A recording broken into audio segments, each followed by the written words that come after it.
for a written transcript of this meeting, or if you need reasonable accommodations, including this communication in an alternative format due to disability, please contact the Clerk to the Commission's office at 404-612-8232.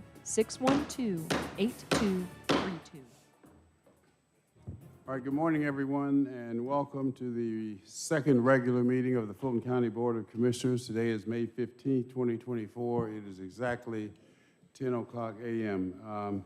Madam Clerk, please call the roll for purposes of a quorum. Chairman Rob Pitts. Present. Commissioner Bridget Thorne. Present. Commissioner Bob Ellis. Present. Commissioner Dana Barrett. Present. Commissioner Natalie Hall. Present. Commissioner Marvin Arrington Jr. Vice Chair Khadijah Abdul Rahman. Present. Mr. Chairman, you have a quorum. Thank you, Madam Clerk. Please rise for the invocation, followed by the Pledge of Allegiance. Let us pray. Almighty God, we give you thanks for this day, for your continued grace and mercy upon our lives. We pray now your blessing upon those who are present. Give now our leaders your strength and your wisdom. It is your name that we humbly pray. Amen. Amen. I pledge allegiance to the flag of the United States of America and to the republic which it stands, one nation, under God, indivisible, with liberty and justice for all. No comment. Believe me, go check it. No comment. Continue, Madam Clerk. On page 2, consent agenda. 240323, adoption of the consent agenda. All matters listed on the consent agenda are considered routine by the County Commission and will be enacted by one motion. No separate discussion will take place on these items. If discussion of any consent agenda item is desired, the item will be moved to the second regular meeting agenda for separate consideration. All right, any items on the consent agenda? Madam Clerk? None? I don't have any. Commissioners? Nothing? All right, entertain a motion to adopt the consent agenda as printed. A motion to adopt by Commissioner Barrett, seconded by Commissioner Thorne. Cast your vote, please. And the vote is open.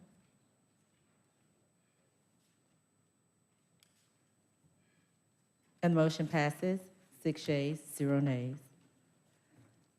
On the bottom of page 5,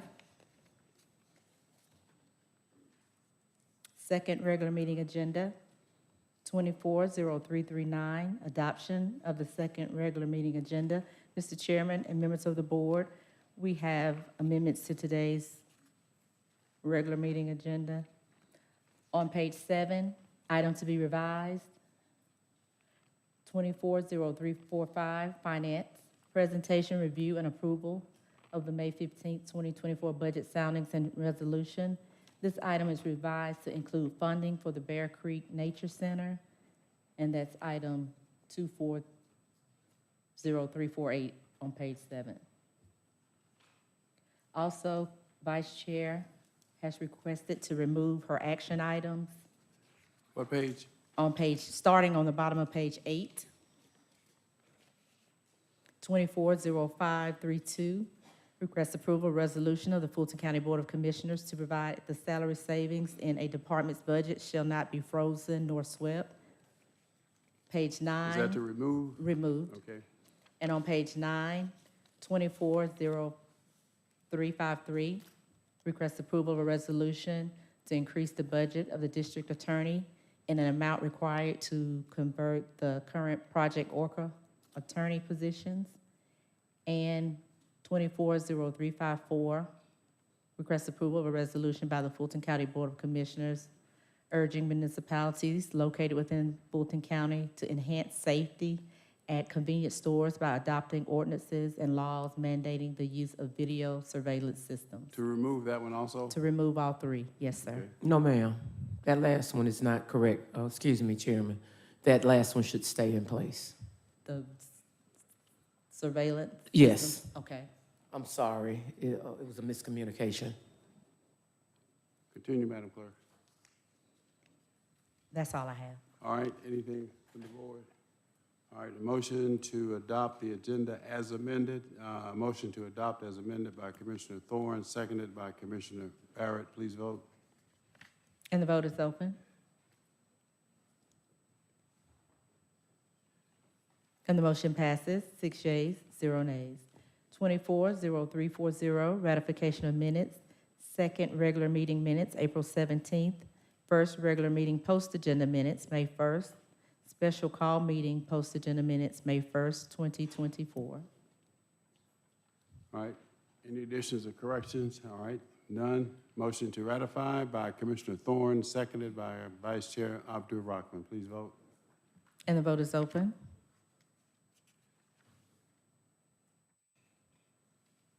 And the motion passes, 6 yeas, 0 nays. On page 6, 240341, presentation of proclamations and certificates. The first proclamation is recognizing National Military Appreciation Month, sponsored by Vice Chair Abdul Rahman and Chairman Pitts. All right, it's 10:07.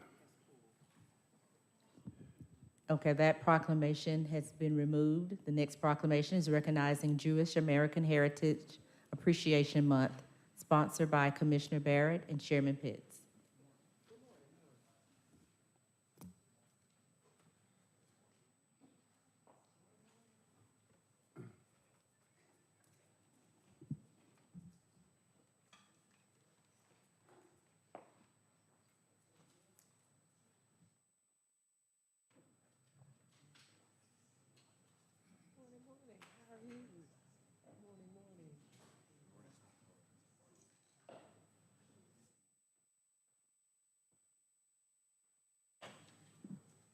You guys can just come stand next to me. All right. I am going to get straight to it. I am honored to have Dov Wilker from the AJC here with me, along with Rabbi Jason Holtz, and we are here to, oh, whoops, thank you, Bridget. I'm about to spill my water. We are here to recognize Jewish American Heritage Month. So let me just read the proclamation. And it says, whereas Jewish immigrants began arriving in America in the 16th century, first settled in Georgia in 1733, and in Fulton County in 1845. And whereas Jewish immigrants played a key role in the creation, growth, freedom, prosperity, and strength of the United States of America, and whereas the long history of the Jewish people and the enduring values of the Jewish faith have been sources of inspiration for the abolitionist movement, the civil rights movement, America's global leadership in the cause of freedom, Americans' commitment to social justice, and many of our country's most central tenets. And whereas Jewish Americans have made significant contributions to the arts, entertainment, science and technology, government, business, culinary traditions, and other fields in Fulton County, in Georgia, and across the country.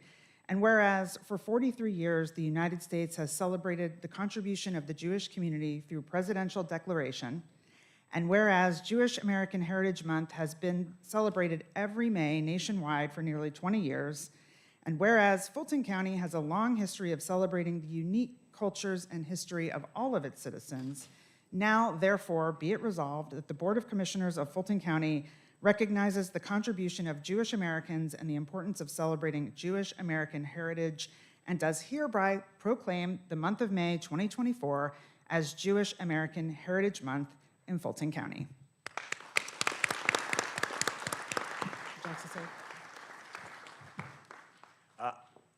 Good morning. My name is Dov Wilker. I work for American Jewish Committee, and I could not be more grateful to the Fulton County Commission for issuing this proclamation declaring May Jewish American Heritage Month. So you've heard about it since 1733 when Jews first landed in Savannah, Georgia, and in 1845 when we first settled in Fulton County. The Jewish community of Metro Atlanta, has been integral to the continuing evolution of our beloved county. To recognize this month at this important time for the Jewish people demonstrates the relationships that we have at all levels of the Atlanta community. So thank you very much to the Fulton County Commission, and especially to Commissioner Dana Barrett and Chairman Pitts for hosting and recognizing this important occasion for the entire Jewish community of Metro Atlanta, which numbers in about 150,000. Thank you.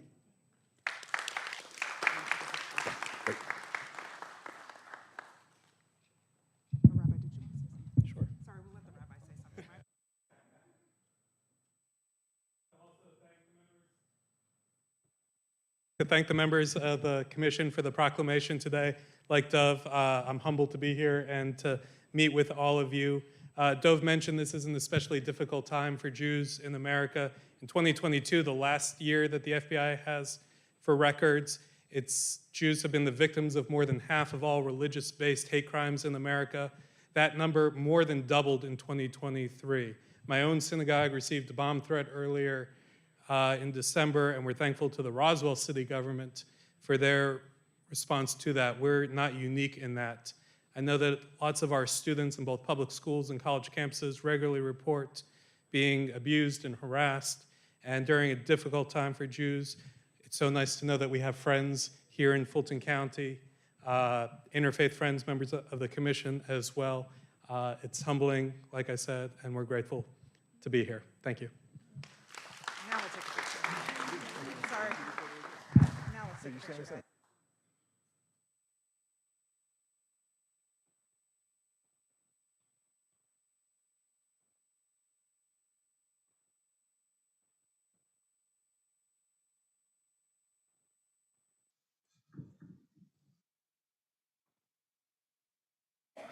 The next proclamation is recognizing Public Works Week, sponsored by Commissioner Ellis and Thorne. Be happy to read this. You know, you're really the key to like a winning football team is not really about the quarterback, right? It's about those folks that are down in the trenches. Yep, always. As an old offensive lineman, I like the folks that are down in the trenches, and we got a lot of them that are coming up here to be with us this morning. We have a fantastic public works team. It's bigger than this. We don't have all of them, but we got a good representation of them that are here with us today. And we want to say thank you and recognize them with this particular proclamation. So without further ado, whereas National Public Works Week is a reminder of the many ways that the Fulton County Department of Public Works provides the basic foundation of our day-to-day comfort, including roadways, traffic control, sidewalks, airport, water, sanitary sewer, and stormwater management. And whereas this year's theme, Advancing Quality of Life for All, recognizes that there would be no community without the quality of life Public Works provides, and spotlights the responsiveness and key role all employees play in the planning, building, and maintenance of infrastructure projects and services known as Public Works. And whereas Fulton County's Department of Public Works maintains sanitary sewer and water distribution systems, provides water and pollution prevention education to residents, businesses, schools, and communities, maintains roads and traffic signals in the unincorporated area, and performs the maintenance of all access roads, runways, ramps, and parking lots at the Fulton County Executive Airport at Brown Field. And whereas Public Works provides critical response capabilities, experience, and support for 24 hours a day, truly 365 days a year, and is committed to delivering great services to our community. And whereas the Fulton County Department of Public Works is considered one of the most premier agencies in the state of Georgia and have dedicated staff and facilities that are consistently award-winning. Now, therefore, be it resolved that the Board of Commissioners of Fulton County recognizes and commends the Department of Public Works for their continued dedication and public service to the county, and hereby proclaims the week of May 19 through May 25 as Public Works Week for Fulton County, Georgia. Let's give them a big hand. Mr. Barnes, you want to say a few things? I do. All right, you have the mic. I know he does. Thank you very much. Thank you very much. On behalf of the over 200 employees and Director Clark, we want to thank the Board of Commissioners for their public proclamation today and their continued support. Since 1853, over 170 years, the men and women of Fulton County Public Works Department have been serving the citizens of Fulton. Through wind and rain, heat and snow, we perform and we make small miracles every day. So when you wake up, there's fresh, clean drinking water for you to drink, and we return it back to the environment cleaner than when we take it out. When you fly your plane into our airport, you're met with a staff that is professional and second to none. With me is a small representation of our team that gets this done 24/7, 365 days a year, with the highest level of professionalism and courtesy, which is reflective in our over 90% approval rating from the public. We invite the public to participate in our activities next week. They're listed on the website where you can come and say thanks in person to our fantastic team. Thank you very much.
The last proclamation is recognizing Certified Public Managers Appreciation Day, sponsored by Commissioners Hall and Arrington.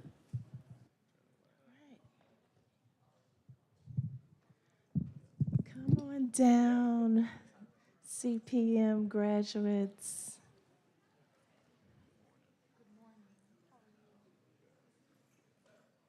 Oh, Commissioner. Hey, how are you? Good to see you. Come on down. Look at this wonderful looking group of CPM graduates.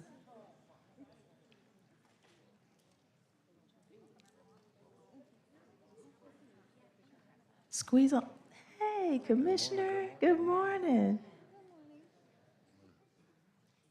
All right. There's so many of you. Just squeeze on in. Don't stand behind me because I'm like a tree. All right. Commissioner, did you want to read? Okay. Well, it is truly an honor and a pleasure to present this proclamation.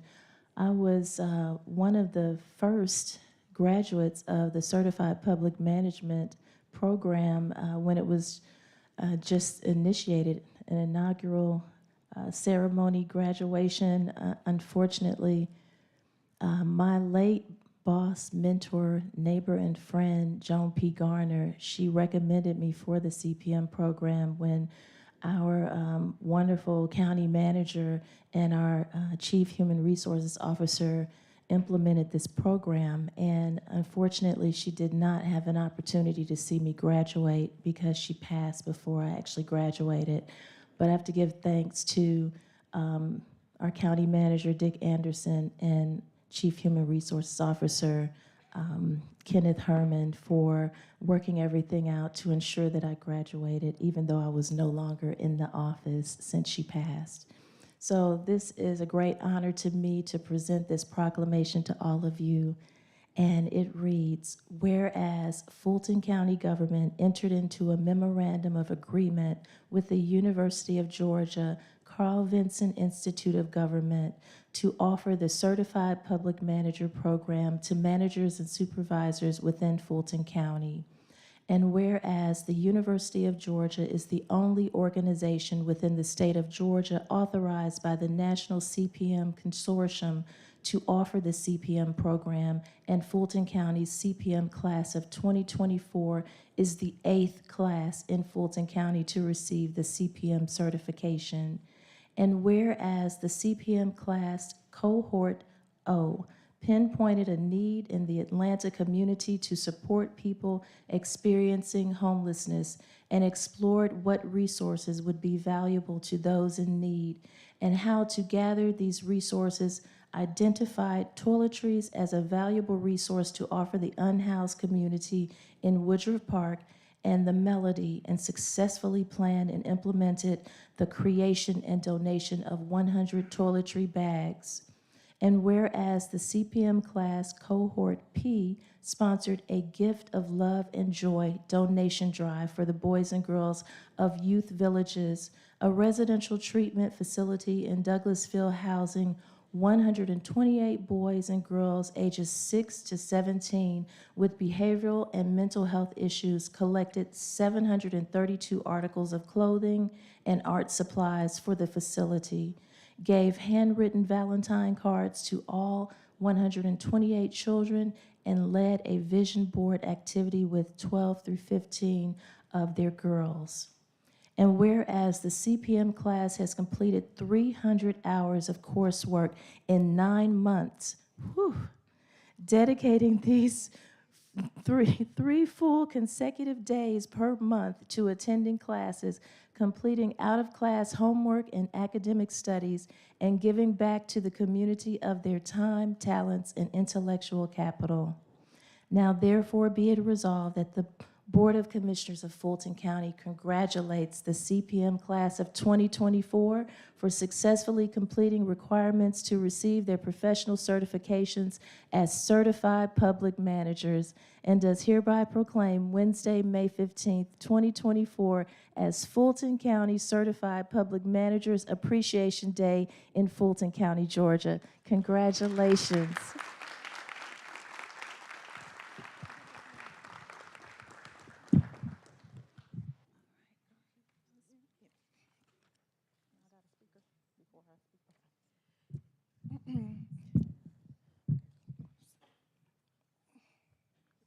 Good morning. My name is Rashandra Davenport, and I am going to speak on behalf of Cohort O. First, we would like to thank Commissioner Hall and Commissioner Arrington and the whole board for supporting this program. I would like to thank all elected who allowed us to participate in the program, and more specifically, my boss, Madam DA Fonnie T. Willis, for selecting me to be a part of the program. This experience has allowed Cohort O participants to improve their leadership skills while building relationships within the county. We enjoyed our time in the program, and we obtained knowledge that will help us improve as individuals and as leaders. It has also allowed each participant to build a village. That means we can rely on each other moving forward when performing the duties of our jobs. Again, I truly want to say I thank you all for the experience. I thank Fulton County, and I think this is a valuable program, and we all thank you for allowing us to participate.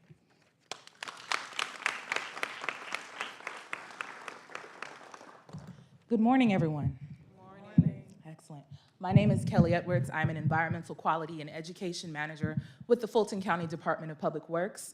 And it gives me great pleasure to represent Cohort P as a representative to have been able to complete the Certified Public Manager Program accredited through the UGA Carl Vincent Institute of Government. A special thank you goes to the Board of Commissioners, our respective leaders, and residents of Fulton County for trusting us as representatives of Fulton County. Again, a special token is extended to Commissioner Natalie Hall and Marvin S. Arrington Jr. for our sponsorship. We recognize this privilege and look forward to applying the knowledge acquired from our course to our various leadership roles throughout Fulton. Fulton County's core values of integrity, efficiency, and trust are our guiding lights. As we move forward as leaders for Fulton County, we are hopeful that we embody these values as we work to support the communities we serve. Thank you.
Continue, Madam Clerk. Continuing on page 6, public hearings, 240342, public comment. Citizens wishing to participate in public comment will be allowed to appear in person or may choose to participate virtually via Zoom video conferencing or by submitting their comments in writing, registering on the county website, www.fultoncountyga.gov.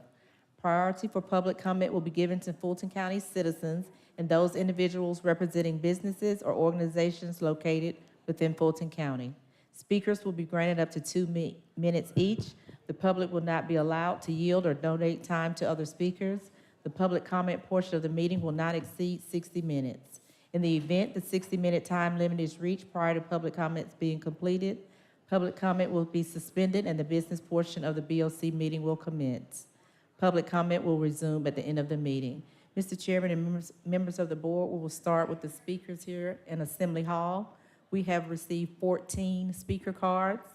Will the first 5 speakers please come forward? Sharika Bellamy, James H. Harper Jr., L.A. Pink, Mike Russell, and Scott Hughes. All right, come on down, speakers. And as always, when you have 15 seconds left, I'll simply say 15 seconds. That's your key to begin to conclude your remarks. I would also remind you and the board to be respectful of the board and the board to be respectful of each other and the public. Proceed. Good morning. My name is Sharika Bellamy.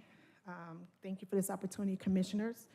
On February 20th, 24, I was appointed to the interim deputy executive director for the Housing Authority of Fulton County. I am your whistleblower.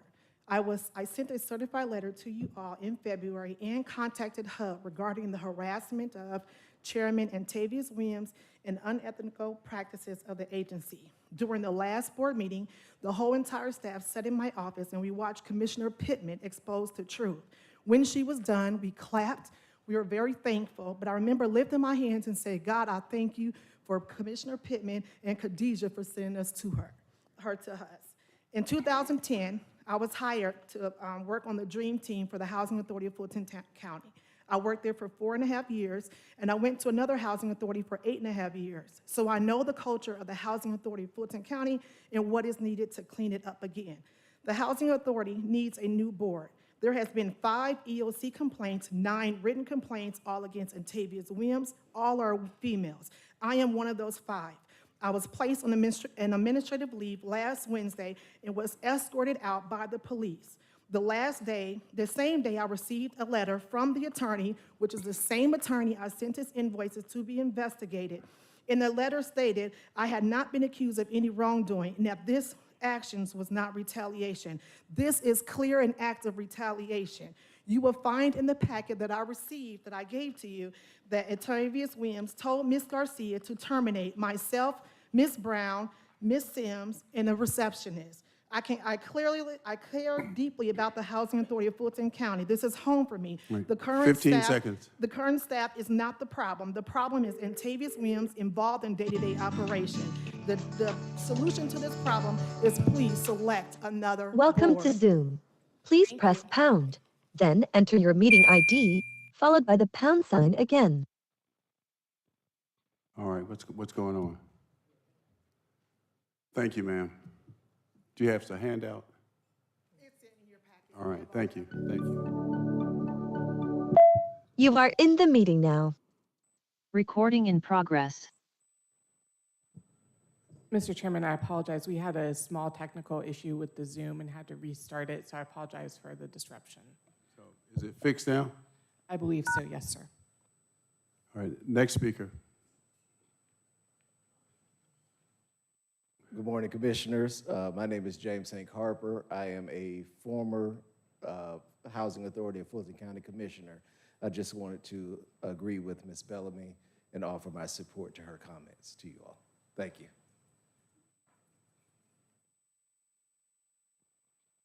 We got to talk about that. This thing is All righty. Let's get this party started. So we are dealing with the culture of corruption, okay, of Fulton County, this massacre of corruption and destruction. The first thing that I want to put on board is that I don't understand how Marvin Arrington And our mayor, Dre, is endorsing on Fulton County dollars are supposed to be running for District 6, which is fine that you run it if that's what you want to do. But how do they endorse them on taxpayer dollars? Marvin Arrington did it right here in front of everybody, and then your mayor as well. However the case may be, on to Funny Willis on Grey Goose getting loose. Anybody can get it. Coming down here wanting more money. She went online and said that it was cases is good. So why are we giving her more money? Why is she begging again for more money? Then we got your boy, Sheriff LaButte. Of course, we already know he's running a drug ring. Of course, he had a drug bust right inside of Fulton County. He did it, we didn't. He hasn't come forth to say that Travis Landry was murdered, but they had somebody that came in and said that he murdered him, that he strangled him. That hasn't come forward yet. We want to know, when are you guys going to do your job and ask for an investigation? When are you going to do your job? You was onto something, and now you dropped it again. We continue to come down here, and we're going to continue to come down here. Get Commissioner Hall chasing balls. Whoever endorsed her is saying that it is okay, 15 and her seconds. and Funny Willis to sleep around with married men, or sleep around on the job, or have an affair, or stalk them on the job. It's sad. This is sad. Sad and sickening. And Dana, we coming for your job too.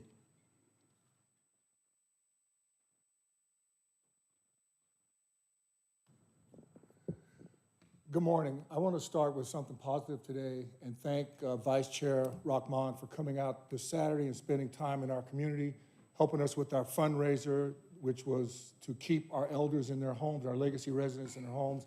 We really appreciate that, and I have to say, I was pleasantly surprised at how many people warmly greeted you and how many of the elders already knew you.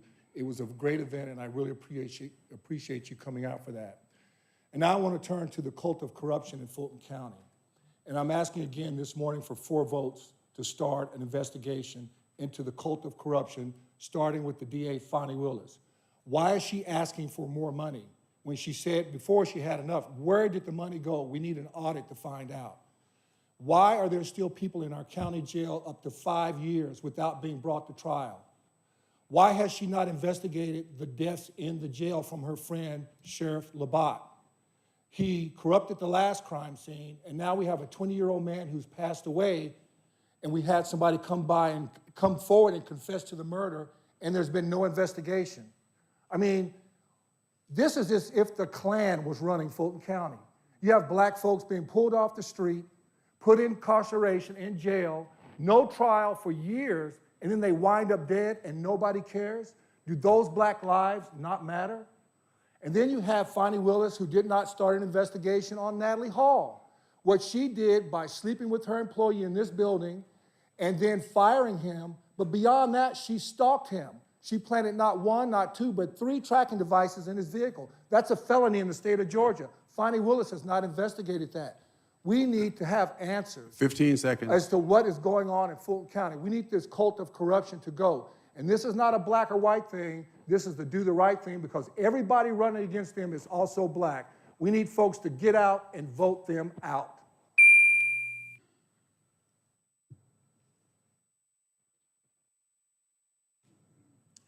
Good morning. My name is Dr. Scott Hughes. I just recently taken over as Executive Director of Trinity Community Ministries, our 36-bed homeless shelter in the Tweed Auburn District.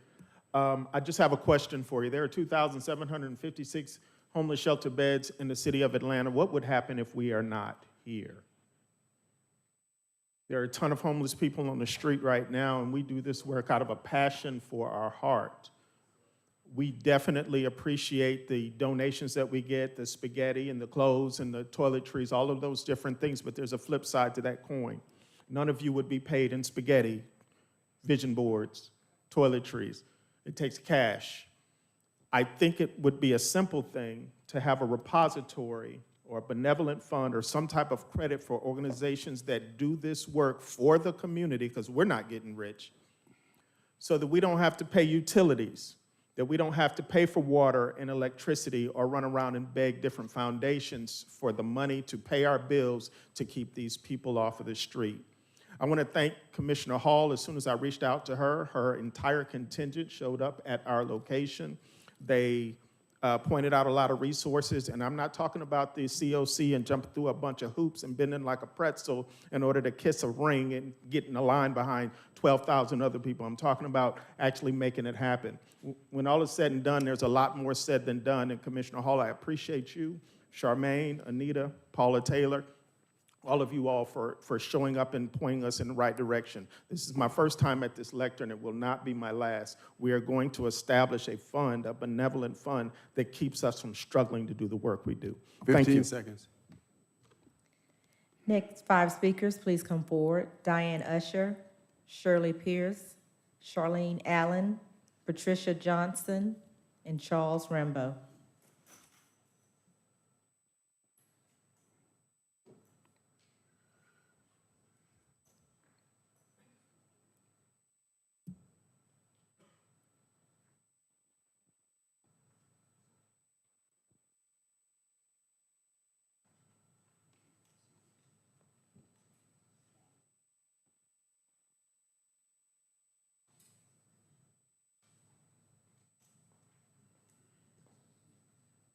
Good morning.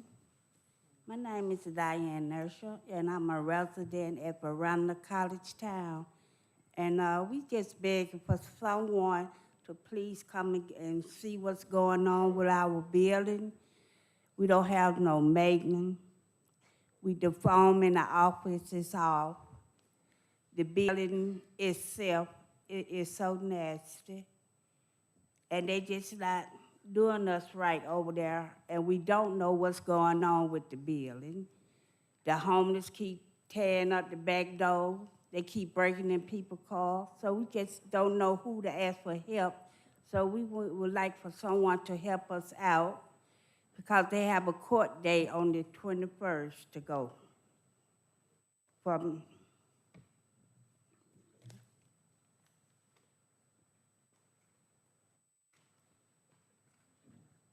Hi, I'm Shirley Pierce. I'm from Veranda College Town in the West End, and we need help in that building. It is filthy. You cannot get nothing repaired, and we do not know the commission. So we just begging for help in there. Thank you.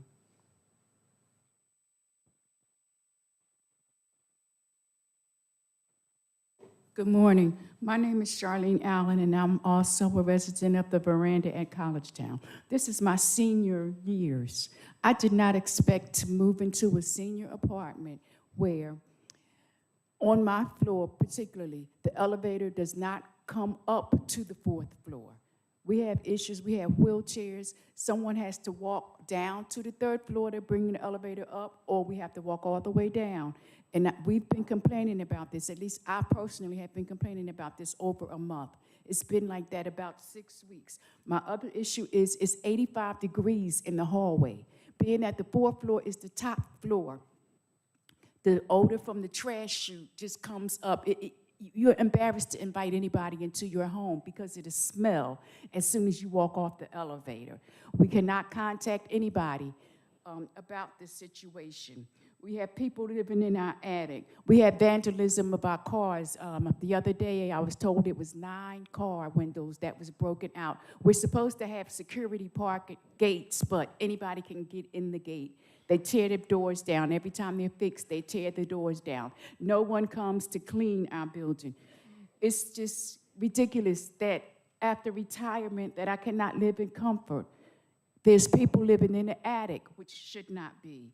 We need cameras. They have trees. We've been complaining about the trees where we can't even see the sidewalk or the parking lot because the trees are so thick. It's just awful. We need cameras or we need security. The doors and the gates are constantly broken. We need, it's just so much until I would need 10 minutes to complain about all. 15 but those seconds, are ma'am. the most things. Please, please send someone out there. We're told they can't afford security, but at least they can afford cameras to find out who's vandalizing our cars, who's vandalizing our building, and we can get no help. Thank you.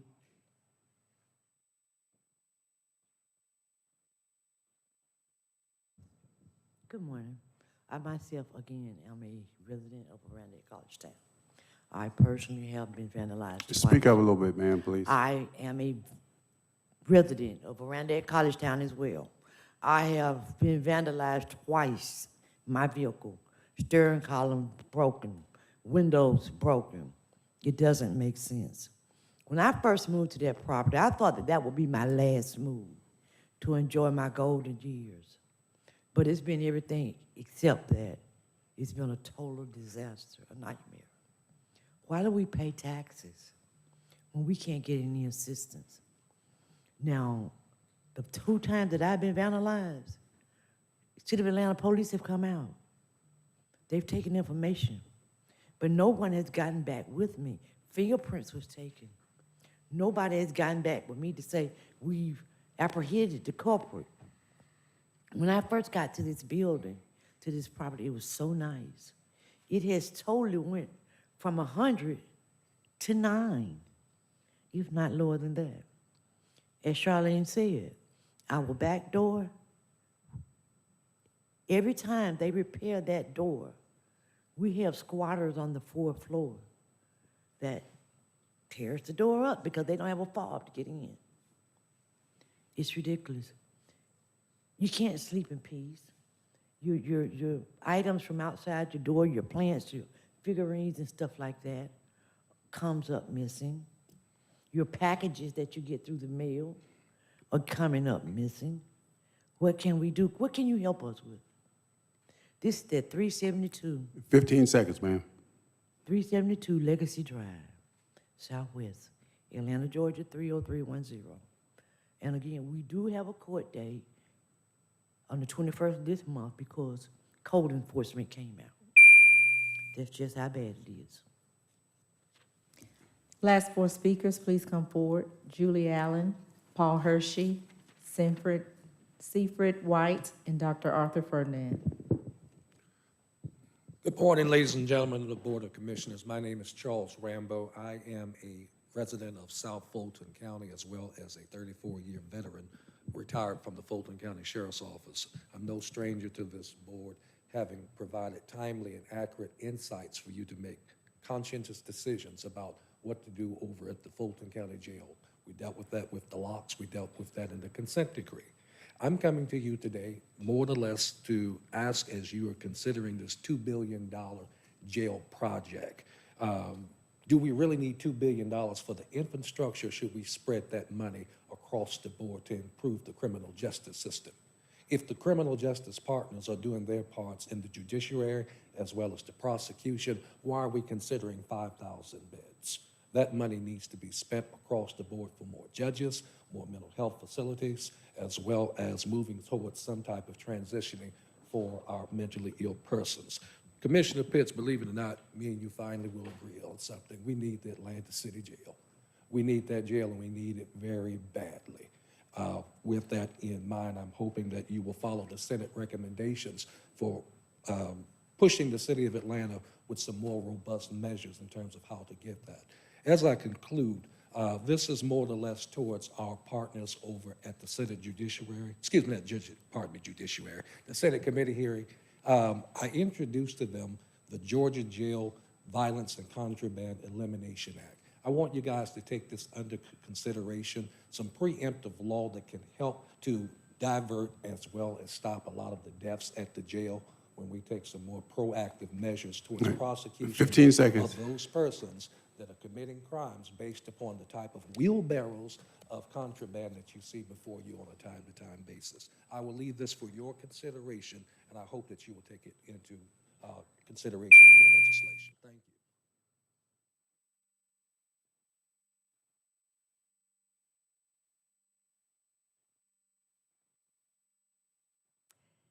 Good morning, Commissioners. My name is Julie Allen.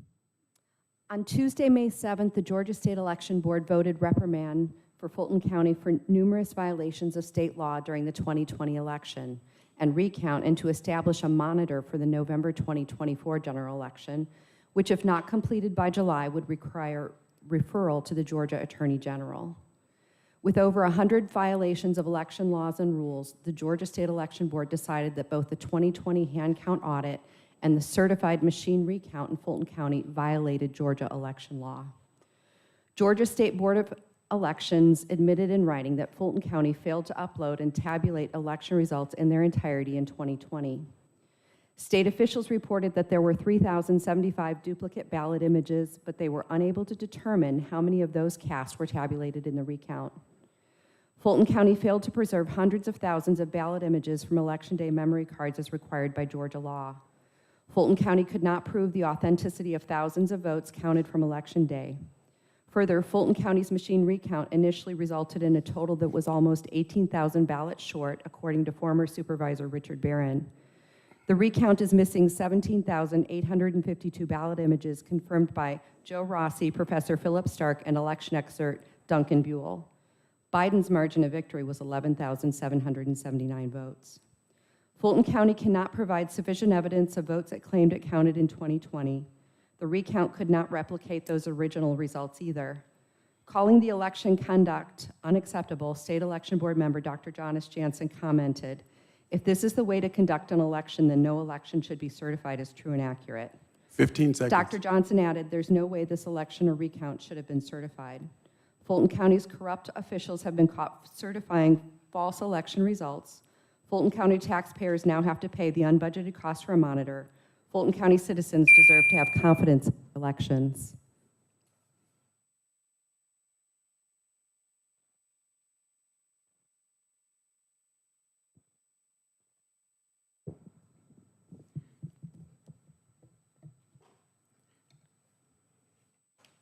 Good morning.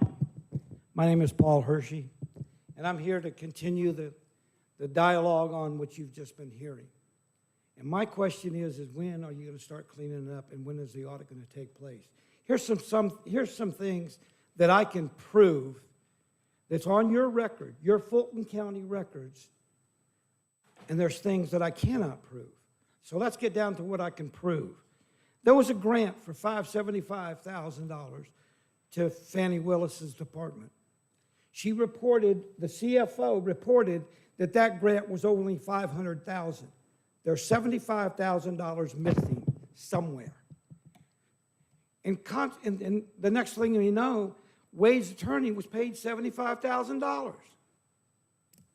You go sell that somewhere else, to the Air Force or somewhere, but I don't buy that one either. You heard Amanda come in here and tell you about the grant for the gangs that were being misused for computers and everything else. You were going to open up a gang center. Never opened up, and the land was donated and the building was donated. What have you done about that? Then you've got Atlanta giving her money for the $4,000 rape kits that are still sitting somewhere because the GBI hasn't got them. So where do they go? And then we talk about Arrington, every time he talks about we don't have the authority to do this. Well, I'm going to tell you right now, the ACCJ says that you have the responsibility for every dollar going to Fannie Willis. 15 seconds. And number two is that when he opened up the bag of worms about Natalie Hall, that you couldn't take the $200,000, that just opened up standing for every person voting in Fulton County to recall her. Good job.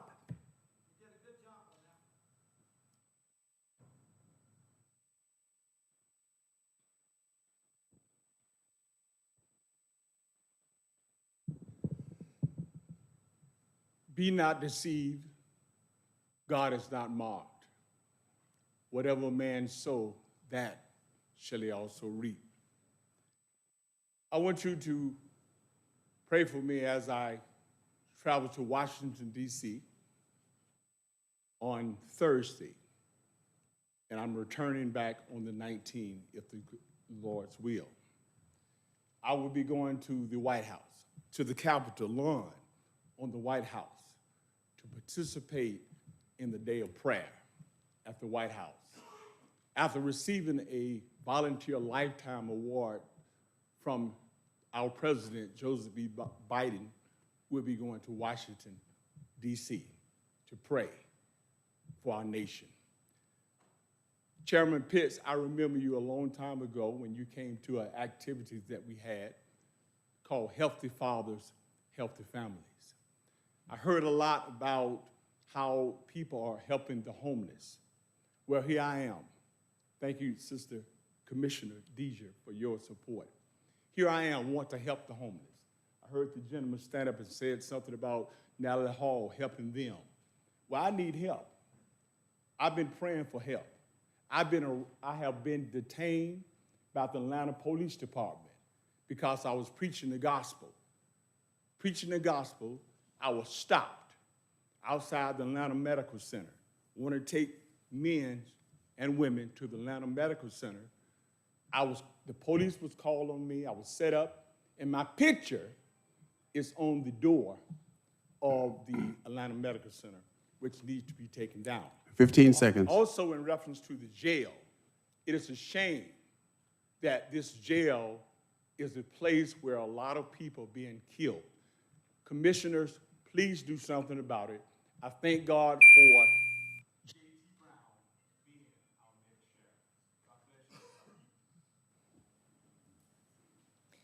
Mr. Chairman, members of the board, we have 3 speakers on Zoom. Good morning, Commissioners. The first person to speak is Matt Rowanzak.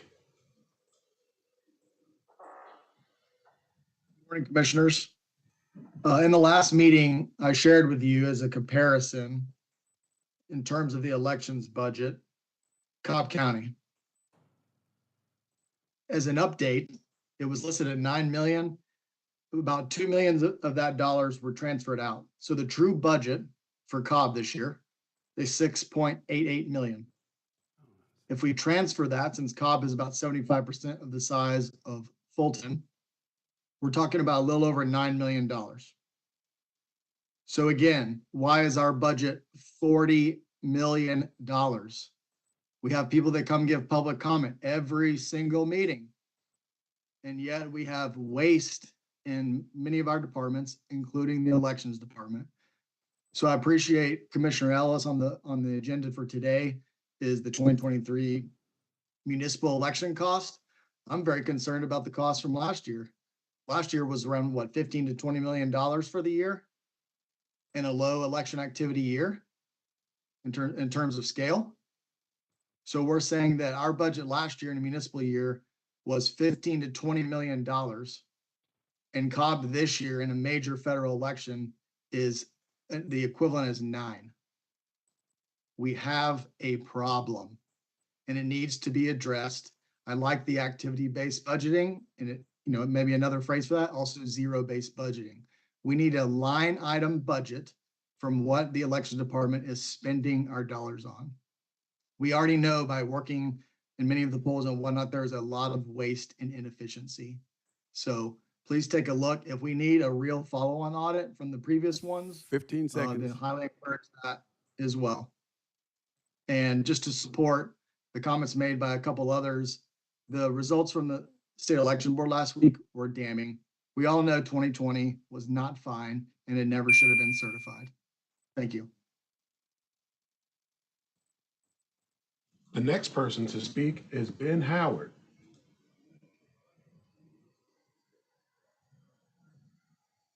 Ben Howard.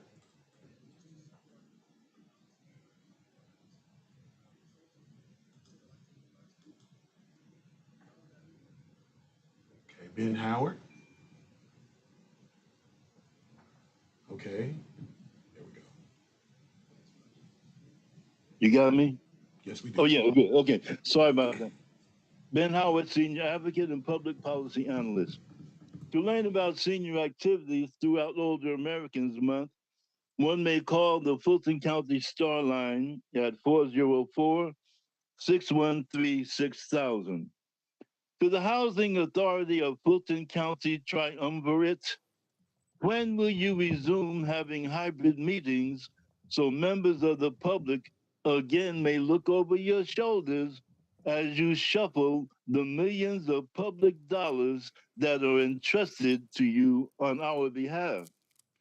Where might one find the results of your last forensic audit? What is the link to those summary minutes of your meetings, which are required to be posted by the Georgia Open Meetings Act, which is state law? When, if ever, will you come to the public microphone here at Assembly Hall and make some kind of report that substantiates and validates your continued existence as our so-called county housing authority? We'll stay tuned.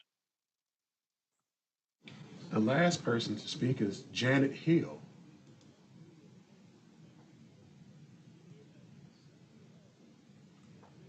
Janet Hill.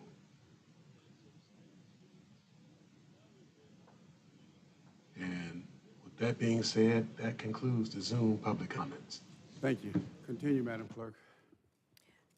Bottom of page 6, presentations to the board, 240343, Fulton DeKalb Hospital Authority.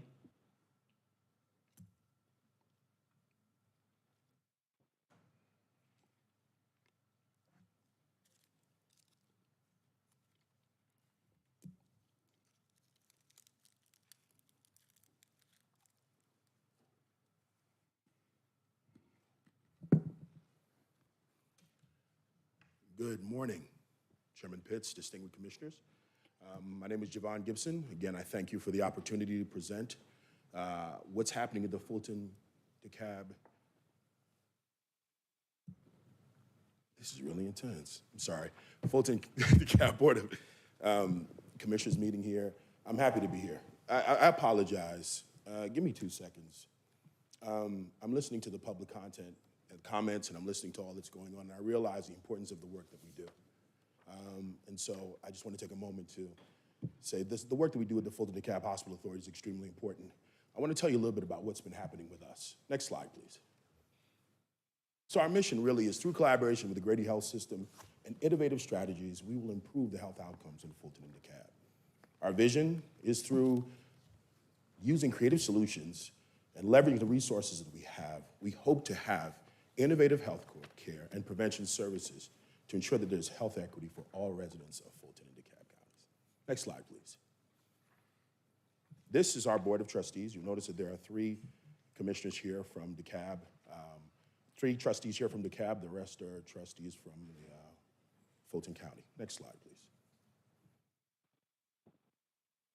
I want to talk really briefly about our 4 pillars. We have organizational capacity and accountability. Stakeholder engagement remains critical to us. Innovative strategies and initiatives, and asset management. These are our strategic pillars. Embedded in that are our core values: stewardship, transparency, accountability, and professionalism. Next slide, please. Now, when we think about our strategic priorities, they tend to fall into 3 focus areas. First is access to care, ensuring that all constituents have access to timely health care and related support services. I want to pause briefly there and mention this really quickly. When we talk about access to care, we're really talking about tertiary care, which is hospital care. But it's important to note that only 20% of health outcomes for all the residents of Fulton and DeKalb are based on what happens in a hospital. 80% of health outcomes are determined by what happens outside of a hospital. What this means is that it's become vitally important that we take a delve or dive into what we call the social determinants of health. These social determinants of health are the drivers of health outcomes in Fulton and DeKalb County.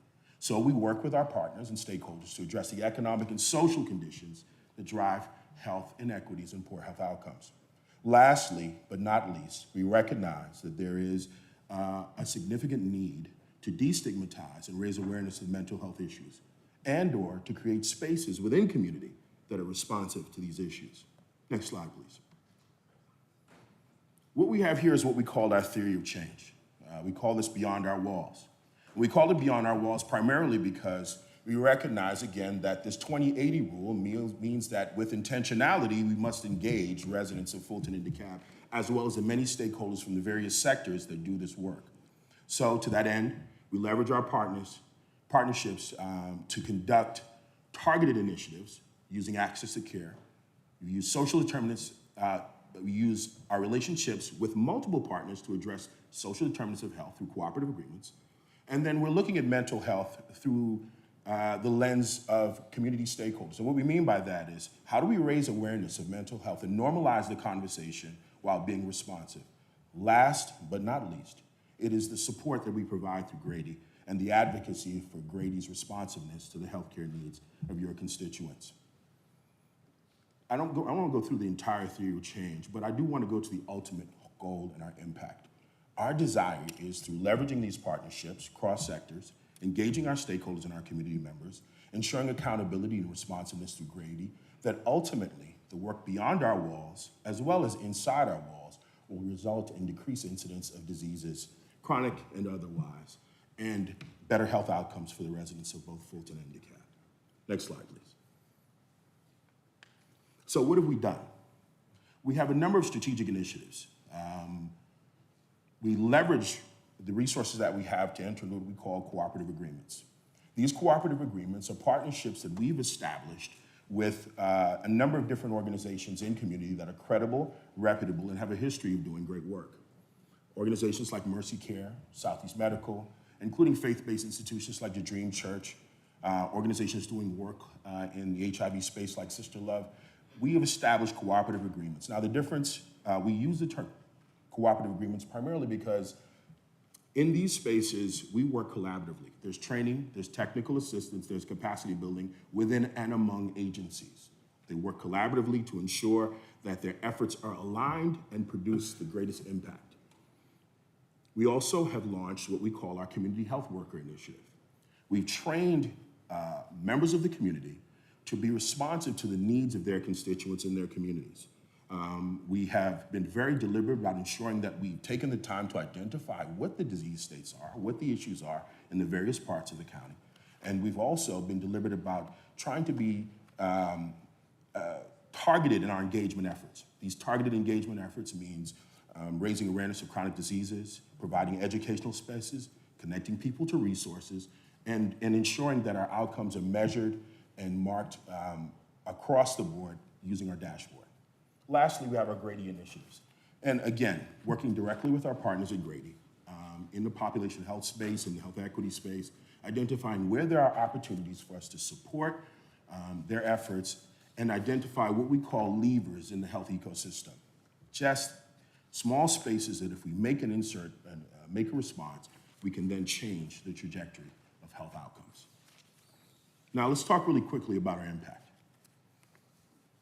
Next slide, please. So we recognized in coming to this space that it's vitally important for us to measure our impact. We have a saying in the organization, it's important to know where we came from, but it's also vitally important to know where we're going. So through our community innovation projects, 7,648 individuals in Fulton and DeKalb were linked to health and wellness resources. Over 1,600 medical linkages were made, and what we're very proud of is that 978, or 61%, were actually completed. We know the difference between referrals and linkages. Linkages are targeted connections. Over 3,557 individuals were connected to social determinants of health resources. When we talk about those resources, we're talking about food, we're talking about housing, we're talking about access to jobs, any number of different measures. Lastly, the one that we're very proud of is that 1,550 linkages were made to housing resources. This is a 98% completion rate for access to housing resources. Through our community health workers, 682 residents of Fulton and DeKalb received health and social service referrals from FDHA CHWs. 2,381 total referrals were made for health and social services, and 901 residents received direct health education services. For Grady, we gave $90,000 for pulmonary equipment for Grady's pulmonary department. We awarded $239,000 to Grady's nursing department, and over 102 Grady patients, these are patients that were in tertiary care, received health access to social determinants of health resources and wellness resources. Now, this is what has come out of our efforts in alignment with our strategic plan. There are some additional things we want to share with you as well. Next slide, please.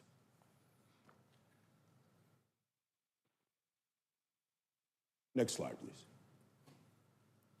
As you are well aware, Georgia is going through the process of Medicaid unwinding, the redetermination process that was making to determine who would stay on the rolls. Well, early on in this process, we recognized that, that this could conceivably be catastrophic for hundreds of thousands of residents. And so we developed a comprehensive strategy to raise awareness in various sectors of the Medicaid unwinding. We connected with our partners, we connected with faith-based partners, and we took to the streets to share this message. We provided toolkits to various organizations, community-based orgs and the like. We provided fact sheets, and we deployed community health workers in parts of the community so that they can then inform your constituents about how to stay engaged and enrolled in Medicaid. We are very proud of the outcomes. We have folks calling our office, connecting them to resources, and ensuring that they stay engaged. Next slide, please. I mentioned in our strategic plan that we were talking about the need to add diversity, equity, and inclusion in the healthcare workspace and provide opportunity for folks to stay engaged. We launched a healthcare development strategy in partnership with Grady, Atlanta Technical College, as well as Grady's training facility. We went out into community to identify people who would conceivably be interested in careers in EMT. We recruited them, we did marketing videos, and we committed to ensuring that they had support in these spaces. Next slide, please. I'm happy to report that as of last month, we have had 5 females graduate from our EMT program. These are folks who are now able to get on ambulances and provide services. This effort will continue. We'll continue in partnership with Grady, as well as hopefully Atlanta Tech in the very near future. Distinguished commissioners, I know that for some reason, every time I come here, my first couple of words are garbled, which is pretty uncharacteristic for me. With that being said, if you have any questions for me, I'll take them, but I thank you for the opportunity. All right, thank you for the update and the presentation. Vice Chair Abdur-Rahman, followed by Commissioner Thorne. I want to thank you for your passion and work. I know when you first came, we had a long conversation, and the work that you do is thankless because a lot of times you are under fire, and you all cannot solve the world's problem, but you can make a difference and impact each community at a time. So you didn't start off with any gobbledygook and any of that. I saw that as somebody who is human, very candid, and I appreciate your passion, and I appreciate the good work that you're doing. Thank you so much. Thank you. Commissioner Thorne. Yes, thank you for all the work you're doing in our community and much needed work in our community. And I love how you're linking various partners throughout, various nonprofits to be working with us as well. I just had one quick question. You say here you're training and deploying community health workers. What is the training or what is the qualifications to be a community health worker? So that's an excellent question, Commissioner Thorne. So we have actually been working very closely, myself, my VP, Christine Wiggins of Community Innovation Projects. She was actually one of the people who started the statewide standardization of community health workers standards. And so what we have been doing is we've been sort of mirroring the standards that Morehouse School of Medicine has for the CHWs, as well as sort of adding some additional information based on what we've been seeing in community and our own needs assessments.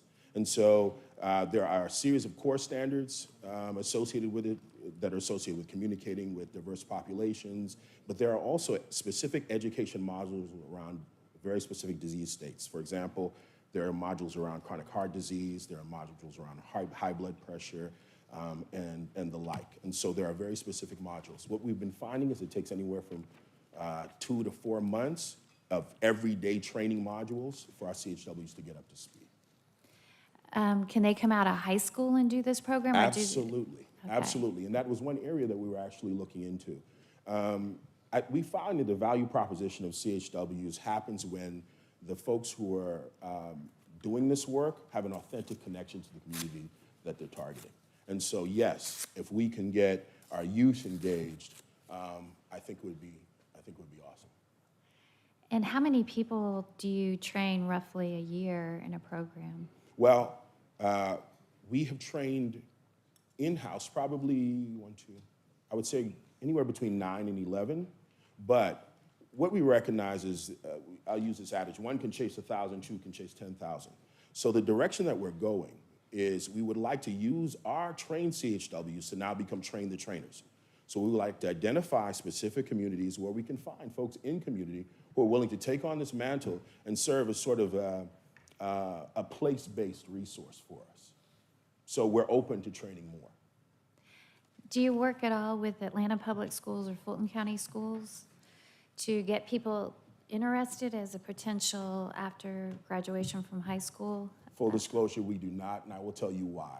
So as with many of these things that we're doing and many of these initiatives, it's been sort of a measured implementation. And the reason being is because I don't want to tell anybody we don't have capacity. And so as we build capacity, the hope is that as we move forward, there'll be opportunities for us to expand this work. Clearly, and I mean, myself, I was surprised by the impact that we have had. The feedback has been absolutely phenomenal. And so we hope to continue this work in partnership with Grady and other community partners. Great. I look forward to seeing it grow. Thank you. Commissioner Arrington. Good morning. How you doing? Doing well, brother. Thank you for the presentation and the work that you're doing. I guess my question is in regards to the new emergency room in South Fulton and what role or contributions is FDHA or how is FDHA or is FDHA involved in that? That's an excellent question, Commissioner Arrington. And so it is my understanding that we have been engaged. We have been told that they being Grady, in partnership with Fulton County, will be deploying an emergency room down there. I had a brief conversation with Grady leadership in passing. I understand that there'll be some more conversation because in terms of how will funding for this initiative take place. But the high-level response is we have been engaged. All right, awesome. I'm hoping they're going to name that new emergency center after Tommy Dortch. Thank you. Welcome.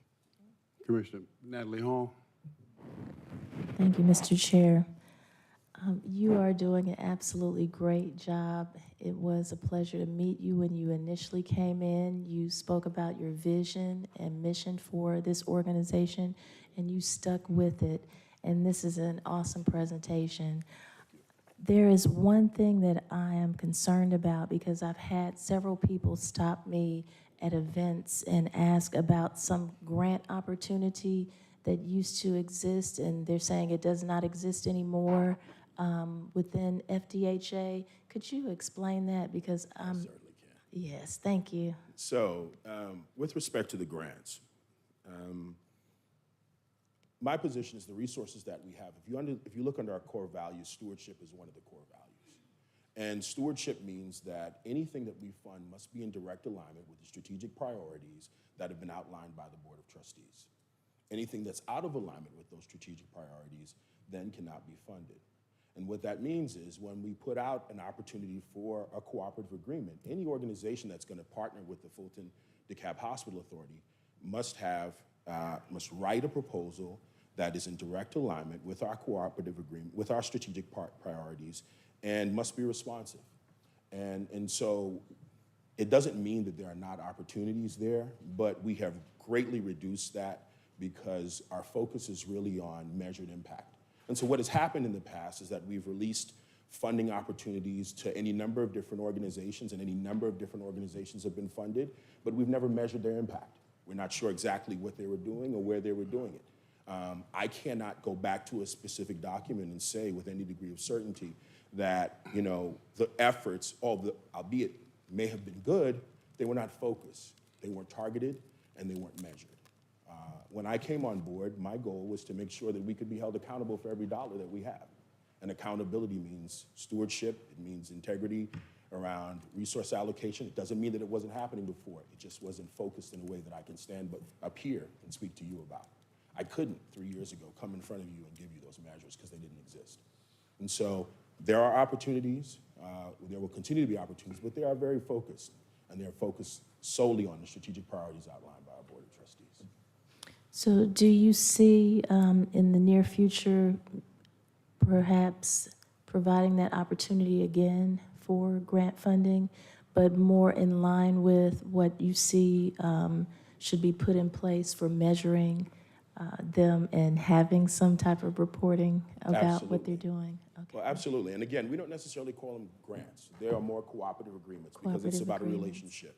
So grants, you give the money, there's a little less accountability, you send in a report. Cooperative agreements, you come in, you have standardized meetings with us. That's our expectation that you'll work in collaboration with the other organizations, and that you'll report out. So yes, the answer is yes. Now, it will be at the end of this strategic planning cycle, which ends in end of 2025.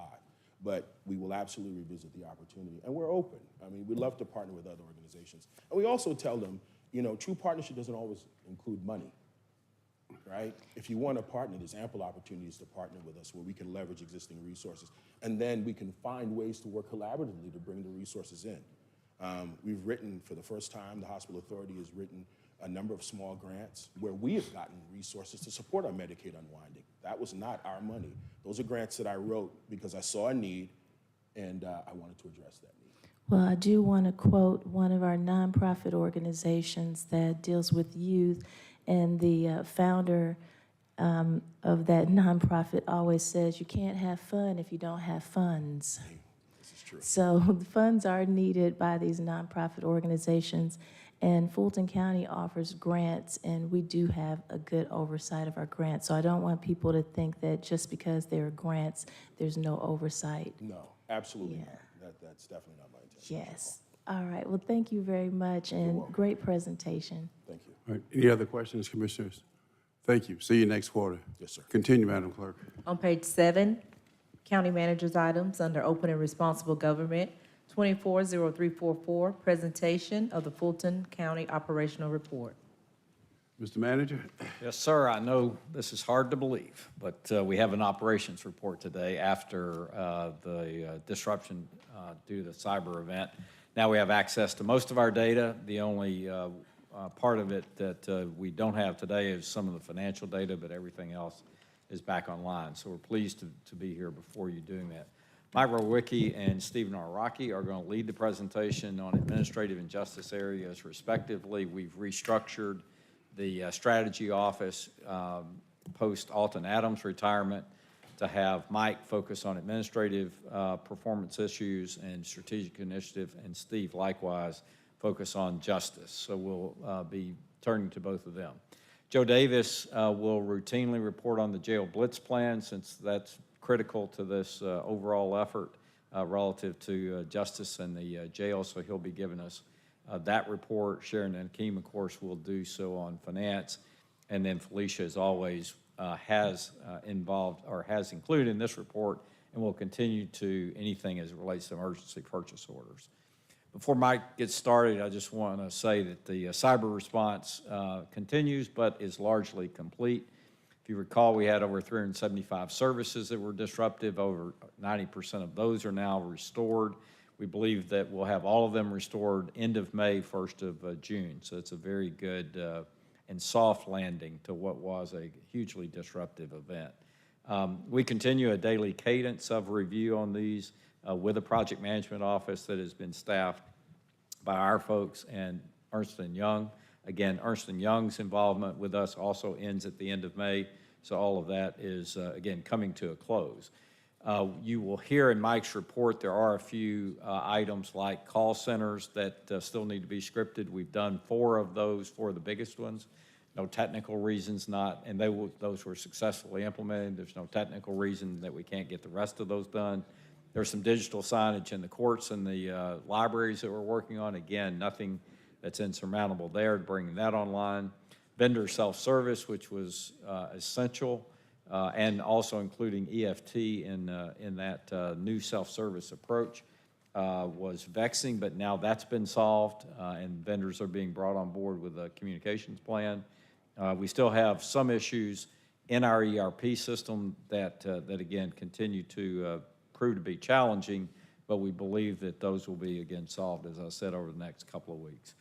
You're also going to hear from from Steve, Project Orca updates. Again, good progress there. It continues. We're 130,000 now cases resolved, about 17,000 left. We're still planning a wind down consistent with your direction from both the budget process as well as discussions of Project Orca. So we laid out for each of the departments what that ramp down would look like. It can run through the end of the year. I've had a discussion with several of you if they ramp down accordingly. However, we're not trying to overly manage that. That's up to them. They can choose to, to run hot between now and June or July, and then have that funding exhausted. We also presented, and I think on the agenda later is a reprise of that presentation to the Senate on Fulton County Jail status and operations. I think we got our message across, all the actions that this board has taken from the building blitz that you'll hear about subsequently in this presentation, as well as staffing support and outsourcing of locations. All of that, I think, went very well and satisfied the questions. The chairman, of course, led our effort, and we supported that communications. So again, there's a lot of good information in today's presentation. We look forward to any feedback. Just a reminder, if you got very specific questions about justice performance, we'd like to direct that to the responsible leader, have them come back. Our folks are in a position more to just report the results now that we have access to the data. So Mike, I'll turn it over to you. We'll go through this along with Steve, and then when we get to the jail blitz plan, we'll ask Joe to contribute to that. Okay. Thank you, Mr. County Manager. Mike Rowicki, Strategy and Performance Management Office. Can I get the next slide, please? Next slide. Again, just some highlights that I want to mention to you. Again, I'm pleased to be back here in front of the Board of County Commissioners and look forward to the future months where we'll be presenting to you, again, the additional focus areas that remain, which will be open and responsible government, that will be infrastructure and economic development, and again, our justice and safety reports. So a couple things that the county manager did mention to you is that the program management office with EY has been working with us. They have been tracking 375 different services that are looking for restoration. Currently, we are at 90% plus of that restoration and hope to have that remaining done by the end of May or as soon as possible. All of our major systems, such as the Justice Tax, ERP, and telephony, have been moved to the cloud, so that has been a major improvement for us as we serve the citizens of Fulton County. Leadership continues to meet on a daily basis to track the progress and, again, provide any insights or information or direction that needs to make things move forward as we see things that arise. One of the big things that continues with the IT department and across the county is our cybersecurity training for all employees. Staff is currently going through all of that training again with another update just to ensure that we are reinforcing that across all of our employees. Next slide, please. So this slide represents at a high level major service recovery areas across the county. These items will show you as we get weekly on Mondays this information. This information currently that you're seeing is a week old, but we have made progress on these items. So you can see those areas, and off to the right-hand side, you'll see the progress that is being made. If anything goes wrong or is being cleared up, those numbers will change up or down accordingly. Next slide, please. Couple of the items that we want to mention to you, those items that from the previous slide that are in red are kind of highlighted here for you. Those call centers are a feature that we're not working as of last week, but we're proud to announce that as of Monday night, IT flipped the switch, and on Tuesday morning, those call centers started operating. They seem to be going well at this point in time. We will keep monitoring those to make sure that they continue, and we'll move forward with the rest of the call centers across the county. Again, as the county manager mentioned, digital signage for the courts and libraries is something that IT is currently working on resolving, and we hope to have that done in the next 2 weeks. Budget and reporting functionality. There have been ups and downs with the system that we use for reporting, but those things have been worked on, and as of yesterday, the departments were given a new link for the financial reporting, and that is being tested out at this point in time. So we're happy to announce that. Also, vendor self-service that has made progress, and currently purchasing IT and external affairs is working on the plan that we are working out to reach out to all the vendors, make sure that they get their new passwords and get set up with the county as soon as possible. We'd also like to mention to all the citizens out there and our customers that if they have any problems with any of the systems or getting access, that they can always contact our customer service at customerservice@fultoncountyga.gov or call 404-612-4000. Next slide. The last item that I want to mention to you is early voting and election support. So again, we continue to meet with the election staff on every 2 weeks. Early voting did begin on April 29th. There are 36 locations out there for people to go and vote. Early voting will end on May 17th. Polls are fully staffed at this point in time, and we are prepared for the May 21st primary.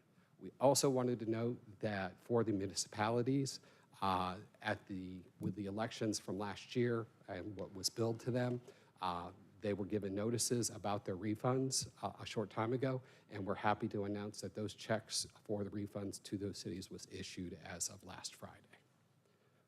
Next slide, please. And we're here with the support of the IT department and the other departments to answer any questions that you have at this point in time. All right, questions on this section, Commissioner Barrett, followed by Commissioner Natalie Hall. Thank you, Mr. Chairman. I just had a couple quick things. On the cybersecurity training that I know I've brought this up in other meetings, but are we moving forward with doing anything about the emails that we get sent for those cybersecurity trainings? I think I mentioned it in one of the Emergency Operations Center meetings in that they look like spam. And so, you know, the whole point is to train us to not click on spam, and yet they sort of look that way. And I know there was some discussion about maybe trying to address that. Is that something we have on the agenda to work on? That is something, and I'll let Kevin address that.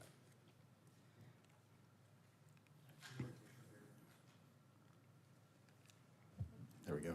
Good morning, Commissioner Barrett. Yes, I remember that comment, and I did meet with our CISO, and so we're looking at making sure those look more official and are coming from a trusted source. And so there are some things we can do to improve that. Okay, and I know one of the things that I had mentioned at the time was maybe having not a link in the email, but rather having the links available to us on the intranet, and maybe just having the emails be reminders to go to the intranet to log in. That way we're not clicking on a link in an email, which is a habit we need to break, I think, generally. So I'll look forward to getting updates on that moving forward.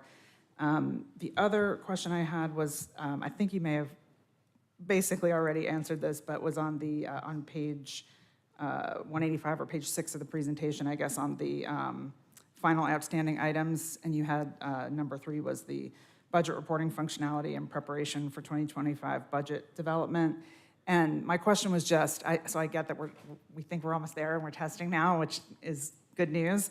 But my question was really about the schedule and just wondering if there's any impact to, I know we're not quite there yet to budgeting time, but we're getting awfully close. So I just wanted to know if there's any impact to the 2025 budgeting schedule. Thank you, Commissioner Barrett. It will be very close. So I don't want to say that there isn't, because there are things that we can do to mitigate that if we need to. And I did actually have a conversation with Sabrina last night about Plan B. So if we are not able to get our budget development application, performance budgeting, back online soon enough, what other methodology we might use. So I have had a conversation with her about that. So it will be close right now. I don't think we will experience a delay, because if the system isn't up, we will use another tool if we have to. Okay. I'll just say I think it'd be beneficial for all of us to be kept updated about that. That was all I had. Thank you. Commissioner Natalie Hall. Thank you, Mr. Chair. The page numbers are a little bit off, but I think this is page 4. The title says Cyber Response Updates, and the second bullet point says 90% of services have been restored and remaining projected by end of May. At first I was saying, okay, what is the 10% that are down, still down? But I turned to page 6, and that one has a final outstanding items list, bullet points. And just wondering, what exactly is the system that is being referred to in the third bullet point that says budget reporting functionality and preparation of 2025 budget development is on that outstanding list? I believe that is with our InfoVantage reporting. Some of that functionality was up and down. And again, I believe there was progress made this week on that reporting. And a lot of these items this week have made significant progress since this report was drafted. So we're probably closer to about 95% fully restored at this point. And Commissioner Hall, let's, if you could, Sharon, just add to that, because this one is one of these ones where, I don't know, we don't have to tell how to build a clock here necessarily versus what time, but I do think it's one of the complexities of moving all that we had homegrown into CGI's environment. But Sharon. Thank you, Mr. Anderson.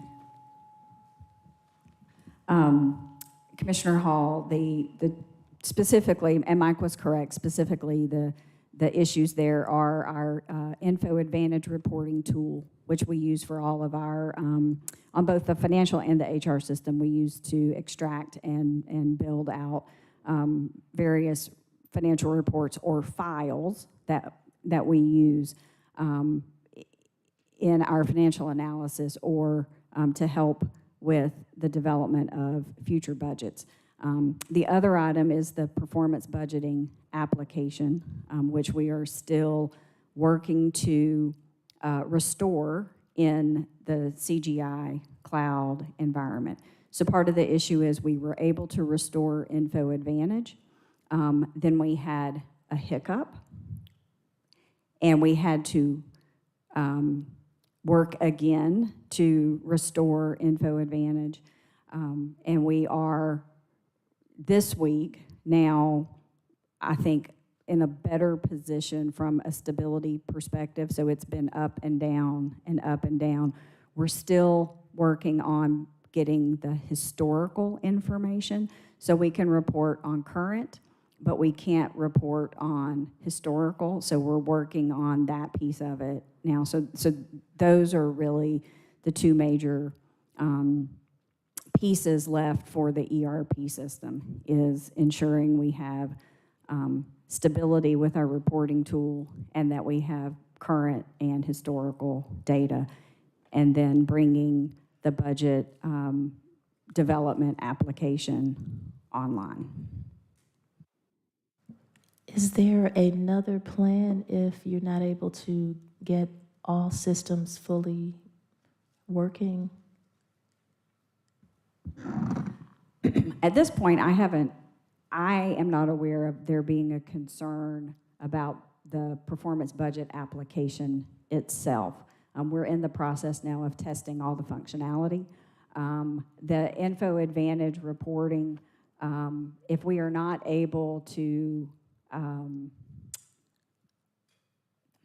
restore that as we would like to in the CGI environment, then I know Kevin mentioned yesterday we may have to look at connecting our data to a different reporting tool instead of the InfoAdvantage reporting tool, that the version of the financial system that CGI restored for us in their cloud has typically been connected with.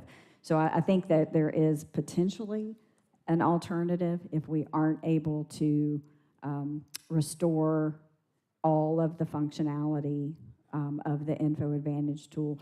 But I do know that our IT staff and CGI staff are working diligently to get that historical data over and get it connected, so we have it there to report against. So there's been a lot of effort put into getting it in this environment and getting it stabilized. So you know, we're hoping that this week and next prove out, and that we will be back to a solid position after that. All right, that's great news. And page 11, project overview, case accumulation defined. I just want to say these numbers look great. Seeing that we started at 148,209 open and active cases, and now we only have 17,298 pending open and active cases. Just wanted to say great job. And then on page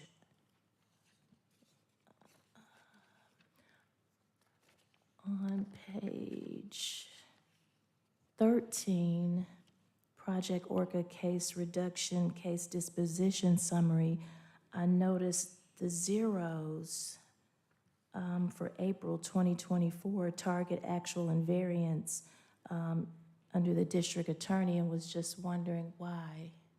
So, sorry to interrupt, a point of order. Could we wait till they do the presentation on this piece before you get sure, to that? Sure. Thank you. Yeah, no problem. Okay, if that is all the questions, I'm going to turn this over. Oh, okay. Wiki. Yes, sir. So, under your election support, what does polls are fully staffed mean? That means the early voting is Early fully, voting, early first of all. voting is fully staffed, and according to the reports that we've received on a biweekly basis from the elections, they have secured staff, and they are being trained currently for Election Day. Okay, and then talk a little more about the refund notices to cities for the checks that are issued. I don't think most people understand what that's all about. So with the refunds for the cities, what happens is... What does that mean, refunds for what? So during 2023, we run the municipal elections for the cities. During that time frame, the county is not allowed to cover any of those costs, and that is up to the cities to bear the cost to run those elections. So we bill the cities ahead of time based on a schedule that is given to us for our regular elections and any runoffs that are out there. During that point in time, there may be changes to the elections where not enough runoffs are needed for all of the cities, so that may reduce the cost. So what happens is, as we actually bill the cities for actual cost, any of those funds that they've paid to us previously for the elections to run them, that is refunded back to the cities, so they only pay for what is actually expended. Okay, Commissioner Thorne. Chairman Pitts, you brought up something about the polls being fully staffed.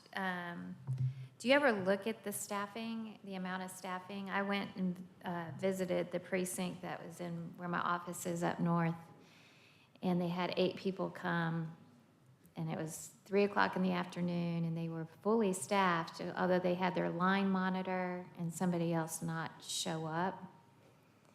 Are we paying for line monitors for every day of early voting?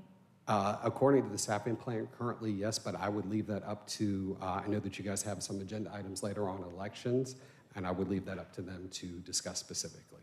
Okay, thank you. Commissioner Hall. I'm waiting for them to finish the presentation. Sorry. Oh, no problem. Thank you, sir. Oh, you're going to finish? Yes, ma'am. Okay. Steve's going to handle Great. the justice section. Great, now. thank you. Yes. Good morning, Commissioners. Steve Naraki, Strategy and Performance Management Office.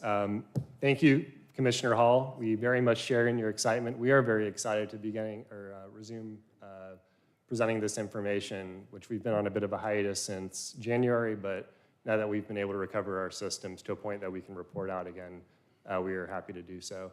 Can we go to the next slide, please? Next slide. So there has been some significant progress since our January report. We, as of April 30th, have disposed of nearly 131,000 cases of our original 148,000, and this is tracking at about an 88% complete. So great progress to date. Next slide, please. Here we're showing the breakdown of dispositions by department. The single biggest highlight, and again, thank you, Commissioner Hall, for teeing this up. We have achieved a very major milestone with the District Attorney's Office having achieved all their dispositions, meaning all their cases have either been dismissed or indicted and are now with the courts. So major congratulations to her team, her office. Also want to just point out here, we did provide a bit more of a historical view. Typically, we just do about a 3-month average, but again, because we have not given you any updated numbers since January, just wanted to show kind of month over month to current how we are tracking. Other highlights, and probably the other thing to call out here, for other prosecutor department, the Solicitor General's office, his office is also continuing to make good progress, and we expect them to hit 0 dispositions and move those cases through accusations to state court. Next slide. Next, we're seeing the dispositions per month as well as program to date. Again, the zeros across the board for the DA represent her having completed earlier in this calendar year, so she will carry those zeros for the remainder of the program. Overall, we are continue to be ahead of program, ahead of plan program to date. If you see in the far right column variance, the 17,000 ahead. Pace did slow a bit, but we are coming back in April now that we have recovered Odyssey for the most part. Our justice partners are getting back to working at full capacity, and so we are expecting to see a bit of an uptick in the throughput for May, which we will be reporting on next month. Next slide. This is our staffing ramp down plan. It will look familiar to a slide we used to present, which was our hiring progress. As we are now in the final year of the program, we've essentially inverted it to track against the ramp down plan. As the county manager had mentioned, we have communicated to all justice partners in writing and through steering committee a detailed, individualized ramp down plan for each of the departments. As the county manager pointed out, we gave them a projected view, forecasted view of a ramp down plan if they make incremental reductions to their staff over the final year. However, we are not managing that. If they choose to not reduce at that rate and keep staff members on, they will burn through their dollars at a quicker rate. And so we are, now that we have, despite the CFO saying there are still some machinations to go through recovering the financial system, we have been able to, working with Sabrina, recover actuals for each of the departments. And so beginning this month and actually last night, for the remainder of the program, we are sending detailed budget updates to each of the departments so that they can see what their actual spend has been and then reforecasting based on what their burn has been for the remainder of the program, so they have an understanding of what their expected completion will be. We're also asking them to communicate back to us by next Friday, confirming that they understand the ramp down and asking them to communicate back what their ramp down plan is to exhaust all funding. Again, because we are not taking a position, we are managing resources for them. And then just the final thing I'll call out here, you can see in the far right column, it's now a negative count across the board as opposed to positives. Significant ramp down in the solicitor's office, and have confirmed what is our best case scenario, where many of those resources have transferred over to permanent full-time general fund positions as opposed to separations from the county, which is something we're hoping can be replicated across the other departments. Next slide, please. And next slide, thank you. Here, we're happy again to report on our justice scorecard. Average length of stay has had an 8-day decrease, which is good. We're still driving to that 30-day goal. Jail population unindicted without other charges. This is the one portion of the report we were a little bit later in recovering. So any data around unindicted defendants is going to need to wait until the next report in June. This is also going to impact that unindicted inmate data that we usually reflect in a pie chart, as well as kind of the aging of the unindicted by day bar chart that we usually report examining the current jail population. So we will have this data available. We fully expect it to be ready in June, but we're unable to prepare it for this report. Moving on, the clearance rate for felony criminal cases. This is up to 97% with a target of 100, so fantastic increase there. Felony cases disposed within 180 days saw a 3% increase, which is better than the May 2023 baseline, but still falling short of that goal. And then finally, the felony cases disposed within 365 days, unfortunately saw a 5% decrease. Next slide. And one more. Here we again can present our average monthly jail population snapshot. We again provided a few extra months because we have not provided this data to you since January. You will see for the months of February and March there was a slight uptick, most likely attributed to the sheriff's office as well as our other justice partners relying solely on manual workarounds to essentially move the entire justice system through. And again, an absolute commendable job to them and fantastic partnership through all of this to get systems recovered, or our justice platform recovered, and continuing the justice system to move forward. You will then see kind of the trend tipping down again for April and May, where we're reporting 2,600 as of earlier this month. Again, we have, for the most part, recovered Odyssey, our other justice platforms, and think we can reflect that here in the jail population trending down again. And another significant accomplishment and something we shouldn't take for granted, if you look at the percent on the floor, absolutely no one has been on the floor for the entire calendar year of January. So look to continue that trend. Next slide, please. And this is just the chart representation of the data from the previous slide. Next slide. Here we are presenting again facility utilization, just a snapshot of beds in use across Rice Street and the other facilities we're using. And this data is as of May 1st, just a snapshot here. Next slide, please. And to wrap it up, we continue with our priorities, especially that bottom bullet point, now that we are in our final year of the program. As mentioned before, we will continue to provide reporting, now more of a focus on remaining funding and staff reductions, again, wanting to keep that kind of monthly, and we do meet more often than just monthly, but at least at a minimum, providing a monthly report to our justice partners, again, kind of individualized to help them track as we are in the final year. And another thing we can resume now that Odyssey is back online is running targeted queries, again, for the solicitor's office as well as for the court, so they have a full understanding of what ORCA cases they have for each of their respective departments, and so that they can target those cases. Next slide. And this final slide here, we just want to capture kind of a public-facing view of the justice dashboards that we're reporting on. And with that, I'll take any questions.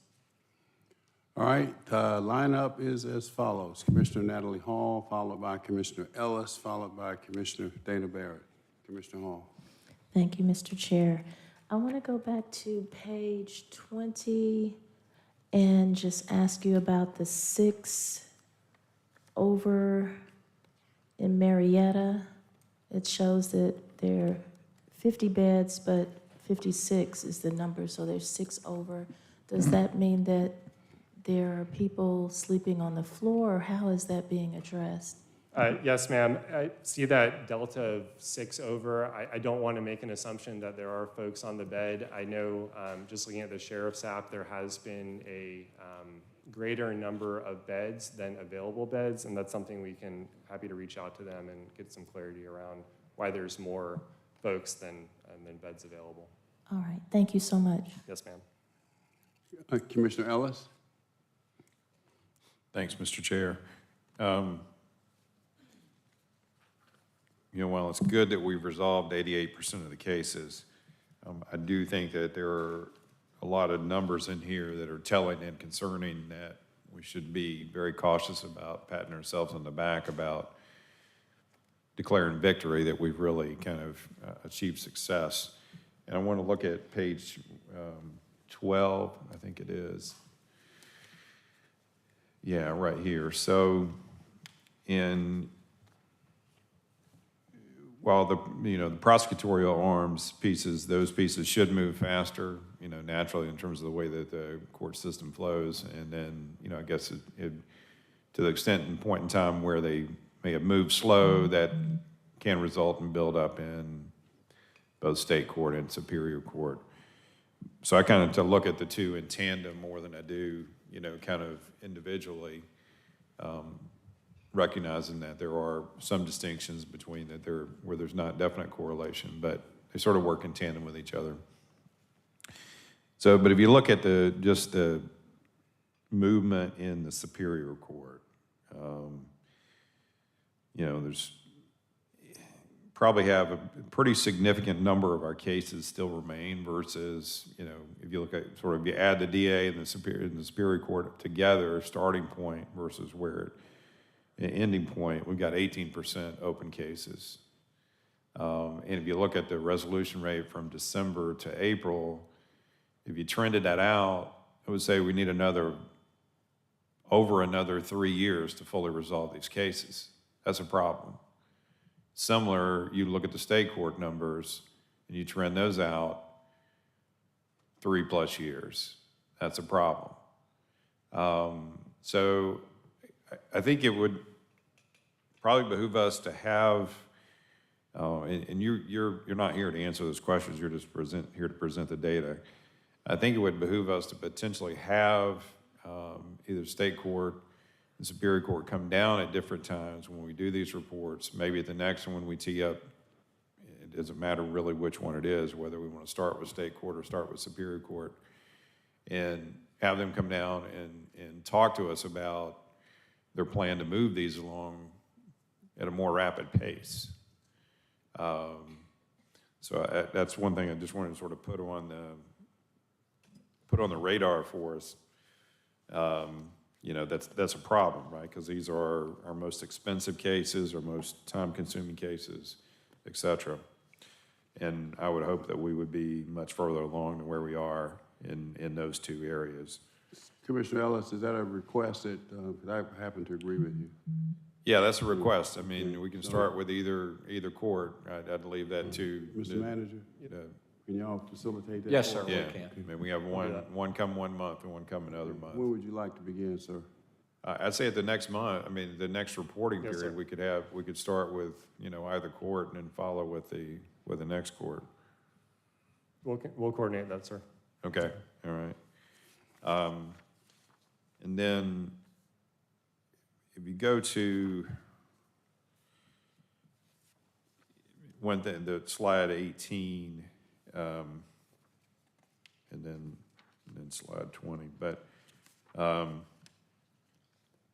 guess in terms of the narrative that our main jail facility is overcrowded, I think we can generally dispense with that narrative. That number's been down for some period of time now, at 1,793 beds, or population 1,793 at the main facility as of 5/6. And if you look at slide 20, also the fact that we have this persistent underutilization of the ACDC facility with 323 beds that have not been utilized. While we are, shipping 100, how many people out of county? The 341. Okay. So, we're shipping people outside of the county, but we got a significant number of beds available that we could house them inside the county. So this whole utilization of our facilities still is less than optimal, and this is something that we've been talking about for well over a year now. So I think we need to kind of continue to look at that. and seek to get some answers around that. And then the other thing that I would ask is that we could begin including in the report some data, and I realize you would not maybe have the chance to really kind of dig into this, given that we've had some of the challenges we've had.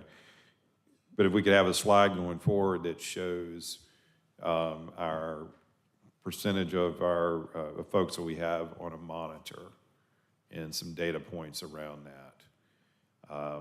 I think it would be good to start including that in these numbers, since that decision to start paying out of that originated out of this project work to begin with. So I think I'd like to see that data tracked and shared with us. Yes, Commissioner, and that's something David Summerlin and I have discussed in targeting to have that data appear in our June report for next month.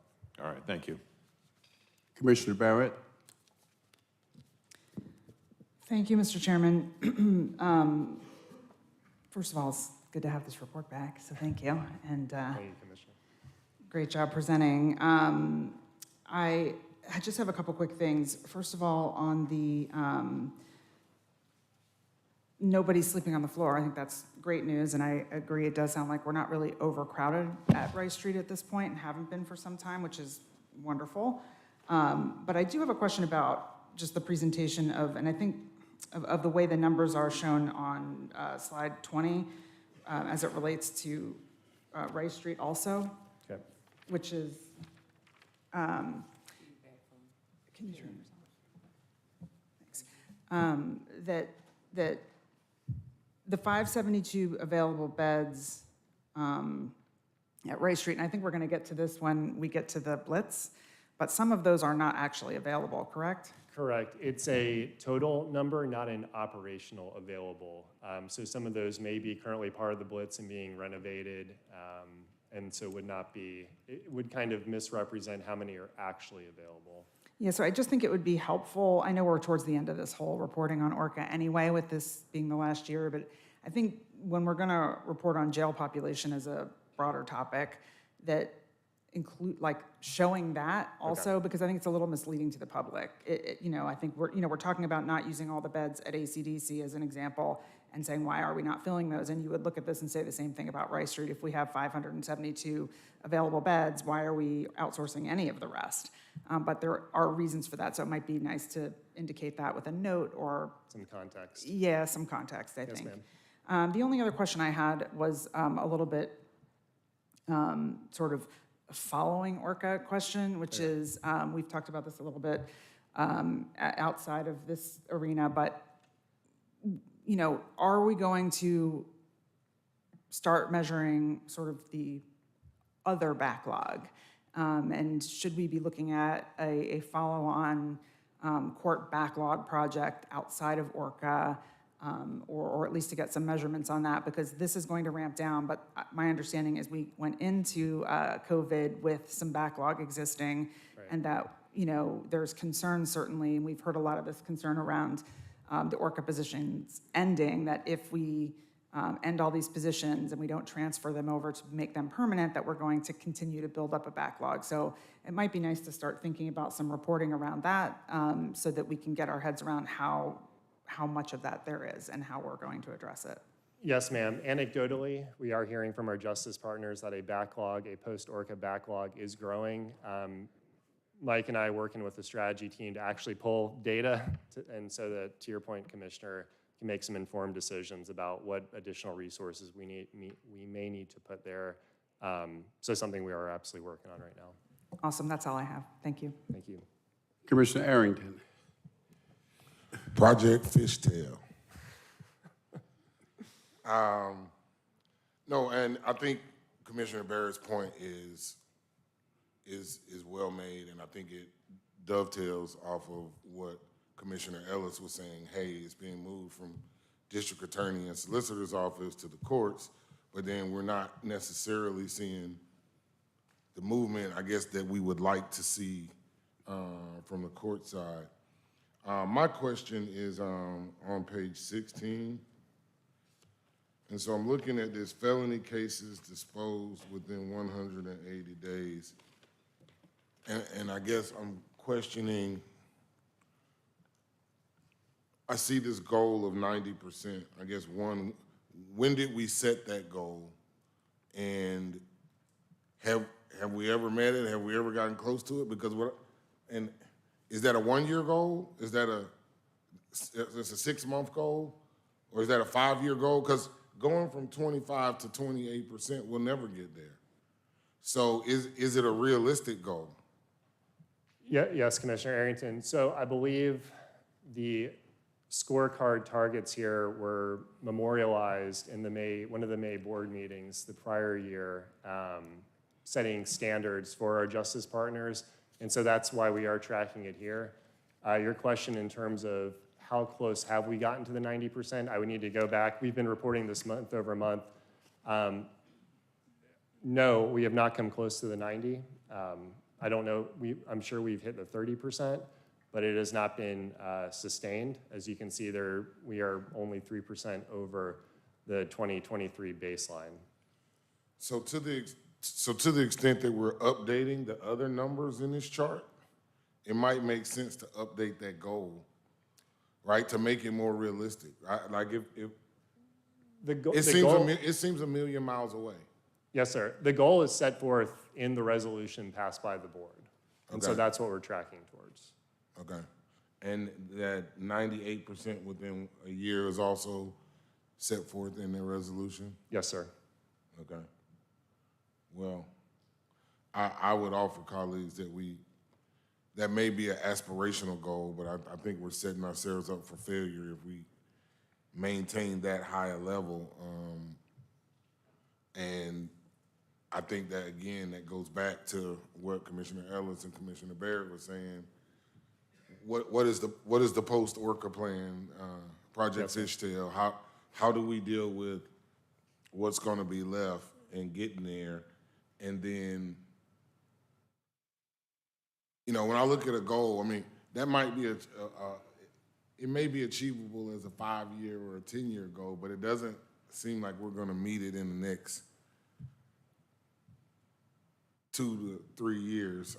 And so, colleagues, we may want to think about that. Obviously, it's good to have that aspirational goal. Yes, and maybe we keep it there, but it just seems like we are setting ourselves up for failure. Commissioner Ellis? Yeah, I mean, I think we keep the goals up there as where we're moving towards, and are we moving towards those targets, which are national standards, or are we not, right? And, like that clearance rate one, the middle one, I mean, that's telling us whether we got a backlog, a new backlog that's going to build or not, right? I mean, that's what that's designed to do. So, the good news is that that's close to 100%, at this point in time, so that we're not hopefully building a new backlog. But, the other thing with this too, I'll say is, there was an ask of the General Assembly for, additional judges and that sort of stuff from the Superior Court. And part of the feedback that came back from the many legislators was, you have the worst performing system in the state. And, when you look at your throughput, per judge is significantly less.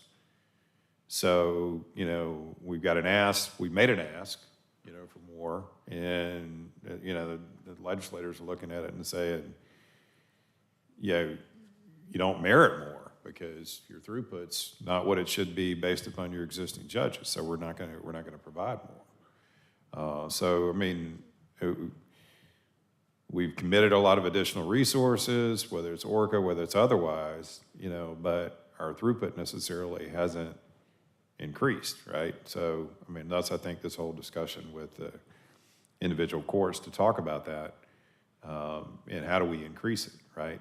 And I can continue that. So I think we're going to continue to look hard at these numbers because, we're not only questioning them, but we're getting questions from the state about why they're not better as well. So. All right. Continue. That's it for me, Commissioner, or Chairman. So, Mr. Chairman, I think we're ready for the next section, sir. which is jail blitz, and Mr. Davis will present that. Good morning, Commissioners. Joe Davis, Director of DREAM. So as you all know, we embarked in the fall of last year on what we call the jail blitz. It was to rehab all the housing units in the jail, or 11 of the housing units in the jail. Our overall progress to date, we have completed 4 units, or 36% of the total amount of work to be done. That represents 408 cells out of the 1122 non-medical cells that were identified. We are still averaging approximately 6 weeks to complete each housing unit. The 5th blitz unit to north, where we're working now, is roughly 48 to 50% complete. We began that on April the 16th. We are projecting the overall project to be completed between January and February of 2025 for the final blitz unit. Next slide, please. So just to bring your eyes to the pictures on the right-hand side of the screen, those are some of the types of repairs that are a part of what we're doing in the jail blitz. We have damage done by inmates to doors and locks. This is a cell picture at the bottom where there had been a fire, as well as damage to the toilet, which is why it was removed. But we are expecting to complete 10 of 11 jail units this year. Separate from the blitz, we currently have 9 zones, and if I'm not mistaken, that number has changed to 8 as of yesterday. So the 255 beds listed as that being not in use is a little lower as of today. But those are out of commission due to fire restoration and safety concerns. I believe it was mentioned during the previous segment regarding the number of available beds at the main jail. But these are the principal reasons, other than the blitz unit that is vacant, as to why we have beds unavailable for use. As a summary of our overall maintenance program, for the month of April, our maintenance contractor completed 1,417 work orders out of the 1,762, or 80.4% of those that were submitted. On the preventive maintenance side, we had 298 scheduled work orders, of which 288, or 96.6%, were completed. Moving forward to the next slide. Here we'll see future bridging infrastructure needs. These are items that have been identified as critical to expanding the life cycle of the existing jail. First, you'll see that the roof is beyond its current the lifespan, and we'll be looking at pricing a full roof replacement over the housing areas at the jail. The elevators at Rice Street are an ongoing problem due to vandalism and extreme extensive use daily. They were last modernized as a part of the jail MEP back in 2007. The first step in this process will be to have a third-party independent consultant to come in and evaluate the overall condition of the elevators and make recommendations on what needs to happen in a revised version of the modernization that had already been completed. We're also going to be doing essentially a facility condition assessment where we're looking at heating, cooling, and plumbing systems to determine where we are in the overall life cycle and put together a program of replacements, and most importantly, capital replacements, and evaluating our preventive maintenance program to determine whether or not we need to make adjustments to expand or extend the life cycle of the jail. There are some additional safety, on the next slide, please. There are some additional safety and security concerns that have been identified working with the Sheriff's Office that in most cases are intended to eliminate or significantly reduce the introduction of contraband into the jail, the first being additional perimeter cameras. Combined with the additional perimeter cameras, the Sheriff's Office has expressed a desire to fortify the perimeter security of the jail, adding additional concertina or razor wire to the fence line, clearing brush and trees away from the fence line so as to improve the line of sight. There have also been 2 software defensive solutions to assist in contraband, curtailing the amount of contraband. Those details may be shared with the board during executive session if necessary. And lastly, the South Annex, located in Union City, we fully anticipate there being a long-term need for that facility, and we have identified various things that we want to do to that facility in order to extend its life cycle, everything from supermax lighting, to some upgrades to the cell doors, adding or converting current cells to padded cells, and some other things that we're looking at as we speak. And that ends the report, and I'm available for any questions the board may have. All right, there are questions. Commissioner Ellis, followed by Commissioner Barrett. The total cost to redo all the pods, 13 million. to do the whole thing? Yes, sir. All right. And then how quickly do you think we will have, I mean, I do think we need to aggressively look at the types of things that need to be done to extend the lifestyle of the facility. I think that's a must, and I think we need to aggressively look at that. How quickly do you think you will have some sort of a plan together about what that could look like and the staging through of these things? 30 to 45 days. Even though you're not going to have that elevator assessment done until the third quarter? That was our original plan on the elevator assessment. We picked the third quarter because we actually did quite a bit of capital investment in our elevators after the winter freeze, where we suffered an extensive amount of water damage. And so we were trying to push it out. But here, over the course of the last 30 days, we've experienced quite a few failures that's driving our maintenance cost up. And so we may very well accelerate that. But I mean, do you think 45 days is realistic? I mean, do you have some sort of ideas about, I mean, that's great if you can have it. I just want to be realistic with us. I mean, And Joe, you've got estimates now. You may, I don't know if you have them with you. you know, yeah. I mean, but if you feel like, I mean, then I think that's a good idea to kind of maybe the next, whenever one of these operational boards to bring that forward to us. Why don't we give at least high-level estimates that we have in the next meeting? And we'll stage what, Joe, in your opinion, needs to happen first, second, third, and fourth. Yes, sir. This is something that we continually look at. So we're already down the road. We're not starting from scratch. Okay. And then can you explain to me what, all right, I understand the heavy use of elevators. Can you explain to me vandalism within an elevator and sort of how that occurs? Yes, sir. In the normal course of operation of the jail, there is the movement of many carts, everything from food carts to medical carts, along with, of course, inmates. Right. We routinely have to make repairs to the doors of the elevators because they're being struck by those various carts. Unfortunately, a lot of times some of those things are being, moved by trustees or inmate trustees that don't necessarily have a desire to make sure that everything stays in good working order. So it leads to a lot of vandalism. We've had, if you have an inmate inside the elevator that decides that, they don't want to be there, they'll start kicking the walls, the control panel, things of that nature. So that's generally the vandalism that we see. There's been an overall rise of roughly 400% in overall vandalism at the jail over the last 3 years. And so this is one of the areas. 400%? Yes, sir. So similar, I mean, so we've had ups and downs in population, but, there's always been a pretty sizable population. Not a 400% increase in the population, but we got a 400% increase in vandalism. Yes, sir. Sounds like we got a management issue. I'm not asking you to comment on that, but I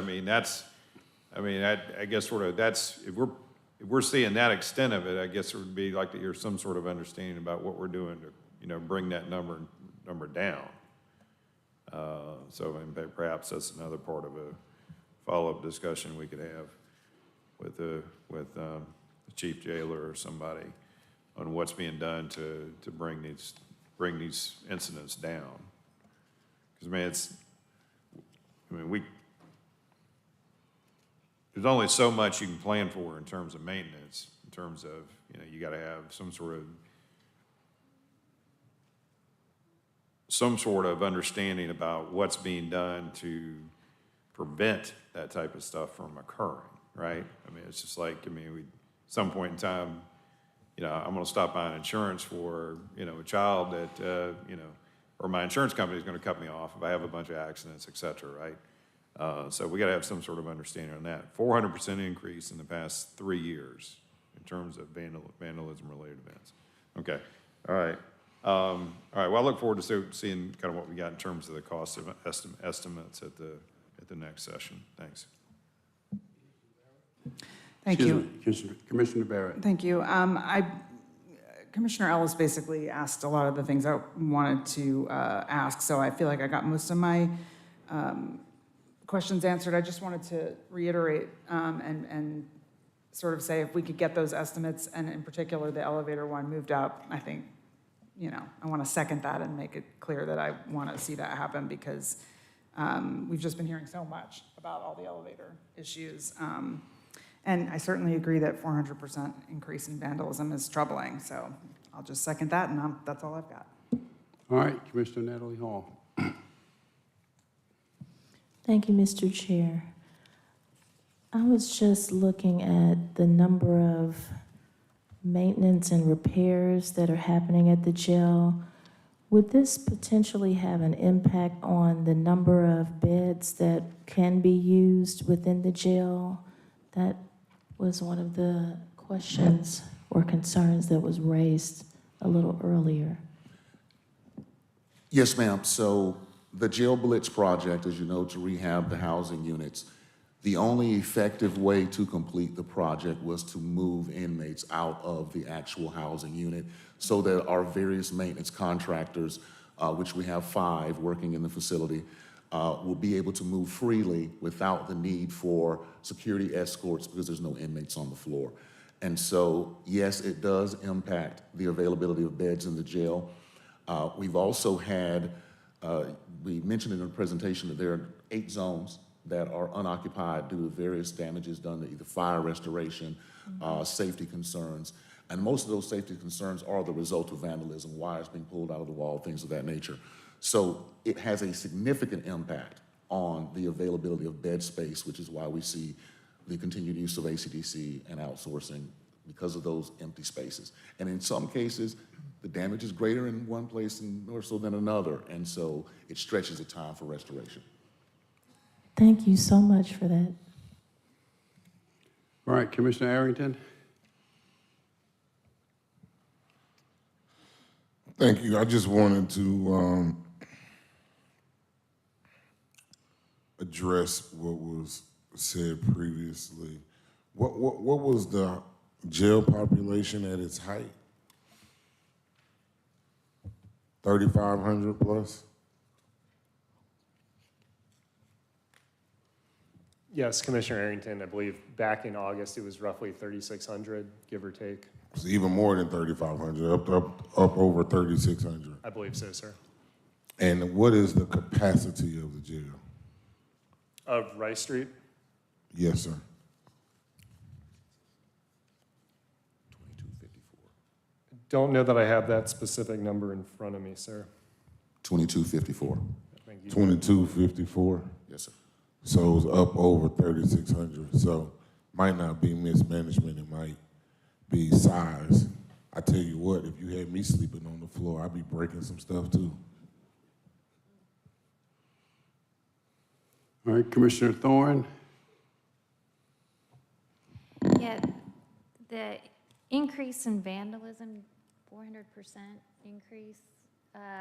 What is the cause of the increase in vandalism in your perspective? I think you have several factors that contribute to the increase in vandalism. You've already heard today the length of stay in the jail has been stretched over the last few years, post-pandemic. You also have, at times, staffing has been a challenge as it relates to being able to observe all inmates all the time. We see vandalism not only on the elevators, but I'm spending probably $40,000 a month replacing windows as inmates either break or in most cases burn, use some type of contraband to burn windows, things of that nature. We do have a solution for that. We found a new product, and our contractor that does the work as they are broken are replacing with a 3-layered system, as FYI, that we're hoping will curtail some of the damage to windows. We're actively pursuing solutions in many of the arenas where we see vandalism. to try to improve what was originally a minimum to medium security jail and, from the inside out, turn it into a maximum or suitable for a maximum security. But there are many factors that go into that. And so does that, do you feel like it's just going to be a continual, always trying to update, repair? Or can you foresee with our jail population decreasing that you kind of see that you're not having to redo and repair as much? I don't want to speak for the sheriff's office directly, but what I can say is even though population may go down, the population of the jail has transformed over the last 20 to 30 years. It was built as a minimum to medium security facility, and so we're trying to make retrofits as we go to account for the increase in the classification of violent and or gang-related offenders. So I'm a facility guy, so like I said, I can't speak for the sheriff, but I do know as I work with the sheriff's office, these are the things that we look at that lead us to understand why we're seeing the things that we're seeing over time. Thank you for that. I know you are not, you're just responding Yes, ma'am. to a problem that we have. You're not the cause of the problem, you have no control over the problem. When an inmate breaks or burns something, like we saw the sprinklers had broke last week in a tremendous amount of flooding, would you know, is there any kind of consequence for the inmates? Are they put in special kind of cells or to prevent further vandalism? So The sheriff's office will charge the inmate, generally depending upon the the extent of the damage, with criminal damage to property and potentially other charges. It just depends on from situation to situation. And then we submit risk reports and things of that nature. Ultimately, that's where our interaction in that process stops. Our job is to get the sprinkler's head stopped flowing and replaced, but ultimately the sheriff's office puts additional charges on the inmates that are responsible if they're able to determine. All right, Vice Chair Abdul Rahman. I'm just wondering, what percentage, if any, because we know operationally that you have to do maintenance, but what percentage do you have, or could you put a percentage that what would be what we would consider to be maintenance of a jail that size with the amount of inmates versus the amount of vandalism? Because I just want you to educate me. I don't know if the maintenance, how it's done, if it's done every day, depending on, the seriousness of it. But I'm trying to see or get an understanding or wrap my head around, are you rushing to do quite a bit of vandalism, dealing with vandalism issues, and the maintenance, for the lack of a better word, and please educate me, maybe being pushed to the side or maybe not a priority? Is it affecting it? That's basically, if you understand the question I'm trying to articulate to you, what amount of the vandalism is affecting, if any, of what you would call to be the operational maintenance of a jail that size? Thank you, Vice Chair. Very good question. And what I would advise you is that vandalism makes up a significant percentage of the overall maintenance operation.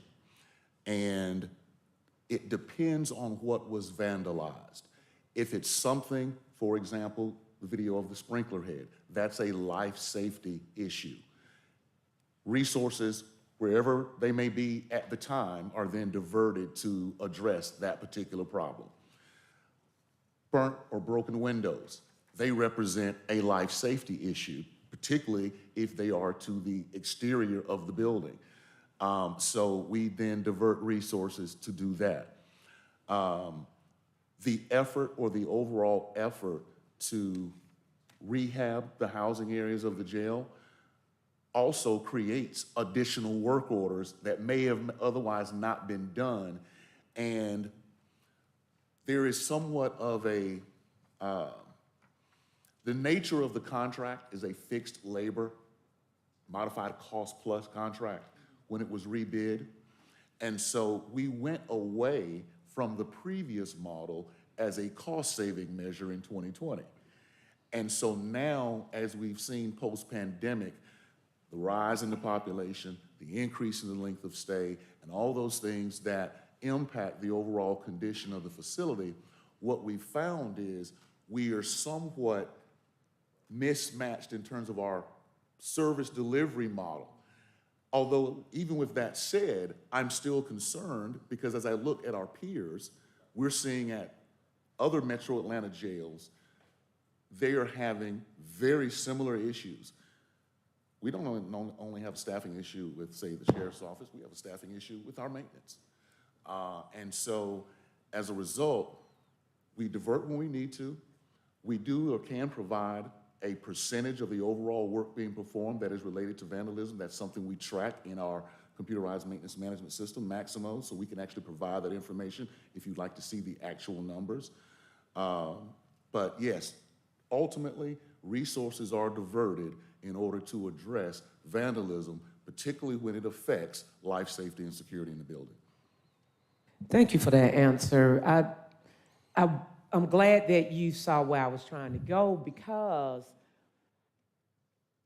we get a lot of calls, or well, in my office, we get a lot of calls that I think unfairly have you all as though you're not addressing those issues. And I don't think that you're not addressing them. I think that you just said if it's a life safety issue, it's all hands on deck. And if it's something operational, that can wait. So I'm glad that you said that for our listening audience. Thank you. All right, Mr. Manager. Yes, sir. On this discussion, and maybe the previous one as well, I think it would be helpful, and you'd be better served if we have justice partners here at the same time, because my concern is, are you getting a total picture? 2 or 3 instances when we talked about the jail inventory at Rice Street. Your point is well made, Commissioner Barrett, that number, which has been the traditional way of reporting it throughout this ORCA reporting, does not reflect, though, are beds out of service, or is there staffing to support those beds? Those are, data points, I think, that we can certainly go and try to better the reporting. But then even on this discussion, I'm concerned that we're having our facility lead talk about things that really are within the jail's purview and the sheriff's office purview. They may not share the same perspective, and quite frankly, we all probably come at it from different points of view.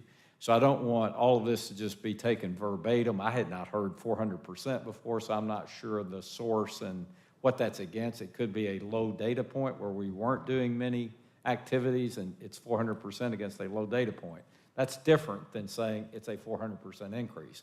I don't think anybody would argue that detainee vandalism is not a problem, the sheriff or administration, but I guess I just want to make sure that we have a total perspective, and the best way to have the total perspective is to have Colonel Clark here if we're in this discussion, maybe David Summerlin or someone else if it's Superior Court, or someone from the state court. All right, Commissioner Ellis. Dick, may I add something? Who was that? Mr. Anderson, it's Doug Schuster. Yes, go ahead, Doug. Yeah, about the 400%, I don't think I misled Joe, but in a conversation, since January 1st, when we report work order items at the jail, we add vandalism as a marker now, and it wasn't always tracked real well. So that 400%, I think vandalism's definitely gone up, but we're definitely reporting better now for the last 4 months. And vandalism exists in all jails.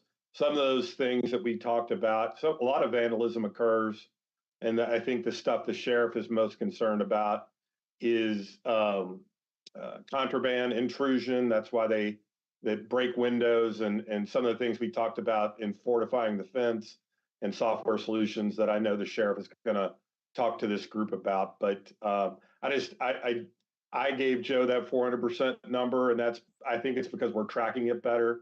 But vandalism's definitely on the rise. And the last thing I want to say is part of the Blitz project is to fortify things so that vandalism is not as easy, and that's Supermax lights and some other things.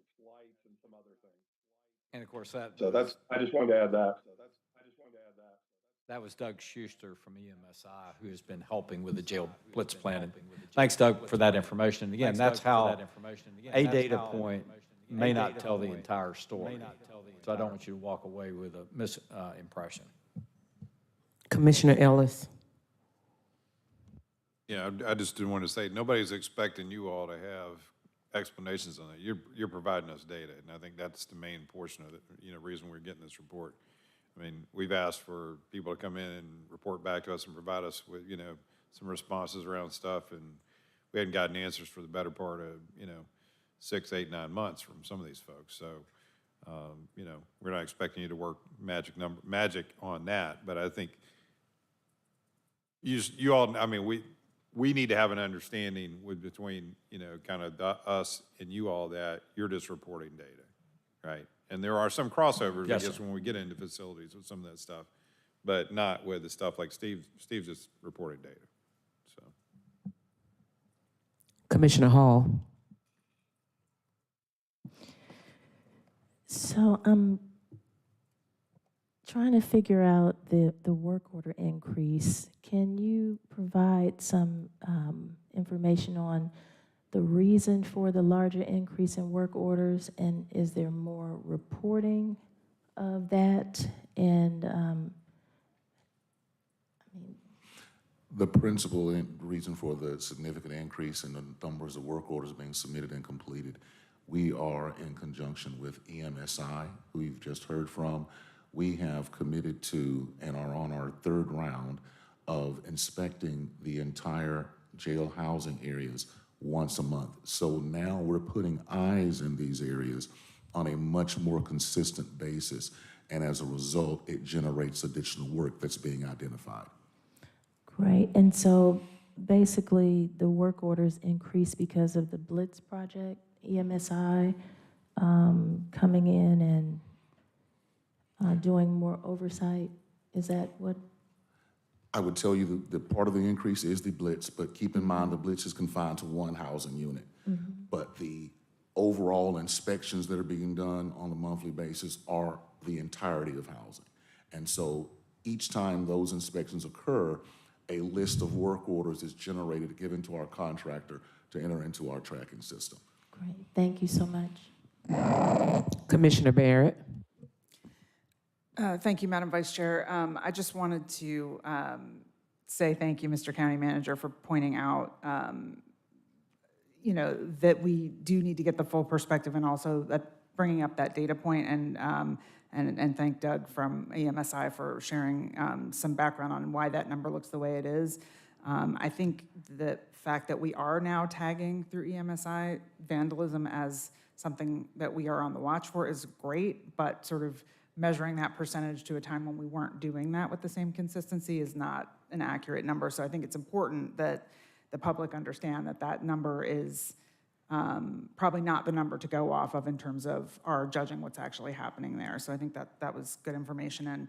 And, while I do certainly know that they're not always, all the justice partners are not always going to be able to come and give their, perspective on all of this. I do think, Steve, you're interacting with them on a more regular basis now, so you may be able to share some insight on that, on their behalf sometimes if appropriate. So hopefully we can at least get that side as well. So that was all I had.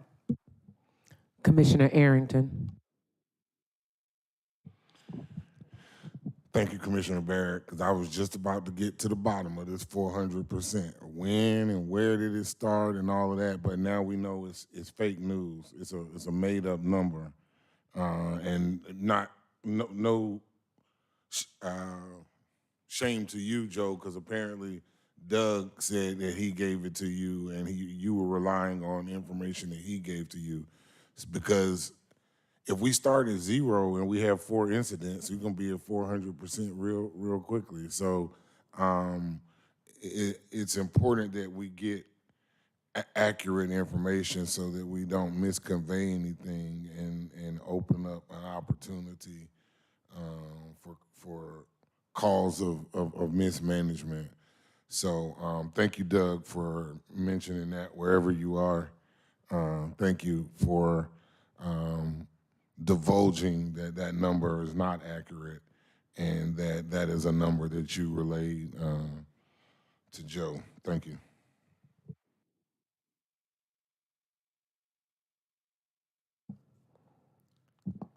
You want to call the next item, clerk, please? So, I'm sorry, No, County Manager, are you? Yes, ma'am. Unless you have any questions about the contracts below 100,000, that concludes our report. Colleagues, any of you all have questions? Clerk, please call the next item. Continuing on page 7, 240345, Finance, presentation, review, and approval of the May 15th, 2024 budget soundings and resolution as amended.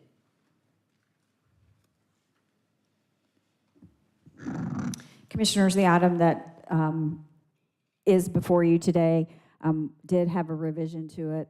We needed to add into the budget soundings the funding source for the Bear Creek Nature Center annual support as a legacy partner for the Department of Arts and Culture.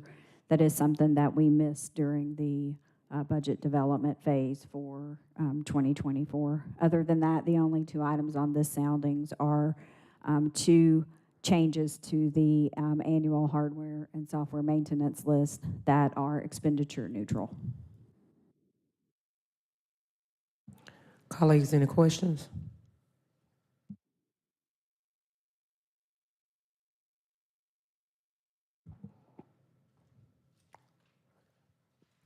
And the vote is open.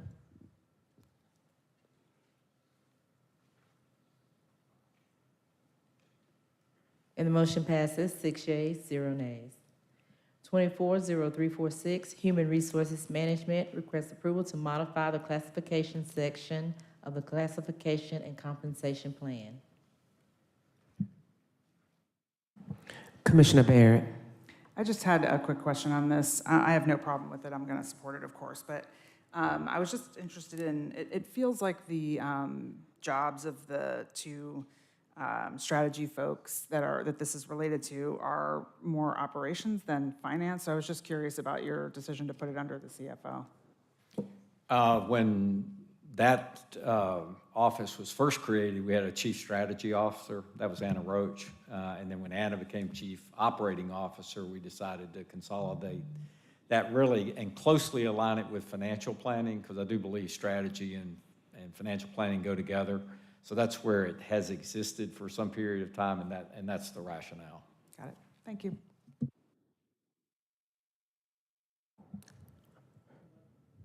And the vote is open.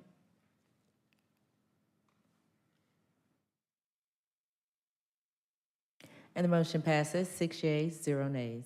240347, Purchasing and Contract Compliance, request approval of an ordinance to amend Fulton County Code of Ordinances to extend the expiration dates of the non-discrimination program from June 30th, 2024 to December 31st, 2024 to allow completion of the disparity study.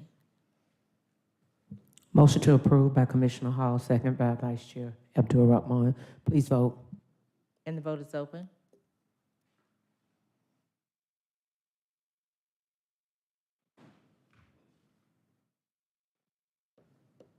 And the motion passes, 5 yeas, 0 nays.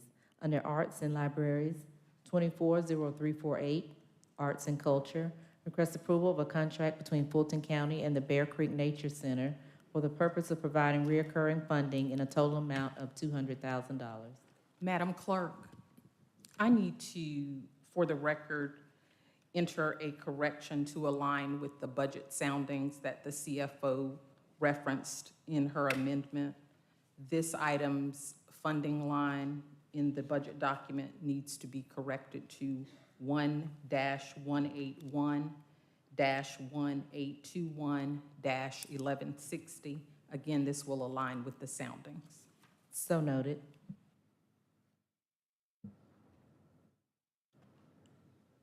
So we have a motion to approve by Commissioner Hall, second by Commissioner Barrett. Please vote. And the vote is open. And the motion passes, 6 yeas, 0 nays. Under Health and Human Services, 240312, Senior Services, request approval to increase the spending authority in an amount not to exceed $1,500,000 to provide transportation services, ride sharing to eligible Fulton County residents age 60 and above. Motion to approve by Vice Chair Abdul-Rahman, second by Commissioner Hall. Commissioner Barrett, you do have the floor. Thank you, Madam Vice Chair. I have a question because this was held because we heard two items together last time. This one, 0312, along with 24-0311. And at the time when we discussed this last meeting, there were about maybe 4 statements in which, I think 3 in which Ladisa, and then one where you, Dr. Rochelle, said things about providing more information, providing certain breakdowns, providing costs of things. But then we got a memo dated May 6th related to 24-0311 that says that the agenda item will be removed from future Board of Commissioners meetings. Additional time required to research the board discussion item and determine how likely the program will reach its anticipated ridership projections. And then it says the agenda item may be brought back at a later date. So my question as it relates to this item is, this is the 1.5 that we had already approved, which I'm fine with. But if we don't bring back 311 or some version of it, we're going to run out of money before the year is over, correct?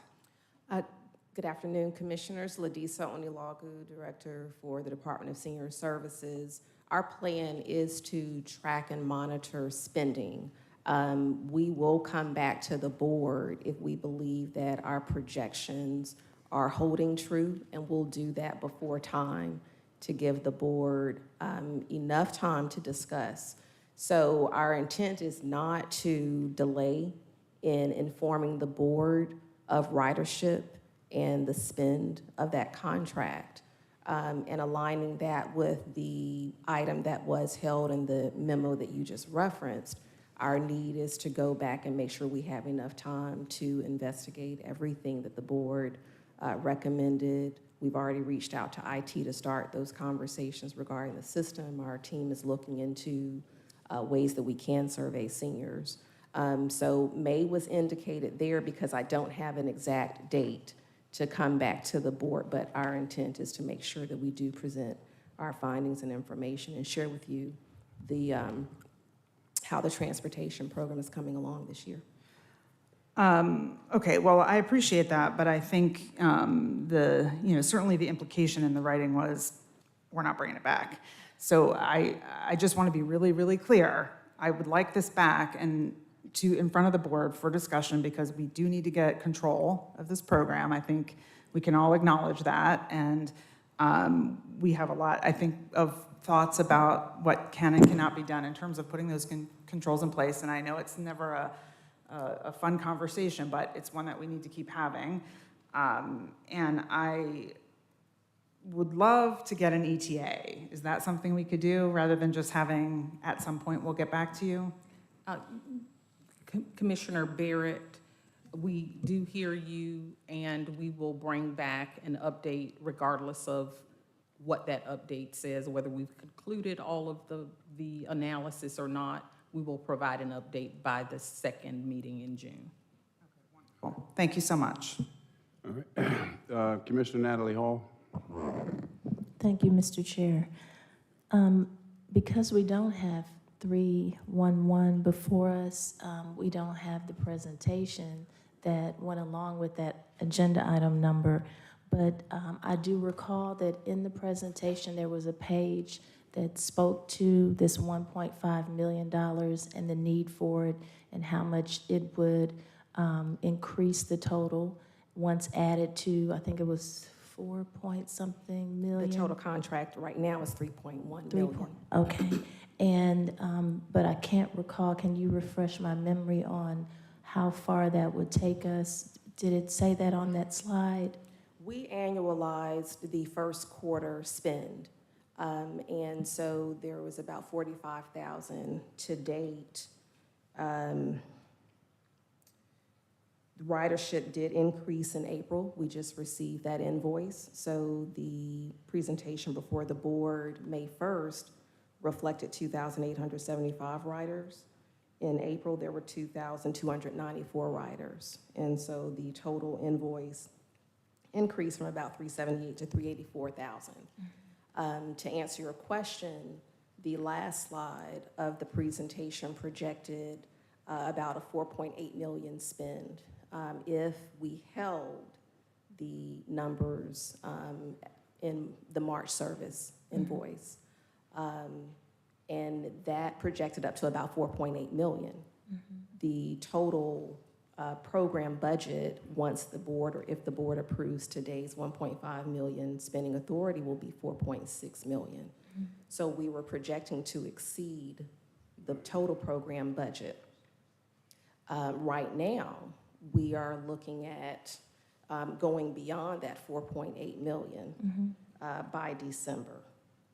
And so we will, we didn't have an exact month. I'm thinking probably October, mid-October, early part of November, we'll probably exhaust, to Commissioner Barrett's point, and then Dr. Rochelle's affirming that we're going to present back to the board the second meeting in June. We'll be able to give you a better timetable. And then we'll also have the May service invoice by the time that we present to you to give you some better numbers on our projections. That's good. And one of the things I did ask for during the last meeting was your sliding scale. I didn't see it as of last night. Can you provide that to me, please? You said you already had something worked up as it relates to a sliding scale. Yes, ma'am, we'll get that to the board. All right, thank you. And I was just looking at all of these current contract history and all of the amendments. We have made a lot of amendments from 2021 until present day. And some were even more, look like there's some that were even more than what we're approving today. So it'll be good to get that presentation before us. Yes, ma'am, we'll do that. We do have the presentation pulled up from the previous meeting. If there is a specific page you would like to reference now. I was referencing that one right there. Yes, ma'am. Yes. The other question or request that you made for the sliding scale information was from a previous presentation, and again, we'll get that to you. Thank you so much. And the entire board. Thank you. All right, Commissioner Arrington. Thank you. So I want to make sure I'm clear. The 1.5 you think would get us through October or November? I believe Potentially. so. Potentially. However, based on the recent invoice that we just received, it is higher than the prior month. So we're going to continue to track. So how much have we spent for this year?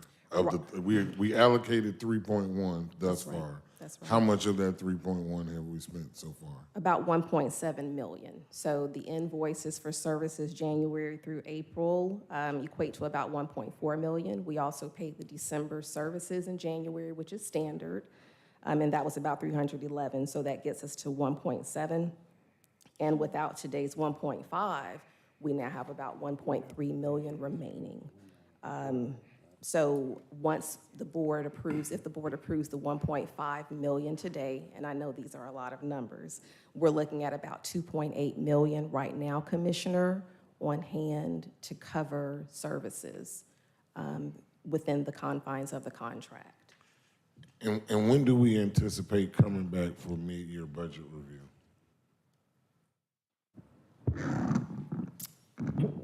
We typically do that in August.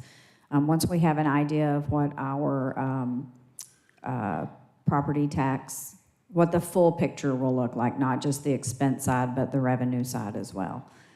So we typically would do that in August. Commissioner Arrington. Okay, so the 1.4 remaining from the 3.1 may or may not be enough to get us through August. So we need this additional 1.5, but if in August at mid-year budget review seems like the ideal time to, if we don't do it sooner than that or get information back sooner than that, the ideal time to reevaluate. And obviously if we get the information back at the second meeting in June or even in July, make adjustments at that, because I think even minor adjustments, $1 more per ride or $2 more per ride, could have a big effect on allowing us to extend it through the end of the year. So, yes, I will anxiously await that information in June. Thank you. Okay, it sounds like we don't have a choice here. I mean, as I said a couple of years ago, we say we love our seniors. This is where we prove it. At that $1 per ride, what's coming back is, I guess the proposal would be $4 per ride. But this buys us a little more time for this year to keep our $1 promise, correct? Although it may not be enough. This 1.5 was approved in the We may need more, budget. but let's show some love to our seniors that we say we do. So I'll be supportive of this. All right, Commissioner Ellis or Commissioner Arrington? No, but just to really we've already approved this in the Correct. budget. This is just for contractual purposes. Correct. So, all right, this is not new grant. All right. Correct. All right, anything else? Let's vote, please. And the vote is open.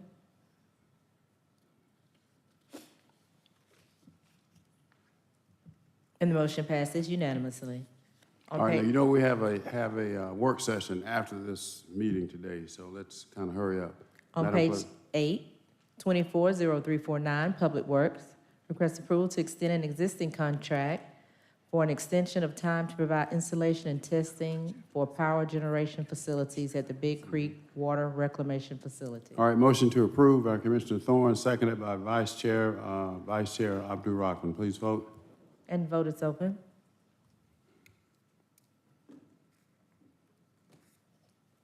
And the motion passes, 6 yeas, 0 nays. 240350, Community Development, request approval of the 2024 Consolidated Community Services Program Evaluation Committee's recommendation in the amount of $5,613,958. All right, motion to approve by Commissioner Natalie Hall, seconded by Vice Chair Abdul Rahman. Commissioner Hall, followed by Commissioner Barrett. Thank you, Mr. Chair. So I'm going to, it doesn't have a page number, but the title says 2024 CCSP eligible applicants unfunded, funding exhausted. And it says the total to fund these people, these organizations that were eligible but not funded because the funding was exhausted is $225,000, is that correct?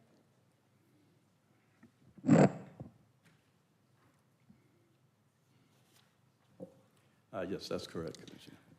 So it would only take $225,000 to fund 9 additional eligible applicants through this grant program. That's correct. Let me back up. Stan Wilson, Department of Community Development. That's correct.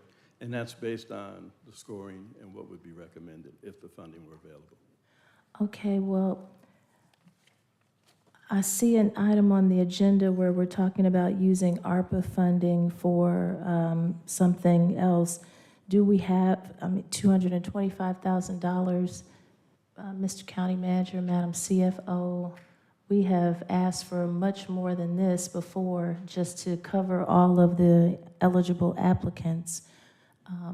We've asked for, I remember, over $1 million before. From our ARPA resources, currently all of our ARPA resources are allocated to other projects. We can certainly go back through the allocations and see if there's anything that could be moved around, but all of our ARPA resources are currently allocated. Okay, so that answers my question for an upcoming item that is referring to ARPA funding. So do we have $225,000 within the budget that we can allocate toward funding these eligible applicants who did not get funded because the funds were exhausted? We still have funds remaining in our soundings contingency for emergency purposes. We don't yet know whether or not we'll need to rely on any of those items to cover any of the expenses associated with the cyber incident. But we do have money in our soundings contingency fund.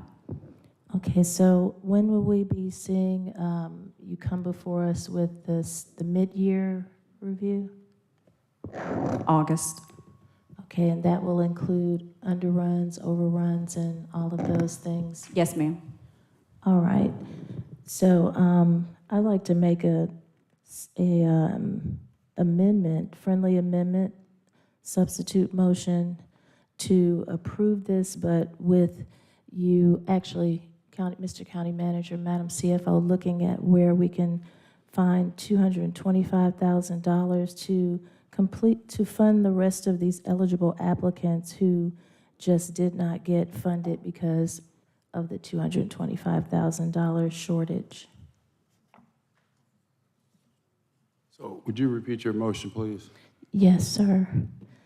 I'm making a friendly amendment to my substitute motion to my motion to approve, asking that the county manager and Madam CFO look for where we can pull the $225,000 so that we can fund the remainder of these eligible applicants. We have asked for much more in the past over the years. Is there a second?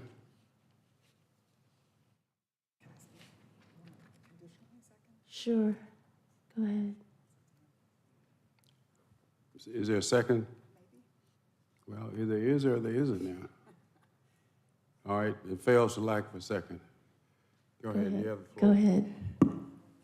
I'm on board with what you're getting at here, Commissioner Hall, and I was just going to try to add to it, which is why I wasn't ready to throw in the second. That's fine. But my proposal would be that we take the $225,000 out of the remaining $750 that was also set aside in CCSP, but earmarked for veterans programs in particular, because my reading of this is that we set aside $1 million for veterans programs, but we didn't actually get applications for it.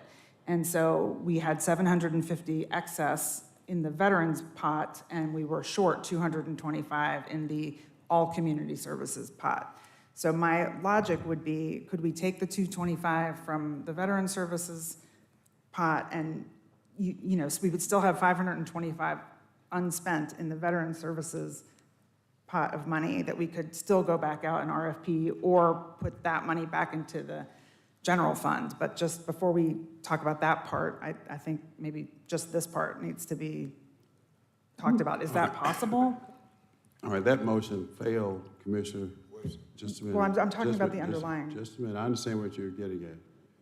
Go and continue. Well, so I can make a substitute motion for that, but I'd love to have some conversation about it before we figure out what the best move here is. I'll second your substitute motion. All right, let's vote on the substitute motion by Commissioner Beck. She What else? wanted, Just she a- wanted her just a question minute, just a responded minute. to. Just a minute. Sure. Okay, so if it's going to be a substitute motion, then I'm not sure what the right answer is for the remaining 500. What I'm saying, or the remaining 525, I'm saying I think it would behoove us to give the 225 to the 9, I believe it is, organizations that were eligible but unfunded because we were out of money, correct? From that 750 that didn't get applied for, essentially under the veterans amount, which would leave us with 525, is that right, in the veterans? That's correct. Okay. So my question, I guess, to the group is it the right move for us to have a second RFP for the veteran services money when we didn't get applications in the program at the outset? And, you know, I'm not sure that it makes sense for our staff to spend time sort of going out looking for organizations to give money to when we put out an RFP initially and we didn't get a response. So, you know, I don't know if we need to advertise the veteran services part better next year or if it makes sense to go back out with the RFP. And I would like to have my colleagues' feedback before I finalize this substitute motion, which I hadn't actually made yet. But I would love to hear what other people's thoughts are because I think this is worthy of group discussion. All right, we're complicating something that's really simple. Vice Chair, you have the floor. They've gone through a process. We know it was, and we ran out of money. That's it. Vice Chair? Yeah, in Military Appreciation Month, I'm sorry, I can't support pulling anything from the veterans. I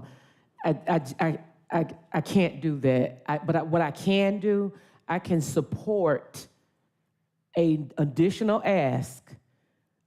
If they can find the money, find it. If they can't, they can't. I think we do a disservice when we, for whatever reason, ask our county staff to do something, and then when they do it, we say, well, no, we don't want you to do it. So let's be fair. And this is my opinion. You know, you can agree with it or not agree with it. But at the end of the day, we are steward of taxpayers' dollars. So to add money arbitrarily on the floor, knowing that the county staff has told us that that money is there, is not being a steward of the taxpayers' dollars. However, since we are talking about 9 organizations, I will support an additional ask to go and find the money. If the money is there, fine. If it's not, do not tie that to this because you are doing a disservice to the Fulton County taxpayer when you say, well, we don't have it, then we do have it, then maybe the veterans have it, let's take it from the veterans. I can't support that. That's dysfunctionality in government. And so, and here again, this is my opinion. Not to throw anybody under the bus, this is clearly Vice Chair Commissioner Khadijah's opinion. However, if we ask the county staff to do something and they come back with a recommendation, we should accept that recommendation. If we're not going to accept it, then we need to task them with a different task. So I'll support this in this form, but I also will support an additional ask of them going back to look to see if they can find the additional 200 and plus the additional amount for the 9 organizations. All right, Commissioner Arrington. Thank you. I guess this is really a point of order before I get to my substantive comments. One, Commissioner Barrett said she didn't actually make a motion. 2, I actually seconded Commissioner Hall's original motion. So I don't know how that got removed from the system after I seconded it. But nonetheless, I am supportive of giving the additional $225,000 to for the 9 organizations that were eligible. I certainly do not like, for lack of a better expression, robbing Peter to pay Paul. I don't like taking money from the Veterans Program in order to fund this additional $225,000. Madam CFO, you know where the bodies are because you hid them. You hid all the money, so you know where it is. So find that $225 and don't take it from Veteran Services, please, ma'am. All right, Commissioner Barrett. Okay, I just want to be 1,000,000% clear. I'm not asking to take money from Veterans Services. There was $1 million earmarked for Veterans Services programs that were going to apply for it through the CCSP RFP that went out. Is that accurate? That is correct. And what we did, and it's called consolidated because we added Veteran Services into one RFP. Some of the agencies that previously applied under veterans applied in different categories. For example, an agency that serves seniors, which included veterans, they applied for the seniors category under the CSP. Okay, so I'm not saying we should take money away from any existing Veterans Service group or any existing Veterans Service program. What I'm saying is there was $750,000 that was not applied for and is sitting there unspent. That is where I was suggesting we take the money from, not from any existing Veterans Services group. That said, this is not a hill I'm going to die on, so if nobody wants to, move that money around in that way, that's okay with me. I support the 225 to the 9 organizations. So I don't know how you want to, Commissioner Arrington and Commissioner Hall, go back to motions and whatnot, but I support it as well, so. All right, Commissioner Ellis. Yeah, Mr. Chair, I do tend to agree that we're overcomplicating this. And also, I agree with Commissioner Barrett, if we were going to look to fund these, it should come through this other pot. We ran the RFP, we got the responses. We got an excess 225 that's eligible. We don't have any responses on the other. You sort of commingled, which was different than the way we ran it last year, correct? Correct, and that was Right. part of the request. So I think there's an opportunity there was some confusion for that. So I think if we are to fund it, those additional 9 entities, they should come out of that $750,000 that'll remain or so. Commissioner Arrington. But, I'll say this, so, I'm either supportive of what's before us here or a concept like that, but not to go find another 225 somewhere else. It was somewhere we didn't even budget for. It doesn't make any sense. All right, Commissioner Arrington.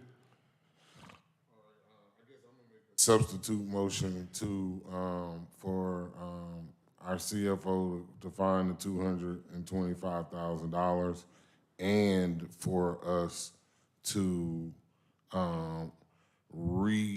put out the RFP for veteran services for the 700 or whatever is left, as we did last year, because obviously that complicated people applying and being able to get both this year.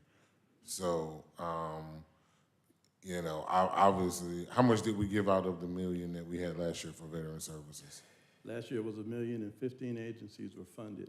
I do want to point out that we didn't give an opportunity to apply for both. We did want an RFP to avoid that situation from happening.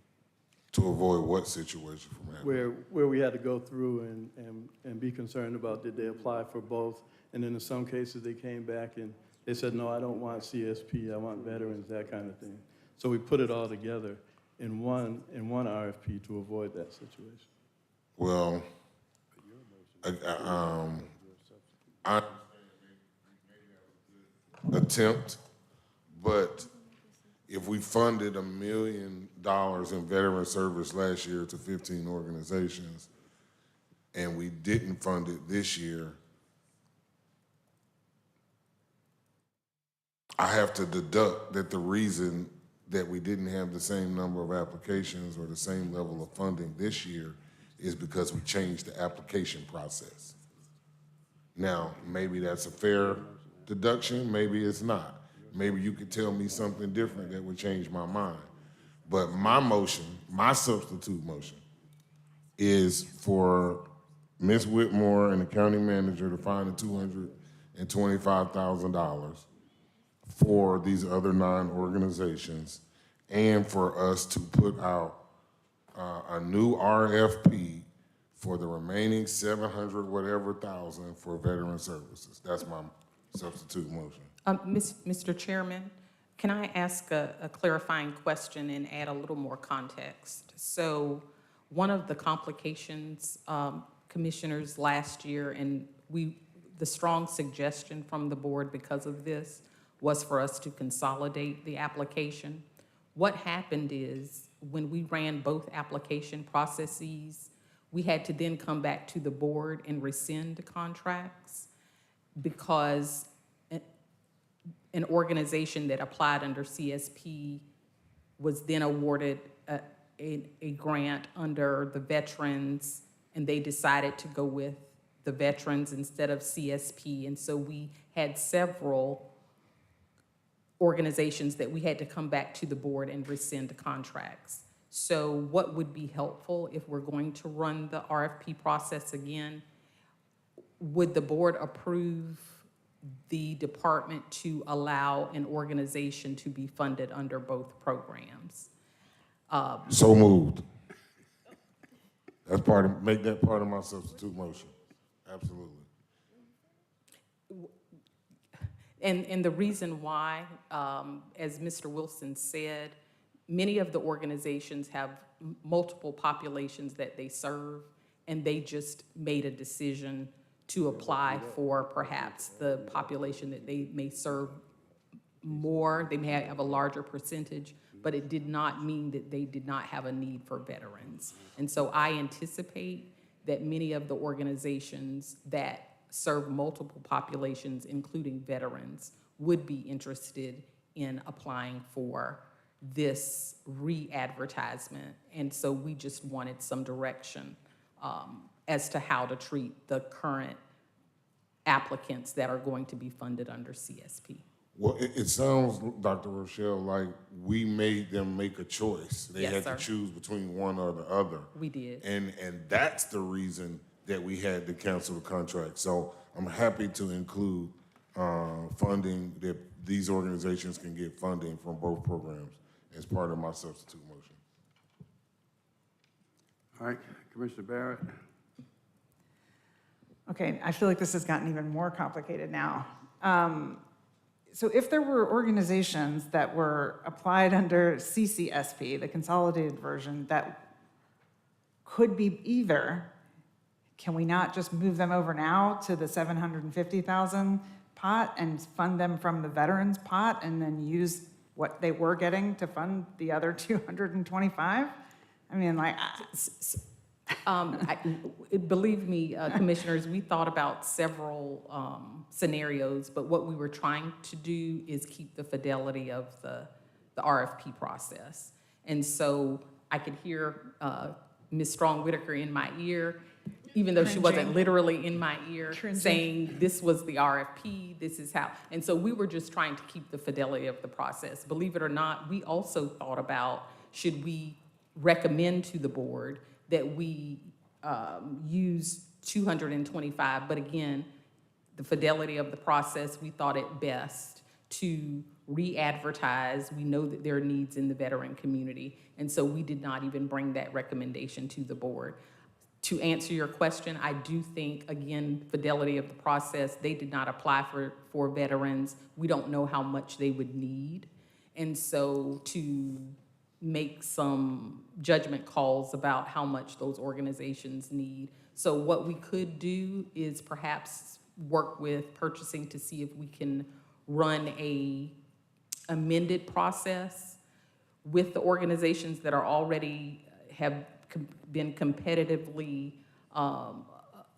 bid. Can we run some amendment to re-advertise among only the group of organizations that are already, but we'll work it out. But the bottom line is, I don't believe that we would want to just award additional funds. I think we need some sort of process that we can defend with the board.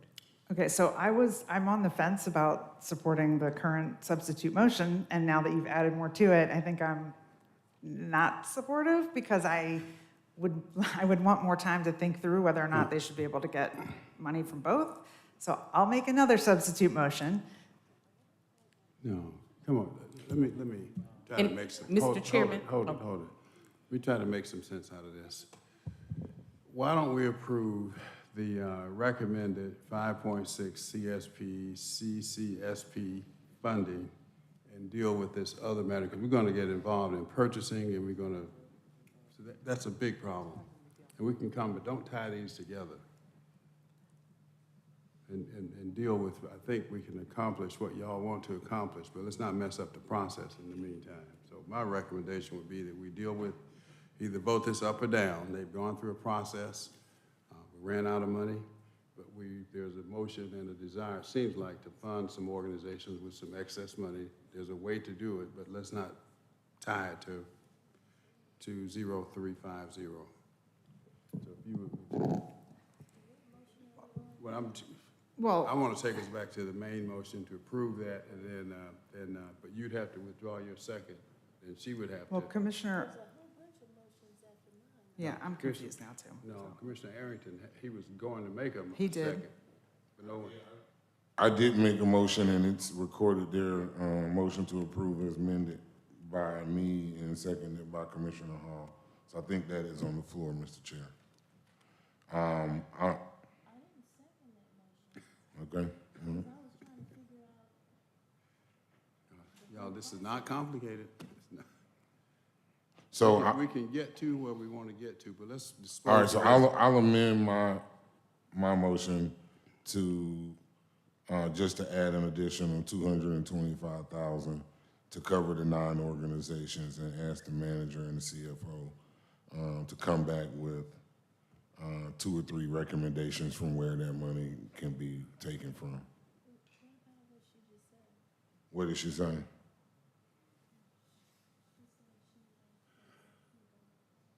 Well, the RFP going back out, I believe, is in reference to the $700,000 that's left over for the Veteran Services Program. Yes, sir. Right now, my motion is to approve the $5,613,958, and to add an additional $225,000 for the other 9 organizations, and then we can deal with the Veteran Services separately and ask the county manager to bring that back later. All right, is there a second? Everybody understand that motion? It's the 5.6 million, and we're asking to increase that by the 250, wherever that 250 is coming from. Yes, I think it's 225, but yes. 225 will be added to this, and we don't know where that 225 is coming from yet. Is there a second for that? Is there a second? I thought that hand raise was a second. Is there a second? One more time. Is there a second? All right, that fails for lack of a second. Yeah, all right. Now, let's get back to the main motion once again. Let's approve that. So I still have the floor, no? Go ahead, Mr. Mayor. Okay, so I would like to make a substitute motion to approve the 225, as Commissioner Ellis stated, from the 500, or from the 750 remaining, and put the remaining 525 back out to bid.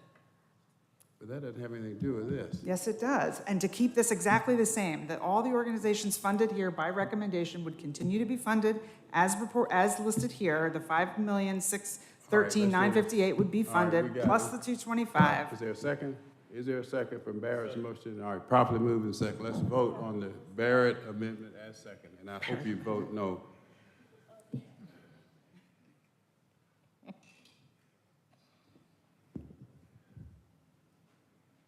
And the vote is open.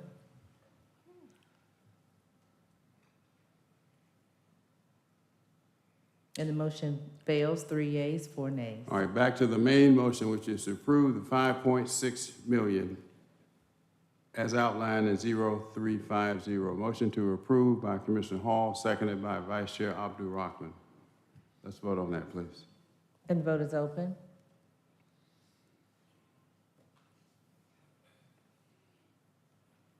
And the motion passes unanimously. All right, now, Dr. Rochelle, I think you've heard the sentiment to want to try to fund these programs, and also not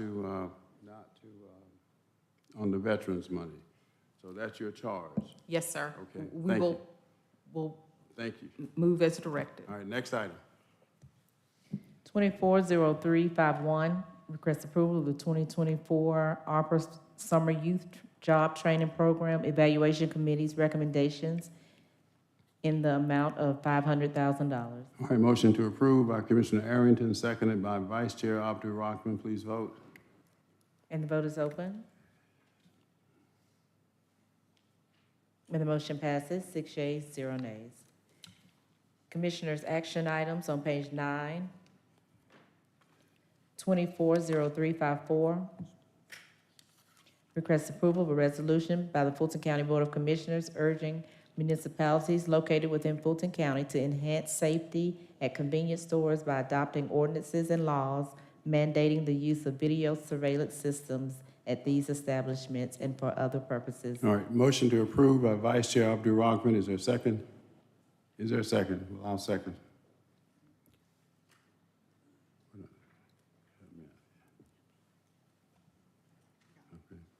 All right, Commissioner, you have the floor. Yes, I would humbly ask the support of this. This is a resolution urging the municipalities. We have seen, especially over the last, I would say 30 days, where actually individuals have had shootouts at parking lots, convenience stores, or what have you. And we have also seen that in our sister counties, individuals have been able to be aided in the quick apprehension solely based on the video. And so even though we are not mandating this, we are just asking urging to all municipalities located in Fulton County that if they can enhance their stores by making sure that they have video surveillance systems, that they're up and running, that they actually are videotaping, and if there is an actual incident, to preserve the video. I actually had some law enforcement to reach out to me and say it's been incidents where people have been shot, or cars have been shot, or attempted carjackings, and then when they go to retrieve the actual video, there is a looping of the covering of the video and it's erased,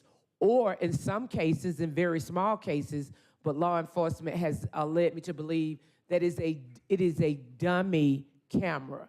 And so I would ask all my colleagues that if we are about the business of attacking crime, which we know in a lot of our establishments, that it happens in the moment, in the flick of an eye, someone will get shot, someone will attempt to shoot someone, or either carjack, and that tool of having that video present, especially within those first 24 hours, is a needed tool for our law enforcement to be able to track and apprehend. So I would ask for favorable support from all my colleagues. All right, the motion on the floor is to approve. Any other questions or comments? All right, let's vote, please. And the vote is open.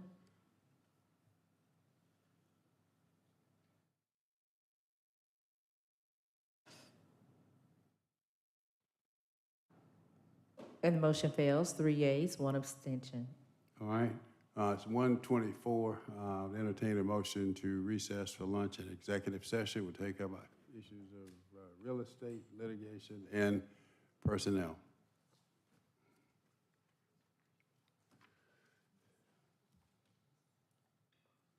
What? Oh, I'll second. All right, seconded by Commissioner Hall. And the vote is open.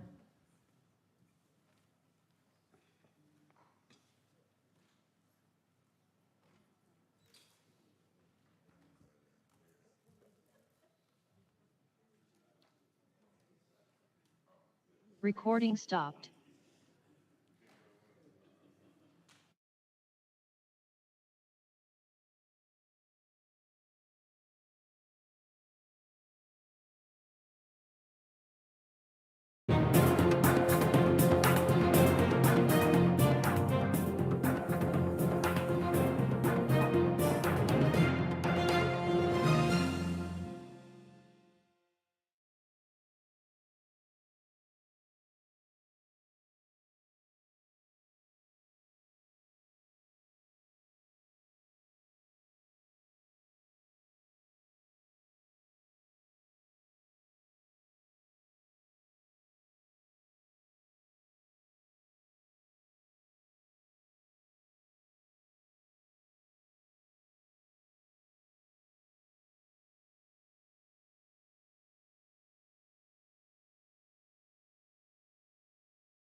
Good afternoon. Without objection, we will resume the regular order of business. Madam County Attorney, items from executive session. Thank you, Mr. Chairman. As to item number 1, is there a motion to approve the execution of a letter of intent? All right, motion to approve by Commissioner Arrington, seconded by Commissioner Barrett. Please vote. And the vote is open.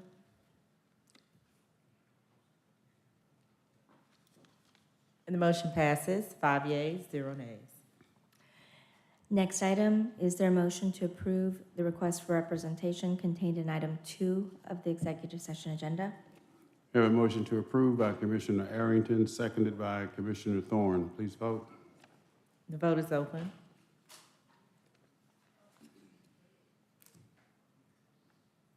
And the motion passes, 6 yeas, 0 nays. Is there a motion to approve the request for representation contained in item 3 of the executive session agenda? Again, a motion to approve by Commissioner Arrington, seconded by Commissioner Thorne. Please vote. And the vote is open.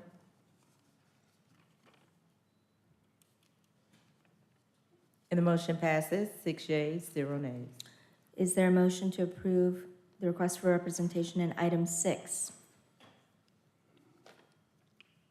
Motion to approve by Commissioner Arrington, again seconded by Commissioner Barrett. Please vote. And the vote is open. And the motion passes, 6 yeas, 0 nays. And finally, is there a motion to approve the request for settlement authority contained in item 5 of the executive session agenda? I'm sorry, excuse me. In item 9. Thank you. All right, motion to approve by Vice Chair Abdul Rahman, seconded by Commissioner Barrett. Vote is open. And the motion passes unanimously. No further action items.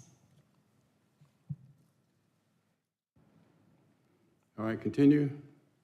Continuing on page 9, Commissioner action items 240355, request a resolution directing the county manager and the county attorney to evaluate the feasibility of utilizing ARPA funding to eliminate medical debt for qualifying Fulton County residents, to report back to the Board of Commissioners regarding the feasibility and implementation of such a medical debt relief program and for other purposes, sponsored by Chairman Pitts. All right, a motion to approve by Vice Chair Abdul Rahman, seconded by Commissioner Barrett. Just quickly, this would asking the manager and Dr. Rochelle to evaluate the feasibility of us establishing a medical debt program, retirement program for qualifying citizens that has been established in many other cities and counties, including New Orleans, Toledo, Ohio, Wayne County, Detroit, and even locally. Y'all may know of this, that one of our Hawks players, Trey Young, he put up $10,000, which was used that he turned into $1 million worth of debt relief for some citizens. And this medical debt relief has some negative implications for credit ratings, getting mortgages, loans, et cetera. So it's something that I'd like for us to consider if we find out that it's feasible. It may not be, but hopefully it will be. So that's what this is all about. Commissioner Barrett, Commissioner Hall, Commissioner Arrington. Thank you, Mr. Chairman, and thank you for bringing up the issue of medical debt. I feel like I need to sort of share that I personally have struggled with medical debt. I'm a cancer survivor, and when I experienced cancer, I was self-employed, and I had very bad insurance, and I accrued quite a bit of debt, and it was a big struggle to get through that. So I'm very supportive of us trying to work on this as an issue. That said, I do have a couple of questions. Madam CFO, you mentioned earlier, apropos of another question, whether there was ARPA money available, that everything was allocated. Can you speak to that briefly? Yes, ma'am. We've allocated our ARPA resources at this point to all the various projects. As I said, we would need to go back through those to see if there are any funds that can, at this point, be swept up and repurposed. And then, Mr. Chairman, I would just add ARPA or any other funding, including general fund. that's fair. So that's worth adding, I think, to this as a amendment, I guess, or any other Yeah, I funding. accept that as an amendment. ARPA and or any other source of funding, including general fund. And what would be the, Mr. Chairman, I guess this is a question for you. What would be the implementation of this? Is there an organization we would use to go? There are several private organizations that do this for these other localities that I mentioned. Okay, so maybe could we also add to that, that we could get some investigation? I don't know if this may be falling under you, Dr. Rochelle, about what organization we would want to use if we were able to do this.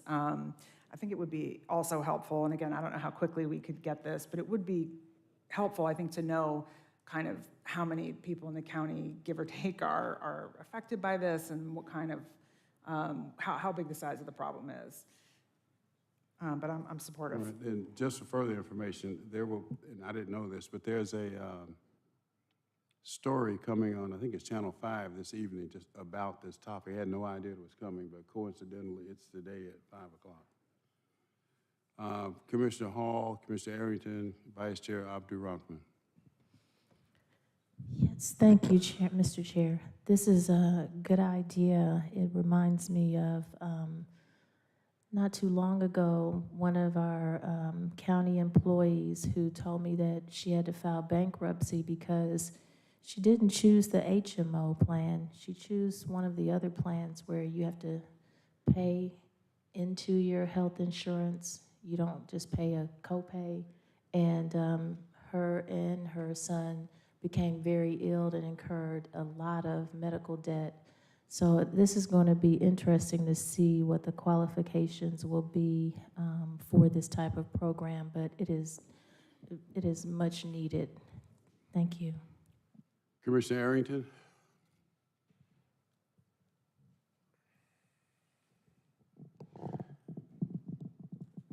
So I'm happy to support the idea of this in theory. I do want to dig a little deeper though, Madam CFO.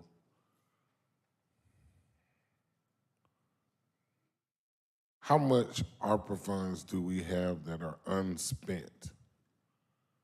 Because allocated doesn't, it means a little, but it doesn't mean a lot. Spent means a lot.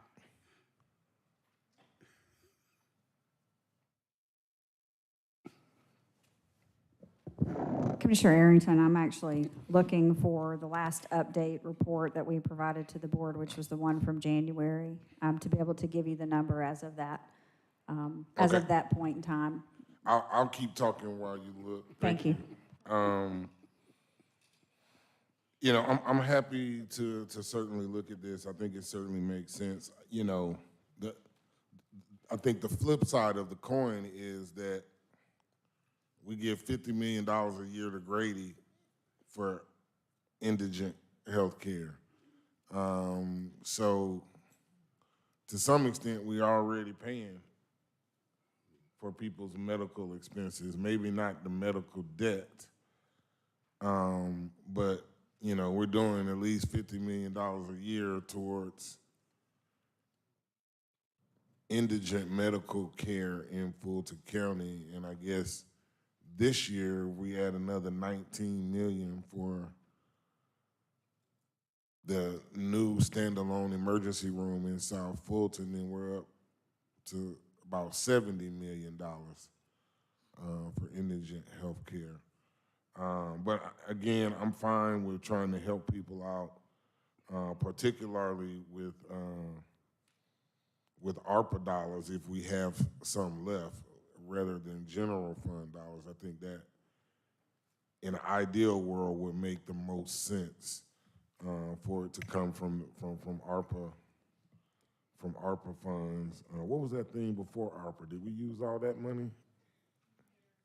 CARES, yes, sir. We Right. fully expended our CARES We obligation. fully spent all We of the did. CARES Act money. We did. Okay. All right. How much were you able to? So Hakeem has looked into the financial system, and it's about 145 million in actual expenditures and funds that are encumbered. But I do need to say that the encumbered balance does not include two recent contracts that the board has approved. That's the ERP system upgrade and the facility improvements in the government center. So when I say they're allocated, it means we've identified a purpose for them, and we've been working our way towards obligating them or fully expending them. So we do have a plan for all of our resources, and to provide resources for other purposes, we would have to go in and modify the plan. All right, and then I guess, I assume that you all will be looking. I think maybe Commissioner Barrett said this, but, and I assume that we can get this information, but what is the total amount of medical debt in Fulton County, right? Or from Fulton County residents? I don't even know. I guess maybe Grady could pull that and register that from their system as far as Fulton County residents that owe debt to them. Yeah, we probably could get the information from Grady for sure. As for the totality of medical debt that any resident of Fulton County may owe, I'm not sure what the resource is. We would look to provide that. There is probably an industry partner that has some amount of debt that we could use as a benchmark. Well, we can certainly contact the hospitals in North Fulton. Unfortunately, we don't have any in South Fulton to contact. But we can certainly contact Emory and St. Joe's and all those other ones that are in North Fulton. Maybe we can contact Wellstar. They might have some medical debt left. All right, thank you. Vice Chair Abdu Rahman. Thank you, Chairman. This issue with the medical debt nationally is an issue. And the Consumer Financial Protection Bureau states that medical debt is the most abusive debt collection tactic. Now, and I say we because I don't know anybody else's situation, but when I have calls to my office and people are looking for housing, when I have calls to my office and people are looking for employment and they have a credit check ran on them and a $500 medical debt, you can get a $500 medical debt at the local emergency room. But a $500 medical debt keeps you from getting a job. A $500 medical debt keeps you from getting an apartment. And so I just want to broaden our conversation on this as to why medical debt is burying so many of our constituents nationally. It is the most abused one. It's the one that people, I don't really need a credit card right now. I don't really need that car right now. I don't really need all these other things, but I need medical services, which means a hospital bill, which means medical debt, which means being sold off, which means affecting my credit, which means affecting my housing, which means affecting my ability to have a decent life. We have Fulton County employees here, thank God that they've been here a while, but they can't even get additional credit or even get refinanced because of medical debt. I have relatives who 2 aunts passed during COVID. And because of the type of insurance they had, they weren't able to get any kind of relief from the state because if it was a COVID death, but it ended up being medical debt because they passed away from COVID. And so I just want to, I want my colleagues to understand that there are people every day that are trying to get a job, that are trying to get a loan, that are trying to better their circumstance. And the only thing in the way of that is medical debt. And medical debt is the most abused debt when it comes to collection purposes. And so I would just ask that we look at it a little bit differently than we look at everything else. And this is why different municipalities at the federal level, they're looking at it, because you have working class people that really are trying to change their situation.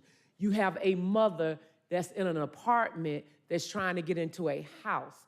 You have someone that's trying to go from a fast food job to a job at the bank. And the only thing between them having a decent wage of pay is medical debt.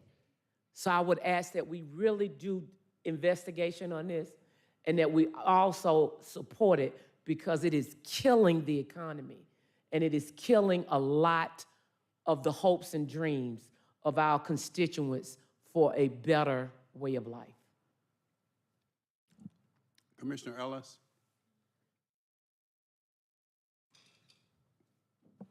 Yeah, so our two thoughts on this. Number one, I do think we generally approved what our ARPA plan funding is and what we committed to it, and I think we should stick to that. I think the concept is an interesting concept, and I don't necessarily agree with some of the intended rationale behind paying off medical debt, but I think you're really getting at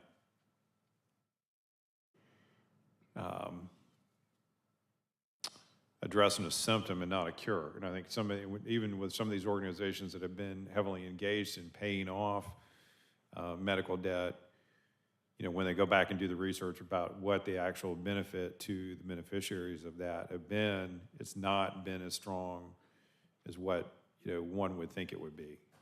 And the bigger issues are just inflationary cost around medical expenditures as a whole, some of which have been pushed up through government policy and other things that have been left unchecked. I'd rather see more of the beneficiaries of medical care. It's just economically, it doesn't make a whole lot of sense that these significant blocks of these dollars can all of a sudden, you can just be resolved for pennies on the dollar. That tells me that there's way too much cost built into the system on the front end to begin with, right? So there's this whole transparency into medical costs, et cetera. And those are really where more of the issues are, I think, that government needs to work at addressing. And these are more kind of like, they're short-term fixes, and I think they're more suited really probably for charitable organizations' work than they are necessarily local governments to be engaged in paying these off. I think government's role should be more policies that help drive down medical costs to prevent these things from ever occurring in the first place. But I mean, I'm interested in seeing, you know, what you come back with. I'm not opposed to looking at it, but I think generally speaking, we had a pretty sound plan for how we were committing to ARPA dollars, and I think we should stick to utilize the funding in that fashion. So that's my personal views. Commissioner Barrett? Thank you. I just had another quick thing. As you investigate, Dr. Rochelle, what firms might potentially be the best to work with on this, you know, I think to take into consideration Vice Chair Abdurrahman's comments and my own experience as well, that we might look at not just paying off the debt. I'm sure these firms do all kinds of different things, but also reducing the debt, negotiating on people's behalf. I think one of the really hard things for people going through this is just knowing who to call and having someone to sort of walk through the process with them, and then also credit repair and things of that nature. So if there's somebody that's providing a more comprehensive suite of services around this, I think it would be good to know if that's available or how we could encourage that. Commissioner Thorne? I agree. I mean, we did set aside ARPA dollars for certain things, and it's kind of, we agreed on that, and now this comes down the pipe. I certainly would support it if we happen to have extra money lying around. But I believe we can't be everything to everybody, or else we'll be canceling school debt, we'll be the catch-all for everything. So if we have ARPA dollars, I'm sure there's some college students that, they were affected during COVID and they want us to pay their bills too. So we just can't be everything, unfortunately, to everybody. I believe in empowering nonprofits to do the work. I wouldn't mind, maybe there's a veterans agency that's helping paying off debt for veterans, and we have $750,000 that we could, help them get started. Or I definitely don't think we should develop a program, because when we were talking about setting up a structure based on income, we don't know the incomes. We don't know for us to set something up that we're having to evaluate incomes and all of that, and who would be eligible and who wouldn't be. It would just be a nightmare unless we can find a nonprofit that we can enable at some point. Just my 2 cents. Commissioner Ellis?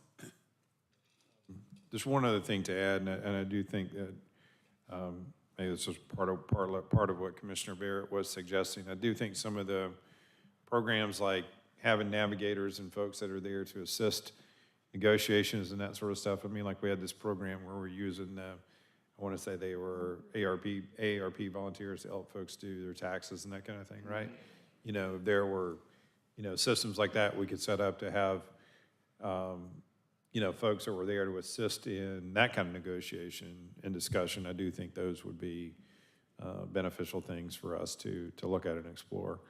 And then while we're on the topic of healthcare, and I think in terms of transparency, and I since some of you all included all of y'all on an email on this, while we had this public announcement that took place by Grady that self-pronounced that we were committing a certain amount of funding for a facility. That is not a discussion that has been had publicly at this board level, nor has been voted on.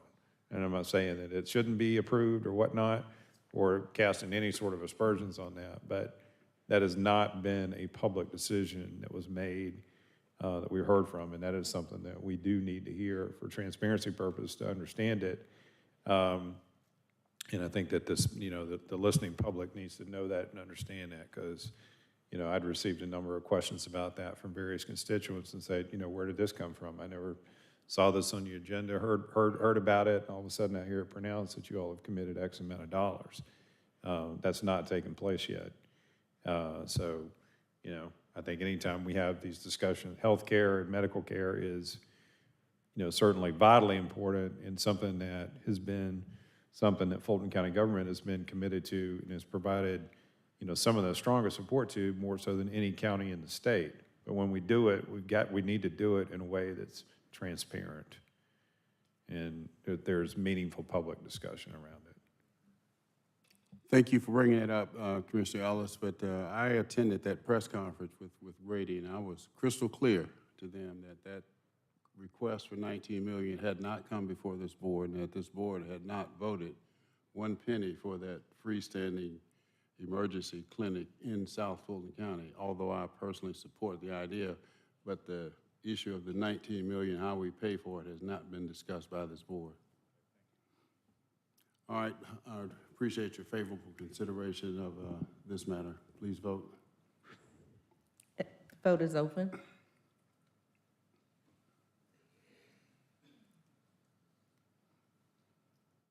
And the motion passes, 6 yeas, 1 nay. Next item. Commissioners' presentation and discussion items, 240356, Fulton County Jail Facilities, Senate Committee presentation, funding mechanisms, next steps regarding potential new refurbished facilities, sponsored by Commissioner Ellis. Thank you, Madam Clerk. And I think I had shared with you kind of like the Senate presentation, and I know, Mr. Manager, I think you had done like a two-pager or something like that too, right? So I don't know which one we're putting up, but there's sort of just two pieces to this. Number one, I thought there was some really good detail that was shared in that Senate committee hearing that I think is worth sort of sharing for public purposes, so people understand sort of the full picture of this. And then number two, one of the major planks that we had in our legislative proposal, or our legislative package, was the concept of putting forth potential ask for a sales tax referendum to help support funding of new jail facilities. And it's clear from that discussion that there is very basically no legislative support for a fractional sales tax. We also have had extensive discussions all throughout the course of last year, hearing back from this feasibility study, et cetera, about what we would do, what next steps were around a jail facility. And I think, I suspect that we've all received a lot of public feedback on that. I know I have. But yet we've not had any real material discussion about what our next steps are going to be this year as a board, collectively. But then, as I understand it, there has been an RFP release for a program manager for next steps, or whatever this is going to entail in terms of potential construction of a new facility. And I just feel like we have a total mismatch in terms of where we are right now. I certainly do not support, applying significant amounts of new general fund money that are going to result in raised millage rates for a new facility. We have no support for a sales tax. Therefore, I feel like, there's very little, collective support overall for building a new jumbo massive facility that's going to cost in the billions of dollars. And I think it's time for us to have a discussion that really reframes this and gets realistic about what we can do, what we can afford, and where we want to collectively move forward as a board. So that's part of the reason why I want to have this discussion today, and see where we wanted to go. And I do feel like we need to have some discussion around, do we want this RFP for a program manager to move forward, or should that be put on hold or rescinded until we've collectively, reach what we feel is like a strong consensus about how we want to move forward with this. Because I just don't, this is a real thing we got to confront, but we shouldn't be continuing to go down a path where at the end of it, it's like building heavy rail. It's not going to happen. So I guess with that, maybe if you could, Mr. Manager, if you could kind of just give us a little bit of context for what's shared. You don't have to go through this, but just, give us some rough context and hit some of the highlights on that. And then I think it'd be, Mr. Chair, maybe you want to facilitate this discussion around, how we should move forward relative to, continuing to leave this RFP out there or not. So thank you for bringing this up, Commissioner Ellis, because I'll be honest with you, I was somewhat taken aback when I saw the received the notice that the RFP for a program manager was going to be released. It has already been released, and I'm pretty sure it's not required that you have board approval to do that. But given the enormity of this effort and the cost of it, it would have made sense, I thought, to have come before the board to have gotten some direction. And I think this conversation is really overdue. And I know that my good friend, Mr. Adams, has been the driving force behind this. But the reality of it is we can all want it, but at some point, you got to pay for it. And, well, let me stop at that. Y'all want to hear the presentation? Y'all want to speak before the presentation? Commissioner Arrington and Commissioner Barrett. I'm happy to hear the presentation, but I'm ready to speak too. Go right ahead, Mr. County Manager. Mr. Manager. All right, well, two things, I think. First of all, I believe I was asked to just briefly reprise the presentation that we made to the Senate committee. And Mr. Chairman, I don't know if you want to make any comments about that before I step through these charts quickly in terms of what you had to say. This is, now, you're talking about the, before Senator Robertson's committee, right. I didn't have that much to say other than the fact that we, in my opinion, have provided the sheriff the resources that he has requested, and I talked briefly about his belief that given the fact that he's a constitutional officer, he has certain liberties, which he takes quite frequently with funds that we appropriate him after we've appropriated those funds, and there seemed to be a little bit of pushback from that on the committee. And after that, I guess the manager, the CFO, and Mr. Adams pretty much handled it. But you're correct, there is absolutely zero appetite at the state for a sales tax, which means that whatever happens, whether it's a $2 billion jail, and that's just capital, haven't talked about operational costs, it's gonna be on the burden and the backs of the taxpayers, and I just don't see taxpayers wanting to spend that kind of money on a jail to house prisoners when you got a need for, in my judgment, a hospital in South Fulton County. Not an emergency clinic, but a hospital. So, Madam Clerk, if you'll go to the next chart, which I think just summarizes what the chairman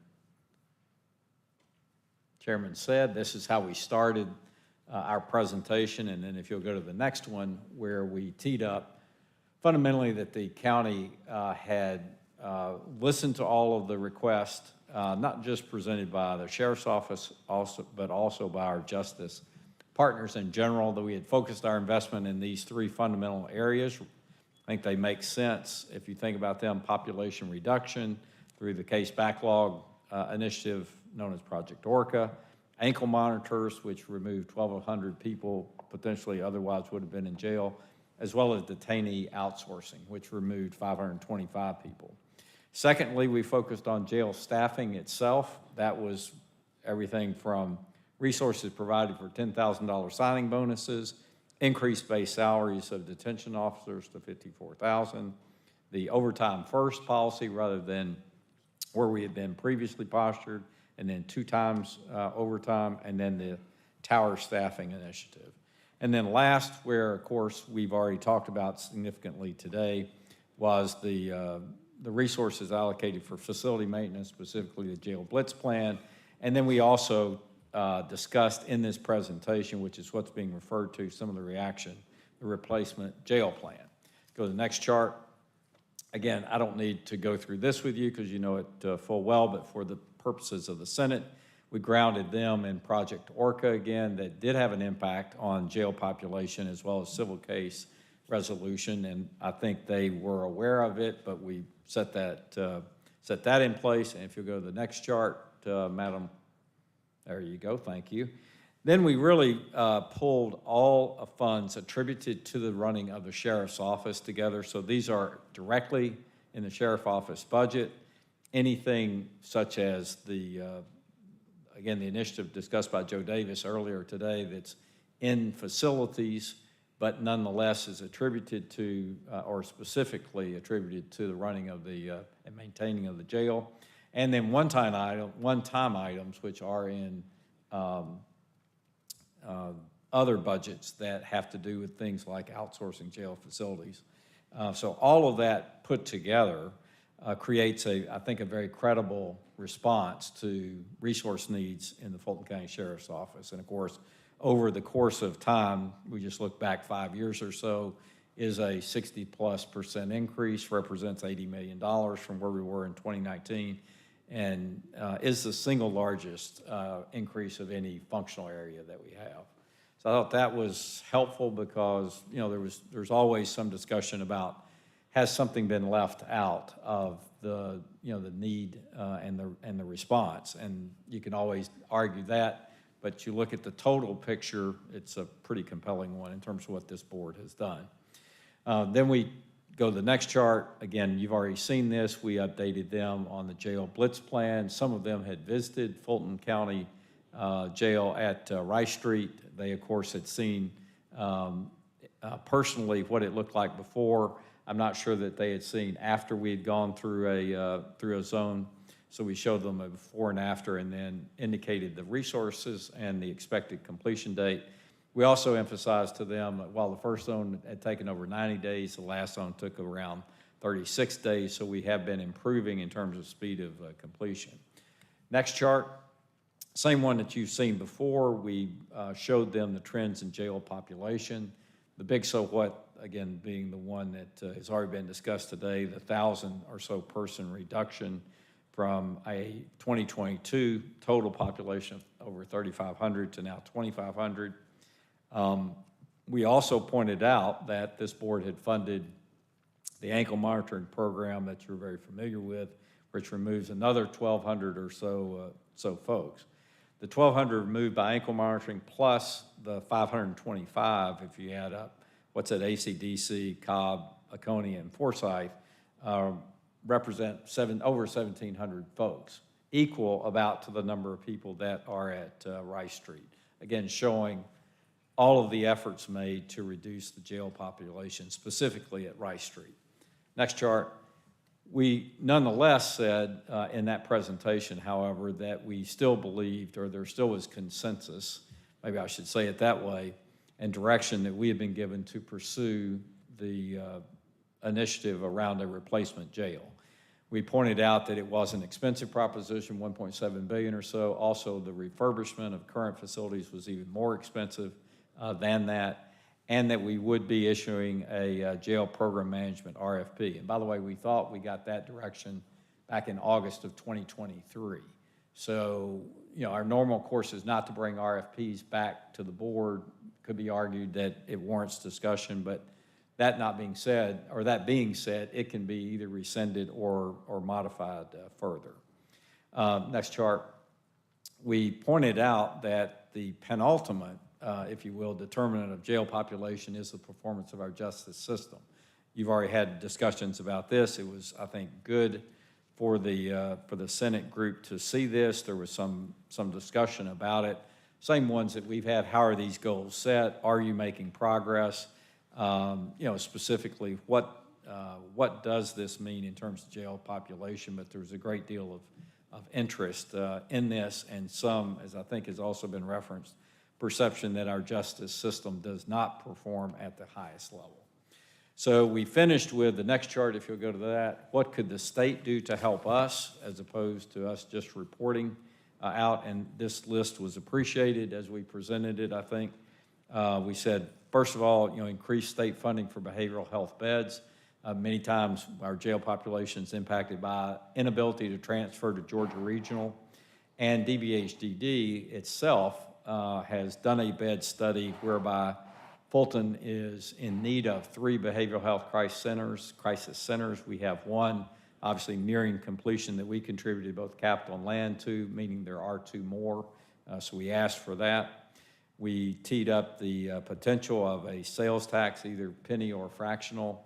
And as Commissioner Ellis indicated, we did not get any positive feedback in that room. The chair said, I'm not going to go close to that one, is basically what he said. So there was no one that countered that argument. So we did not pick up any positive support for that. We talked about the funding of additional Superior Court judges. There was some concern there about, well, what's the basis for 3? Since 3 was the number that I think went across the state, and there is a state evaluation of where additional staffing is needed in Superior Court. And quite honestly, we didn't have a formula. We just said, look, we know that additional staffing would help the throughput. 3's been the top end of this, so we're asking for that. Statewide case management standards. If you want to lift the performance, then we, of course, have studied case management, I think 5 times over with different outside firms that looked at case management standards, looked at our performance, did training. But what's missing is what's the either law or mandate that would require accountability and performance against those standards. There was quite a bit of interest in that particular initiative. They are looking at that, believe that potentially there's one system that could be implemented. I think it's in Cobb County today, as they referenced it, that could track case management performance across the state. So that one was again discussed and I think very favorably received. And then explore the transfer of available jail facilities to the county, given that we've got at least a 5-year period of time if we go from today to a replacement jail, or, and we'll present this in just a moment, if there are factors that we should consider that potentially would obviate the need for a new jail facility, then the potentially of transferring facilities to us would be welcome. ACDC was discussed in that meeting by Senator Albers in particular, with an eye toward finding a collaboration where that would be brought from the city of Atlanta to Fulton County. So, Mr. Chairman, anything else, or Sharon, you were obviously there as well. Anything else that we missed, or I don't think so. I should say. Any questions about that? I think I've. All right, Commissioner Arrington, Commissioner Barrett, and Commissioner Thorne.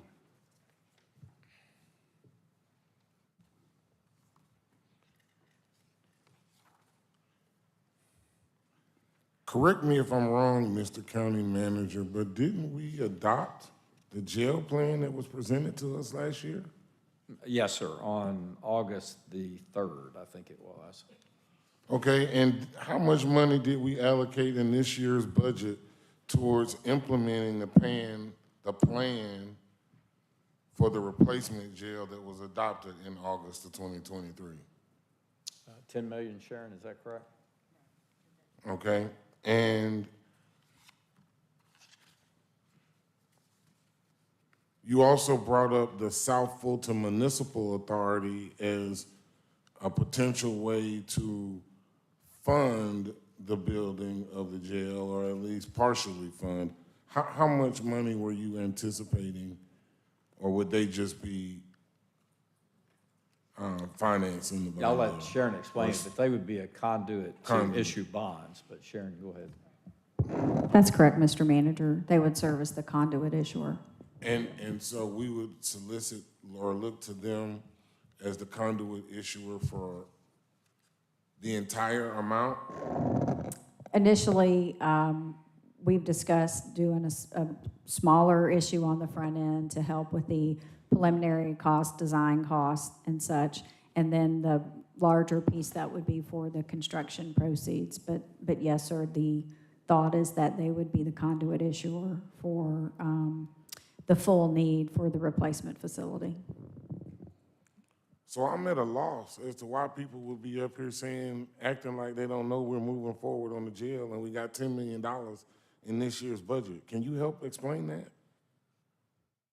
If I can use the next two charts, I can probably tee up what not necessarily the confusion is, but maybe what the issues are, which is what has remained the same since August of last year, what has potentially changed, and then it's really a discussion for you to decide, does any of that create the impetus to relook at that decision?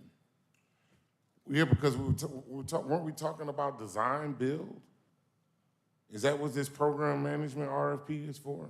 It's a little bit more complicated than that, because I think it may range from everything from a public-private partnership to all the legal, financial, and construction resources that we'll have to obtain. And the program manager, for lack of a better term, is like the overseer of that entire process, some of which we have no experience. P3 would be the most ready example of something we don't have any relevant experience in.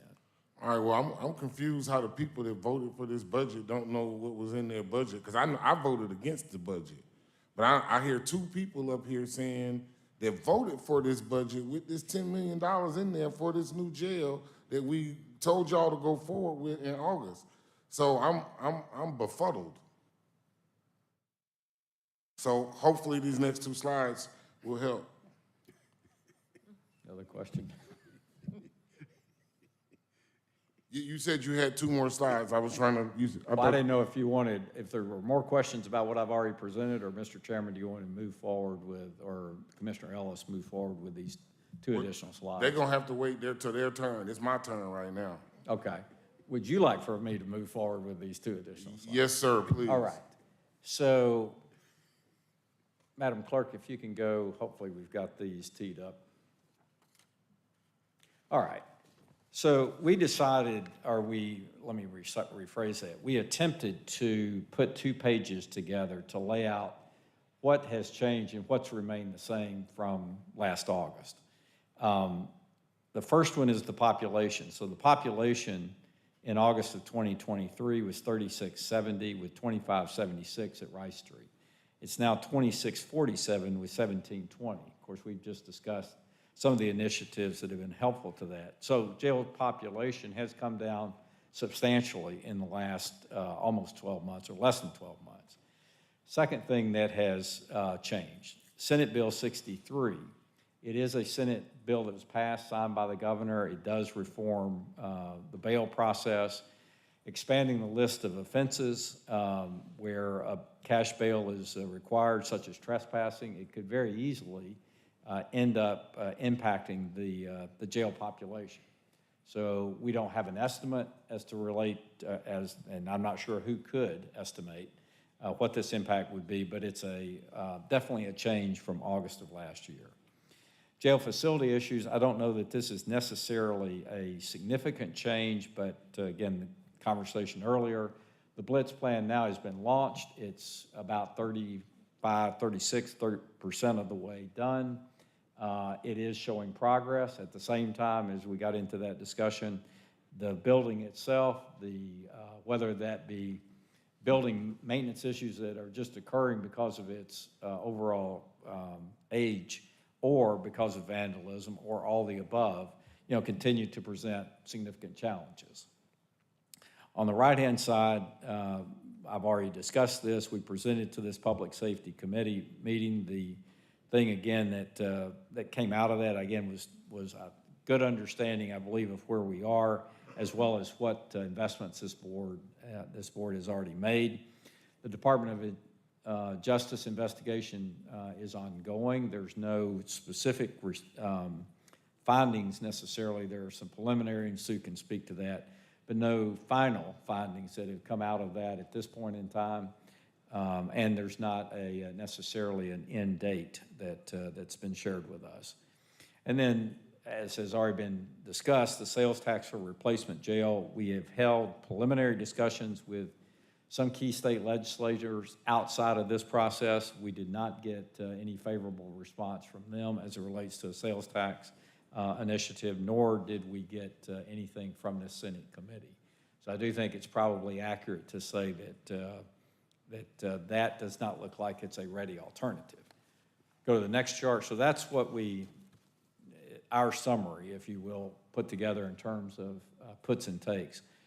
On the replacement jail, this is somewhat reprising again where we were. The findings recommendations were presented to the BOC, phase 1 on February the 1st, and then phase 2 on December the 6th. The BOC directed us on August the 2nd of 23 to proceed with planning and seeking the financing of design, construction, ongoing maintenance of a replacement jail with a projected cost of $1.68. The next steps, the most immediate next step was to issue this procurement for a program manager. We did delay that, or it was delayed, I should say, during the cyber attack and interruption while we took care of some of the basic procurement needs, and this was the first time the window was open to proceed with that. That RFP, which was issued just recently, the 13th, does include, as you see here, the following, but also includes, and we ensured that it would include, verifying and updating key assumptions and forecast in the feasibility study. So if the board wanted, and I think there was some sentiment of this over a year ago, wanted another look at the fundamental assumptions in terms of population and potential incarceration, whether or not the facility as constructed was needed and would meet the requirements, or could be done in a different way, a phased approach, or all the above. This program manager could be another firm to take a fresh look.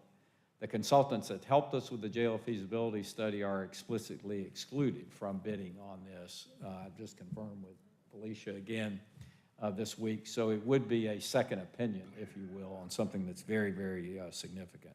So that's the, again, I think that's the best summary of what has changed, what remains the same, and then under what authority were we acting to continue to move down the path. With the most significant thing that we've done since the last time you've seen us is issue an RFP and ensure that the RFP has the flexibility in it to do another look at the basic assumption set. So I'm not crazy. No, sir. We did instruct you and your staff to move down this plan of the replacement jail. Yes, sir.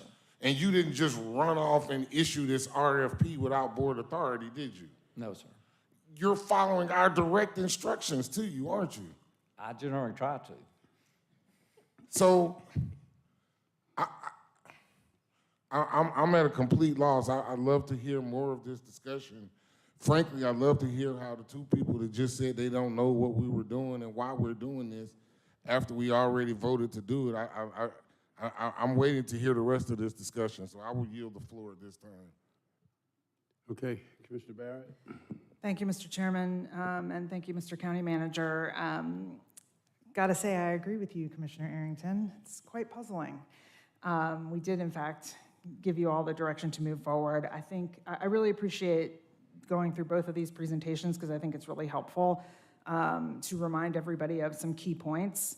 One, which I believe was in the first presentation, which highlighted the fact that the current estimate we had from the feasibility study was around $1.7 billion, but to renovate the current facility would be $2.4 billion. So it is significantly more to renovate the current building with what we knew at the time when we got those estimates. That doesn't necessarily include the things we've just heard about, like the new roof and elevators having to potentially be replaced and all of those things. So, I think that's an important thing to keep in mind as we debate again, for some reason, even though we've already decided, but why we continue to debate this is that renovating the current facility will cost more than building a new one. And it will still be too small. While we have seen a reduction in population, your second sort of large point, I believe, and you can correct me if I'm wrong here, Mr. County Manager, on the Senate Bill 63, the first point was jail population has reduced. That's great. I think something like 25% maybe from when the feasibility study was done, which is fantastic. But Senate Bill 63 has a list of something like 30 new offenses that will require cash bail, which could cause the jail population to spike again. Also, although I don't think you mentioned it, the plan for a new facility is to last another 30 years. So we're also planning for population growth and whatever is to come in the future. The current building, again, just to reiterate, was built to house 1,100 people. We doubled it up. We took cells that were designed for with one bed, put 2 in there. And so yes, now it holds over 2,200. But the current total population in the system is 2,647, is that the number?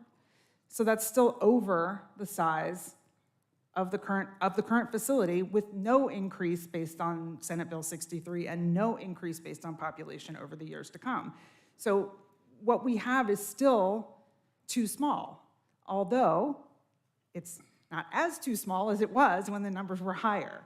I also think it's very important to point out, and I'm appreciative that you brought this up, in the RFP for program management, including the fact that it is not to be the same organization that did the feasibility study. It makes even more sense, I think, to go forward with the program management RFP because that will be a second set of eyes on the feasibility study, taking into consideration these new numbers the ankle monitoring program, Senate Bill 63, the current reduction in population, and all of that, and perhaps shift. This is why we agreed to do this project in phases, correct? So that we could continue to adjust the numbers and adjust our decision-making as we go. Is that, I'll ask that as a question. Is that correct? Yes, ma'am.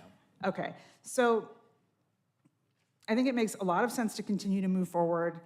To Commissioner Arrington's point, it was in the budget, it was approved last August that we were gonna go forward with this, and I also don't really understand why we're, I appreciate having continued conversation on it, but the idea that we should change our minds at this point on moving forward with this next step makes no sense to me. Commissioner Thorne? So on August 2nd, 2023, my understanding was we were presented with, I think, a $1.68 billion option and a $2 billion option. We weren't presented with any other option. It was build a big jail or build a bigger jail. And so what are we going to approve? For me, I'm like, let's go with this $1.68 billion. Let's explore the funding of it, which you were going to do with the sales tax and all of that. It was not approving, go ahead, let's move with the $1.68 billion. Since that time, being on the public safety, the National Public Safety Committee, I've been investigating jails, procedures, direct supervision, indirect supervision, jail management, all of that. And I no longer believe building a big jail that just houses more people is only addressing a symptom of a much larger problem. And I feel like we need to address the problem. And the problem is that we have too many mental health and substance abuse people that are incarcerated, and we need to reduce our incarceration rate. And I don't think the study really took into too much into concern. I haven't studied the simulation modeling they use fully, but we have an inefficient court system. Are we just going to concede that we're going to have an inefficient court system from here to eternity, and we're just going to keep having an over-incarcerated jail population? Right now, our only tightening of the belt that we can put on the court system is by only being able to house a certain number of inmates. We're not taking into effect that we're investing money in PAD. I'd much rather put more money in PAD than to building a bigger jail to incarcerate more people. The mental health facility, once it comes on board, I'll hope it will help the community and prevent incarceration as well. The ankle monitoring program is another thing that we've invested in. So I no longer see the need for this big, fancy jail, but I do see the need for a better intake process of our current jail, maybe building something in addition. The jail I visited in Orlando had direct supervision and indirect supervision. One, we can't hire enough people to staff our current jail, which is indirect supervision, which takes the minimum amount of people to supervise our jail. And we move into this big jail with direct supervision. Is our sheriff going to be able to staff it? It's uncertain at this point. Secondly, I believe that we need to really work and dive in, and I'm glad maybe with this RFP, if it does move forward, they could look at some other options besides just building a bigger jail that can accommodate more people. And that's just kind of my 2 cents. My vision has changed a lot. We don't have the DOJ investigation yet. According to Alton, he said they may mandate us to build a certain size jail. I don't know if we're going to wait to take into factor what the DOJ demands of us, if that will have some bearing. But I'm not ready to burden the taxpayers raising their millage rate a couple mils for the building of a jail. I did speak with some, I went with the North Fulton Chamber to DC, and I went to the True North Fulton CID meeting the other day, and they mentioned that when Grady was having all the problems and really, really not doing well, that the chamber stepped in to help right the ship back up. So I don't know if that's an option of including the Metro Chamber, the Greater North Fulton Chamber, getting them involved in this discussion as well. Just my 2 cents. Could I just respond to that? Because I think that's a great point. I was the chair of the Atlanta Chamber when they stepped in. Of course, Pete Carell led the effort. And we have the chairman, I guess, I've forgotten the date now, Mr. Chairman, when we went to the chamber meeting, but it was probably 6 to 8 months ago to explain this as a Grady-like challenge. And then we subsequently briefed the Metro Atlanta Chamber CEO pretty recently. How can that materialize? But I think it's a terrific idea to ask the business community to think about public safety holistically, not just as the police force, and this being an enormous component of it. But following up on that and getting some traction will be the key. But I think it's a great idea. All right, Commissioner Ellis. I don't know why anybody should be befuddled or confused about my position on this, because I explicitly said when we were having these discussions, as we were talking about our millage rate and budget setting stuff, that I was not going to be supportive of anything that was going to result in us having to raise millage rates to fund this thing. If we're going to do it, we need to find an alternative financing mechanism to do it. We asked you to explore that starting in August. We're here in May. That alternative financing is dead on arrival. We have no means to finance this other than either cutting back our expenditures elsewhere or raising our millage rates. And this board definitely has no aptitude, I don't think, for cutting back our expenditures elsewhere to offset this stuff. And I don't have any, desire to be raising millage rates. So I'm explicit where I'm at. We have no alternative financing mechanism. And without a financing mechanism, I don't know why we're continuing to move forward with looking at this plan at all. We need to take a step back and fully revisit it.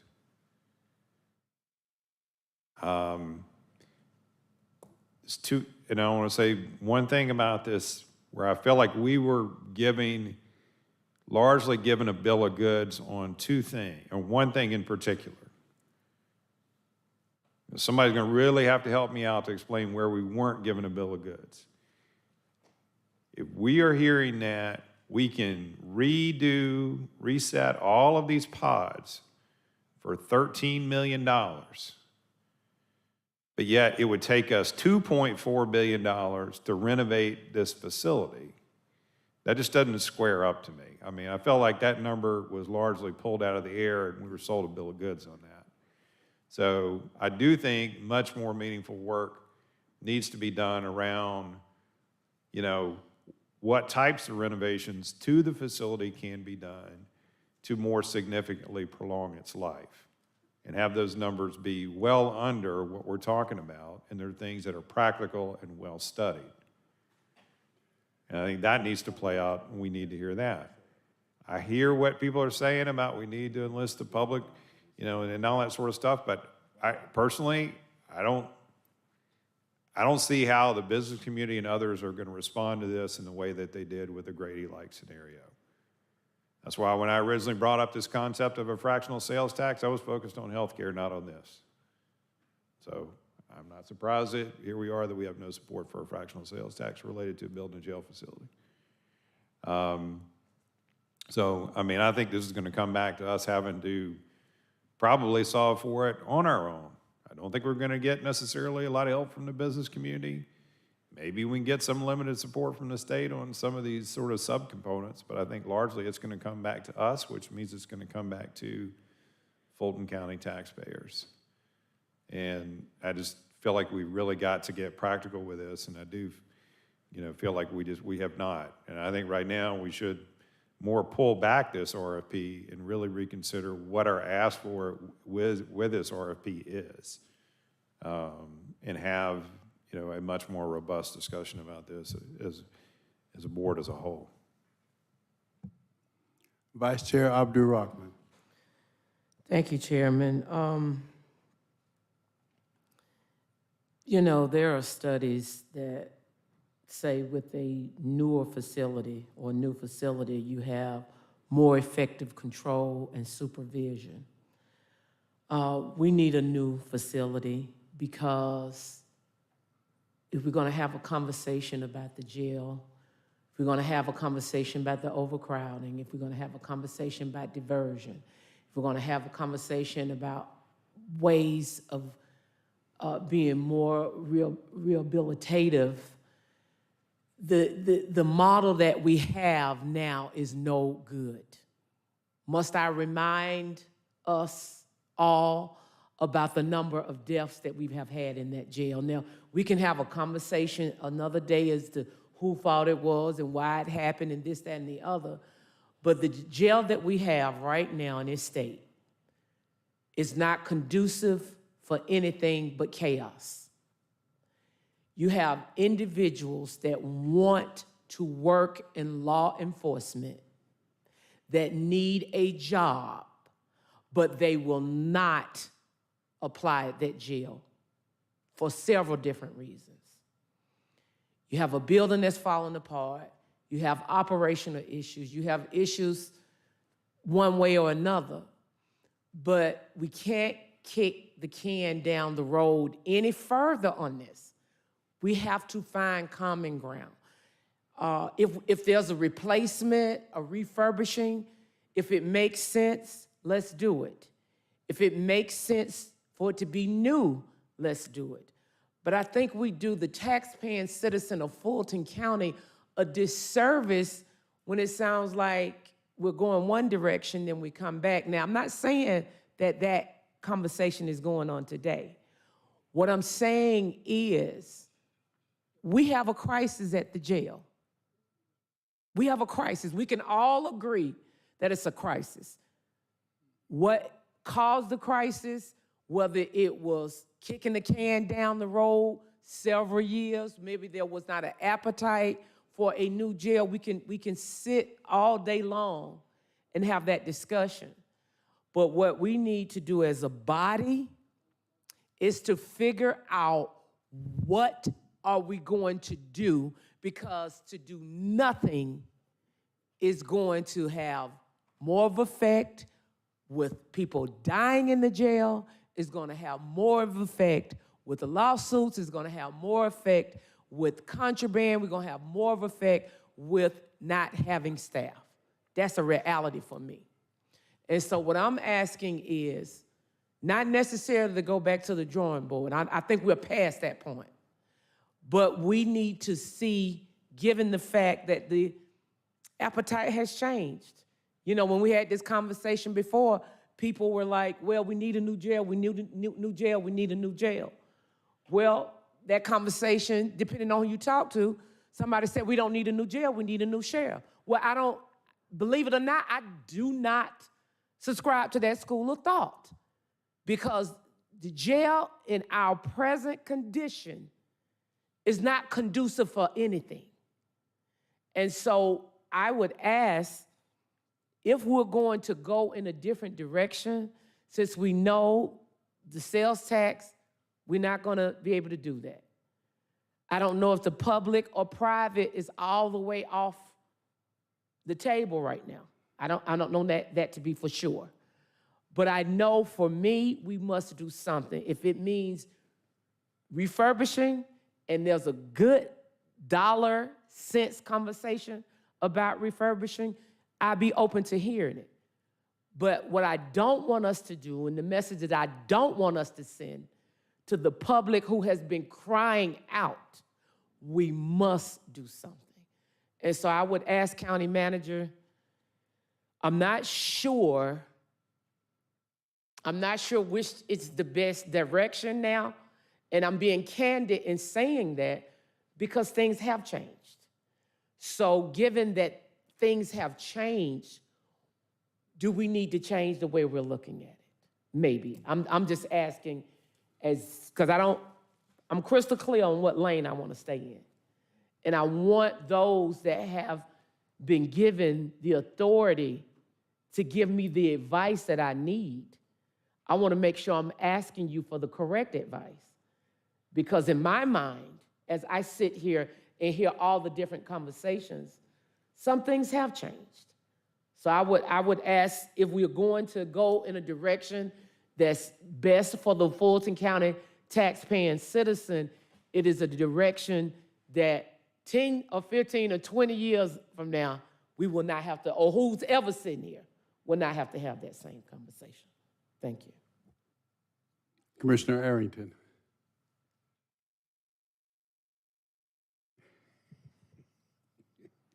You know, when I was a kid, I used to like their candy. It's called Now and Laters. What was it? Now Laters. Eat some now, save some later. Well, we're gonna pay some now, or we're gonna pay some later. You wanna know what was going on in August of 2023? You wanna know why we approved this? Because in May 2023, we found out LaShawn Thompson died. We found out a man climbed through a wall to attack another inmate. So y'all can pay some now, or y'all can pay some later. I think it's gonna be better for us to pay some now for this jail rather than keep paying these $1 million settlements. Pay some now or pay some later. And if you don't pay some now, you're gonna pay more later. Talking about mental health, I agree, Commissioner Thorne. The Fulton County Jail is the #1 mental health facility in the state. But you know who has the responsibility for providing for mental health in this state? It's not Fulton County. It's the state of Georgia. The reason the Fulton County Jail is the #1 facility is because the place that we're supposed to send the people to that have mental health issues is full. So Commissioner Thorne, if you're worried about the mental health people in the Fulton County Jail, let's work together to get the state to build more mental health facilities so we can get those people out of the Fulton County Jail. In fact, let's go send an invoice to the state for all of the people that are in there, and we can use that money to build a jail. For the last 30 years, we've had mental health people because they haven't had no room. Let's send them a 30-year invoice and use that money to build a new jail. See, we gotta have real conversations up here. We can't just throw out stuff like, oh, there's too many mental health people in the jail. We gotta really talk about why those people are in the jail. They're in the jail because we don't have anywhere to send them. And we shouldn't have to be paying for them. The residents of Fulton County should not have to pay for these people that should be in the custody of the state. And we should send them an invoice for the last 30 years, or 50 years if you like.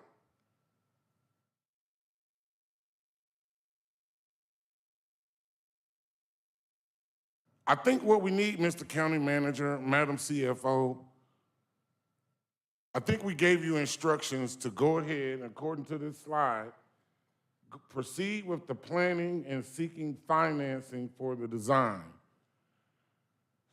So I think what we need to hear, at least what I heard from Commissioner Ellis, is he needs to hear about what are the financing options, how are we going to finance this? We've already heard that we have a tool or a vehicle, which is the South Fulton Municipal Authority, to serve as a conduit for the bonds that are issued. So how much money are we gonna need on an annual basis to service the bond notes? How much are we gonna need on an annual basis to pay that? What are the other financing options that we have available? I heard someone say sales tax is dead, but the session just ended. So there's a whole new session next year. There's an election going on right now. I don't know what the hell is gonna happen in next session, or if it's gonna get approved or not. If we didn't get it approved this time, did we try to get that approved, Jessica, this time? In this session?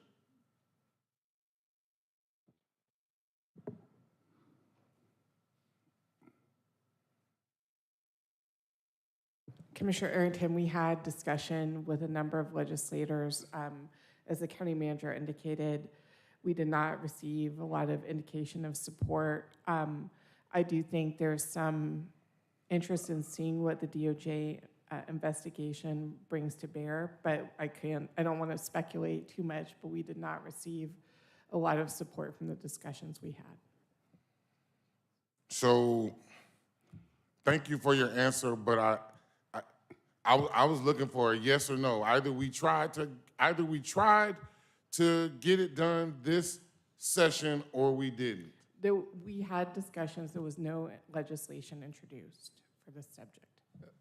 Said more plainly, we got no support from the couple of people that we talked that were leaders that would have to be on board.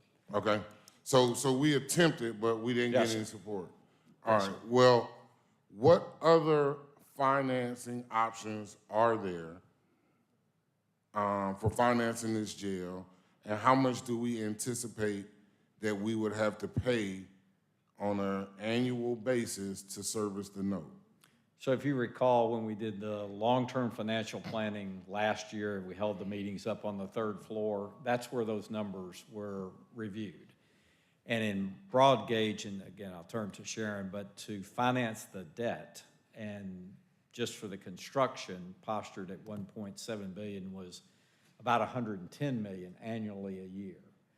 Complicating that further, though, was the increased staffing for a facility of this size and footprint, and that added another 80 to 90 million. I mean, it was there, that number was a little bit more squishy because there wasn't, I don't think, good estimates, but you could say round numbers, it could be anywhere from 110 to 200 million annually, incremental to what we do today. What does that mean in terms of a millage rate? Well, that's probably 3 or 4. Probably 4, more likely, maybe a little bit less. That's what we showed. Now, we also talked about, of course, not lowering the millage rate like the board took action to do, but how could you smooth that over time? There's no way to keep it at today's level or even before we reduced it. It would be back up in the 10s, probably 10.5 to above that. So that's what we showed over a multi-year period. And regardless of how we might structure the financing, meaning we just issue bonds or we have a P3 provider that then bills us affordability payments, which is done often in road projects as an example, and then we don't own the facility until 30 years down the road, the numbers on an annual basis still come out to be about the same. The sales tax, or a fractional sales tax, is the only thing that materially changes that outlook from a financial perspective. And if I were, just while I'm sitting here and have the mic, if I were you, this is the kind of things I would, first of all, I would look for no regrets options. In other words, anytime facing a huge financial commitment, you ask yourself, what can I do that is, regardless of the future outcome, is really no regrets. I would start with number one, which you're already doing, and that's emphasizing justice system performance. That's both in the courts as well as in the supervision at the jail. There's no downside to that. You're seeing improvements, they're material. I would continue to do that through the mechanisms that you have to do that.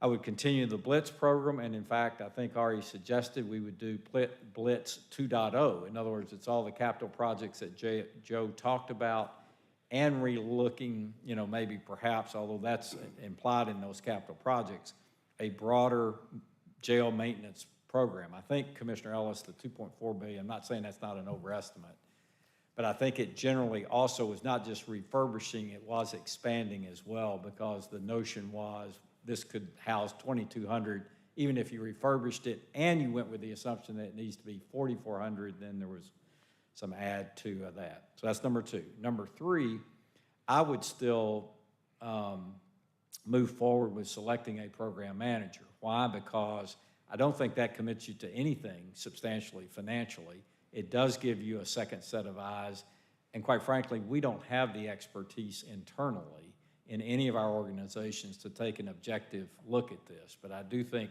having that second set of eyes would be quite helpful. The fourth is I would, again, in a no regrets mode, I would be seeking and waiting on input from the oversight bodies that we know that we're dealing with. That includes the state of Georgia, because there is a Senate committee looking at this. They're going to have recommendations. We don't know what those recommendations will be as of yet. And then, most importantly, of course, we have the Department of Justice. So there will be some recommendations. If I were again in your seat, I would be wanting to see what those are before I committed myself overly so. And then the last thing, which is the no regrets, is reprise this financial model outlook, which is, Commissioner Arrington, what you're asking for, where you're very well grounded that if the sales tax is not an option, then what are the implications for a millage rate increase and/or reallocation of resources that would be required to keep a millage rate at the current levels or with slight increases?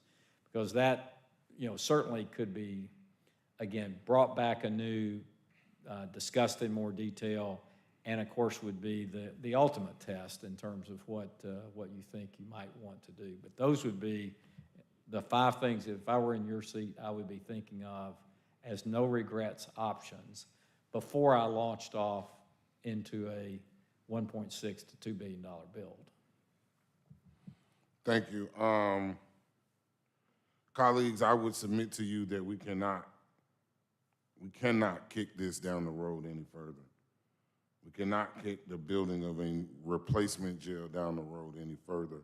We were looking at a jail prior to COVID, and it was going to cost about $600 million to $800 million prior to COVID.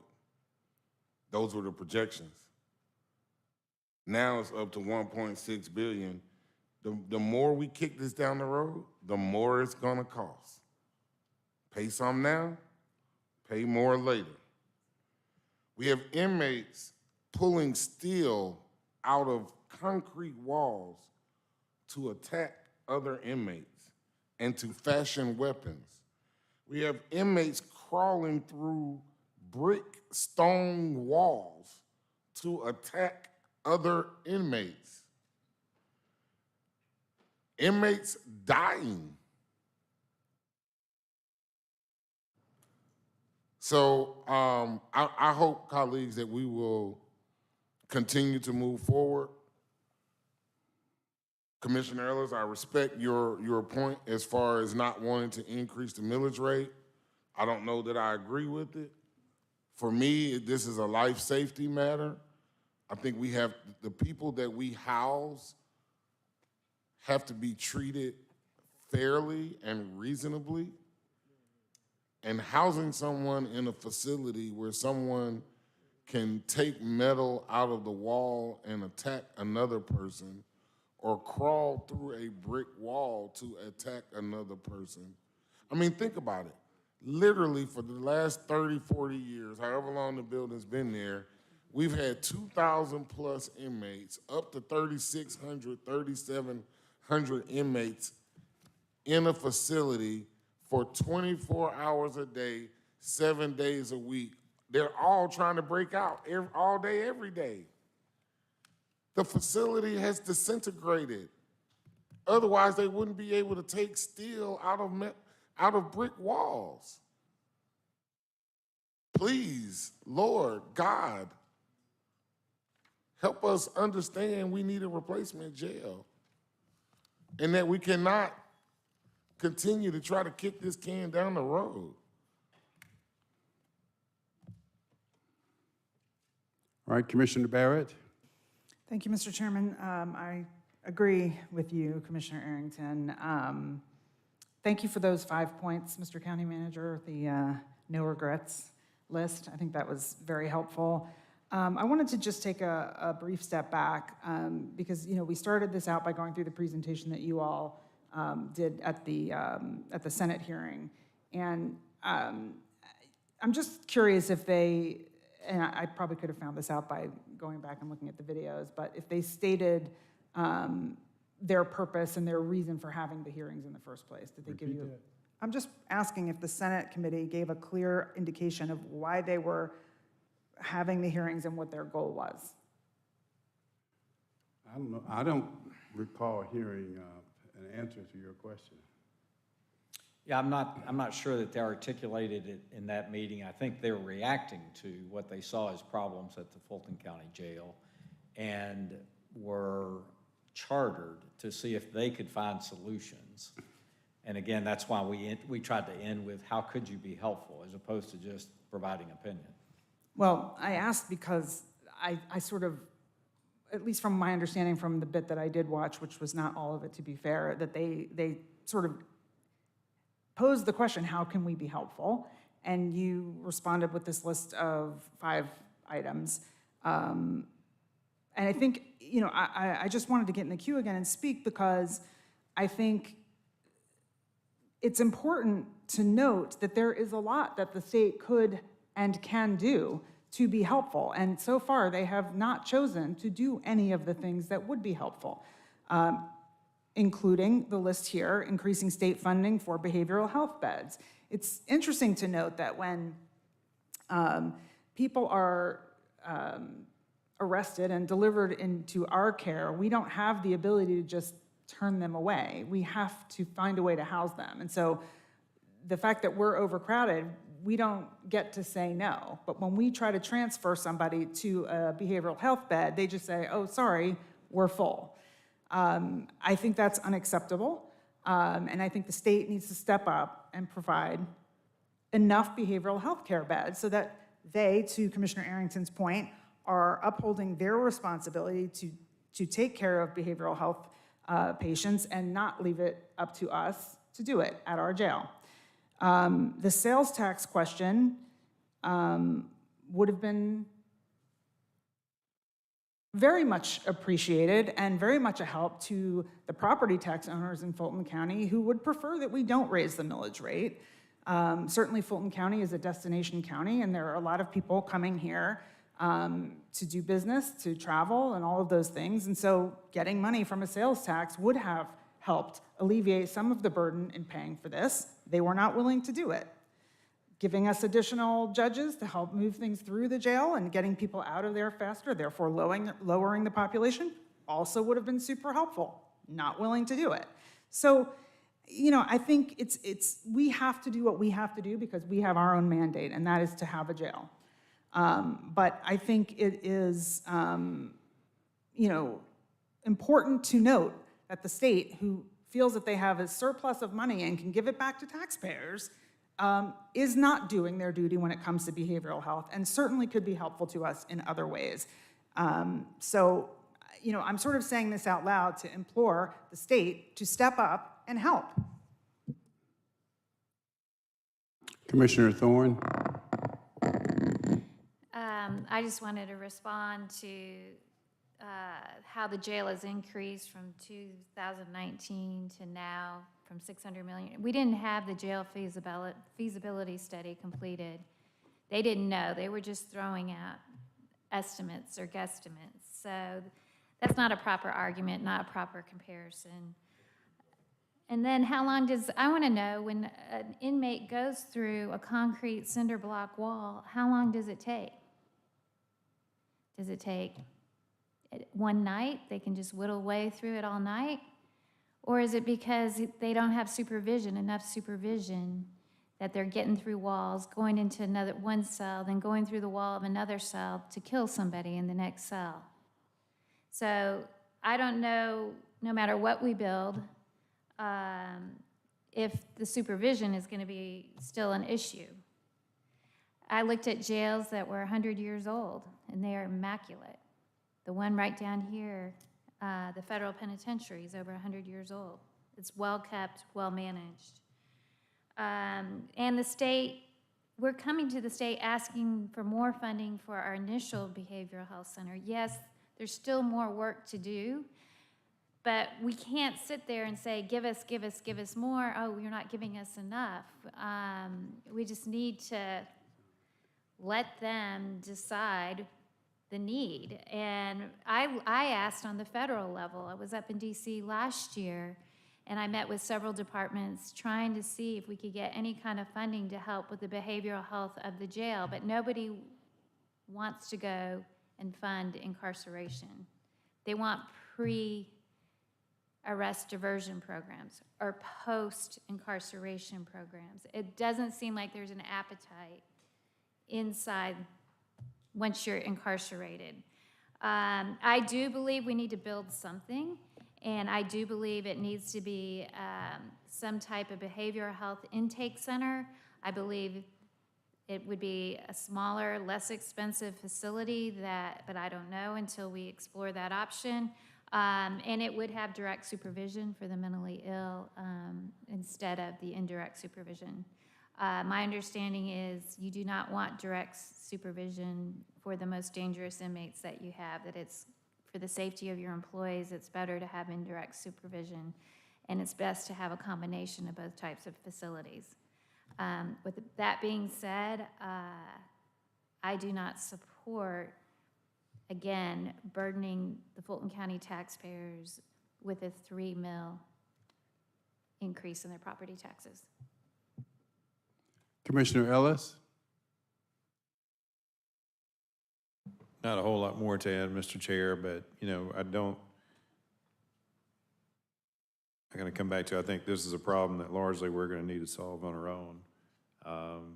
I think we can continue to make the ask from the state and so forth, or federal partners and that sort of stuff, or private partners, but realistically, I don't think that we can plan and rely upon that. I think we need to think about what's a realistic financial footprint that we've got to manage within, and then put a prioritization effort around what are the things that we could do that would be no regrets and that would be most impactful, in the short term, and then, moving out into the future. And a lot of those things I do think we're focused on and we're doing right now in terms of trying to improve, the throughput of the justice system, which I think what we're hearing from the state and what we're hearing from our citizens, that it is broken and it does need to move faster. And I think we all know that if that moves faster, then that will bring relief. We see that. Personally, I would rather see us pull back that RFP and restyle something with a specific purpose for which we're putting it out there. That would be my preference. And then work with a partner that's going to, and then us identify what is a financial footprint that we are sort of comfortable working within, and then have that group come back with some prioritization for us about how we might actualize that spend. And then also get from Joe and his team what, some of these real dollars look like in terms of refurbishing and doing things to our existing facilities to prolong the life of them and to make them more secure and more conducive to house individuals as well as for our detention officers to work in. Commissioner Hall? Thank you, Mr. Chair. I'm looking forward to the additional information that will be brought back to us about this. What I've heard so far is about sales tax. I don't think that we need to do another sales tax. I feel like every time I go to vote, we're voting on additional tax. And we need to definitely know the implications on the millage rate if we're looking at $1 billion or more dollars. We do not want to diminish the quality of life of many of our Fulton County residents. And a question that came up from all this discussion about the inmates using pieces of the building to create these weapons and everything has me thinking, are jails using a different material or design nowadays to have a more improved structure that is more sound? And then the statement about the management of the jail and how long does it take for an inmate to dig through a wall and get to the other side. First, we need to look at the staffing issues, which are not just in the jail. There are plenty of the departments around the county that are having staffing issues as well. But there needs to be staffing, appropriate levels of staffing at the jail to be able to manage the jail, the inmates, and the cells. So I'd like to see more about that. Thank you. Other comments? So, Mr. Manager, you were looking for, well, someone was looking for, and it was timely to ask for to give you some direction. Yes, sir. And I'm not sure you got any direction today. No, but I think the most clear direction could be, do you want us to rescind the RFP? Do you want us to ensure, which we have, that the RFP has an expectation in it for a second look at all assumptions, configurations, and potential phasing? So that's one of two choices. I think the other thing on direction that all we simply have to do is dust off what we did this time a year ago, is bring back to the board a clear financial look, absent a sales tax, at least for the configuration being considered. That can be done. And then I think the third thing that we've already received direction on, and that is to continue the Blitz program, but then enhance it with the other capital projects that need to be added to that, and get a timeline and cost estimate on that. So it's, do we stay the current course with the RFP that we have out, or rescind it? Do you want a reprised financial outlook where you can really get grounded in, absent a sales tax, what is the financial footprint and affordability and impact on the property taxpayer? And then the third is, I think, well, of course, the Blitz program. And I think while all that's being done, we're still outside of our control, waiting on Georgia Senate and DOJ feedback and direction. Well, I think probably a fourth one, though. We have never, ever documented a cost to renovate that current facility. I mean, that figure that we keep using, that was something that Mr. Adams came up with, some magical figure, and we keep quoting that, and even my good friend here and colleague today quoted that figure, which is not based upon anything. Then, of course, we got the city jail that's still hanging out there. There are some real unknowns, and if I were in your shoes, I certainly wouldn't proceed down a $2 or $3 billion path without some clear direction from this board. And I mean, I guess my position has been sort of referenced today, but the record is pretty clear. I mean, from day one, I have never, ever supported this new facility, and still don't. But I can read the tea leaves, and I think you summarized some actions that are before you today. And I guess the one that one we can talk about, but 2, 3, and 4, we'll probably continue with those. But on the issue of the RFP that's out there now, I have no idea what that's going to cost, and maybe we won't know until the bids are in. But to me, it's even foolish to do that without clearer direction. I've been in this business a long time, and things change. I mean, positions change. I mean, Commissioner Arrington made a good point. A decision was made over my objection several months ago, but things have changed since then. But the board may still feel that way. I don't sense that today. And if reading the tea leaves mean anything, rather than a 6-1, it's probably more like 4-3. And that's not a lot of comfort if I were in your shoes. I mean, it's great to have a new facility with your name on it. My name's on a lot of them. I mean, I never even look at them. It looks good when you have that first groundbreaking ribbon cutting.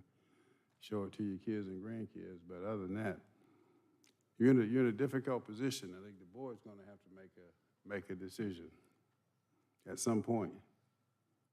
And the nearest thing now is the RFP for the program manager. And if you're asking for a vote on that today, we can do that. Yes, sir. I think that would be helpful. All right. Point of order, Mr. Chair. The RFP has already been issued. We've already given the instructions back in August. Why would we be asking for anything on something that's already been done? To rescind.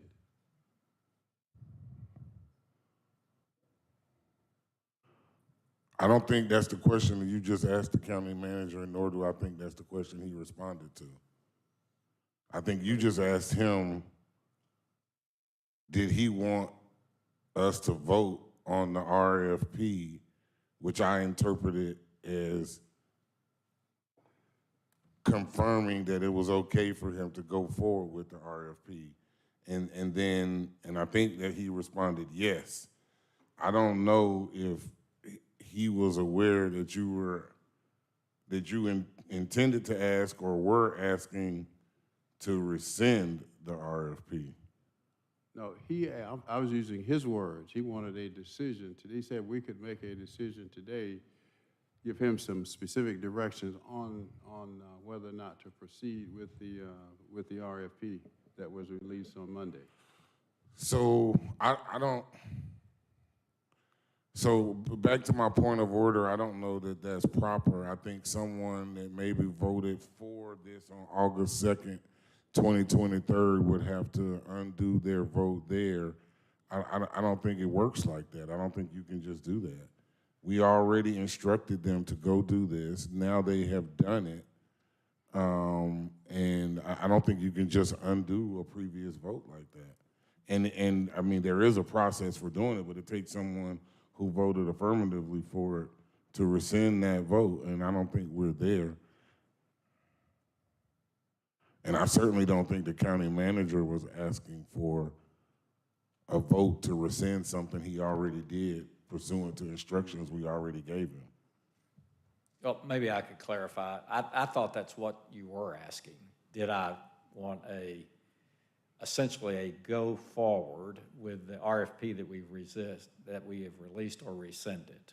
So I was answering his question that yes, I would prefer you tell me if there's some angst. And then secondly, Sharon just reminded me from talking to Felicia, this will not be your garden variety RFP response. These firms, if they choose to respond, will form joint ventures, coalitions. It will be a very expensive undertaking. If we're not serious in terms of considering it, it would be better, honestly, to rescind it than to allow it to move forward. Again, the advantage in having it, and maybe it could be restyled into a second look, it would be a jail feasibility second look if you preferred that, given all the things that have changed and your own viewpoints. Well, we certainly couldn't, I don't know that we would be harmed by getting responses to an RFP. Just because we get responses to an RFP doesn't mean that we have to engage any of those people. No, sir, we wouldn't be harmed. The question is if we have this much dissonance around, is this even a direction that we want to go? The question is, do we put this out to market and then have firms incur a lot of cost in something that may or may not move forward?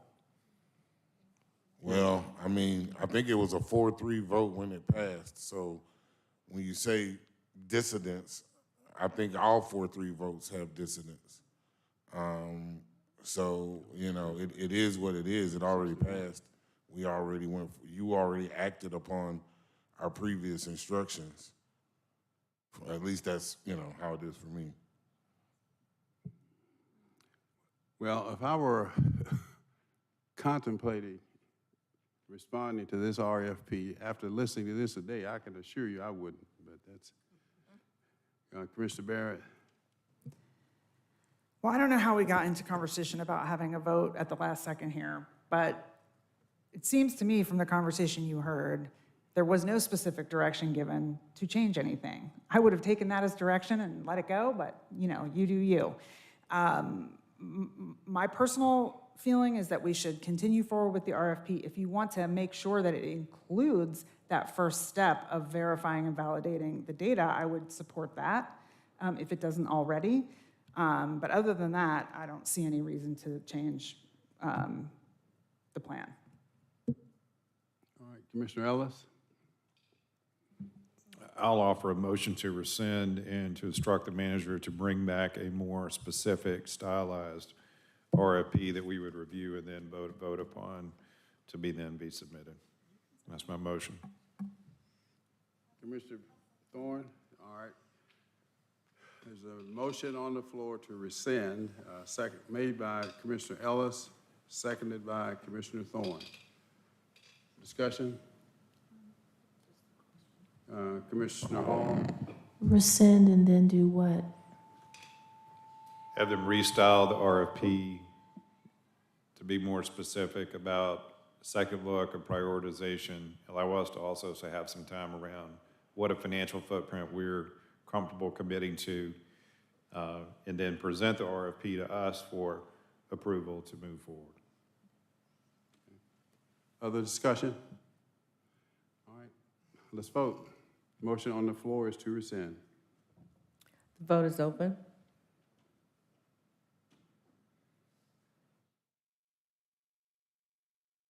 The motion passes, 4 yeas, 2 nays. Next item. 240357, presentation and discussion, automobile fleet review, sponsored by Commissioner Ellis. I think you've got you provided us with a presentation in our packet, and I can put it up on the screen too. Good afternoon, Commissioners. While the presentation is being put up on the screen, just as a kind of a background, there we have it. Several months ago, in discussions with senior county leadership, we had already begun to undertake the process of how can we more improve our overall fleet management. And we had to kind of drill down to understand exactly what it is that we needed to know in order to move forward with some form of plans. And so it began with this overall fleet analysis, and at the last board meeting, there were questions asked that we were already preparing the data. So we wanted today present this presentation to you that shows you what we've discovered thus far, what it means for us, and then where we're headed next. So next slide, please. So as a purpose, I've kind of slightly covered that, but number one, we wanted a physical verification of all county-owned vehicles. And what that means is we wanted to confirm the current vehicle status. Who has it? Where is it? How much mileage? What's been the usage pattern? Things of that nature. It's a very big undertaking.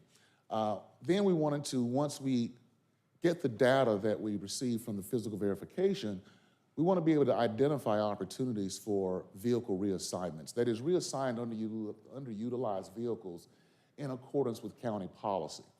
And what that allows us to do is kind of leads into the third bullet, which is evaluate and align our vehicle purchase strategy.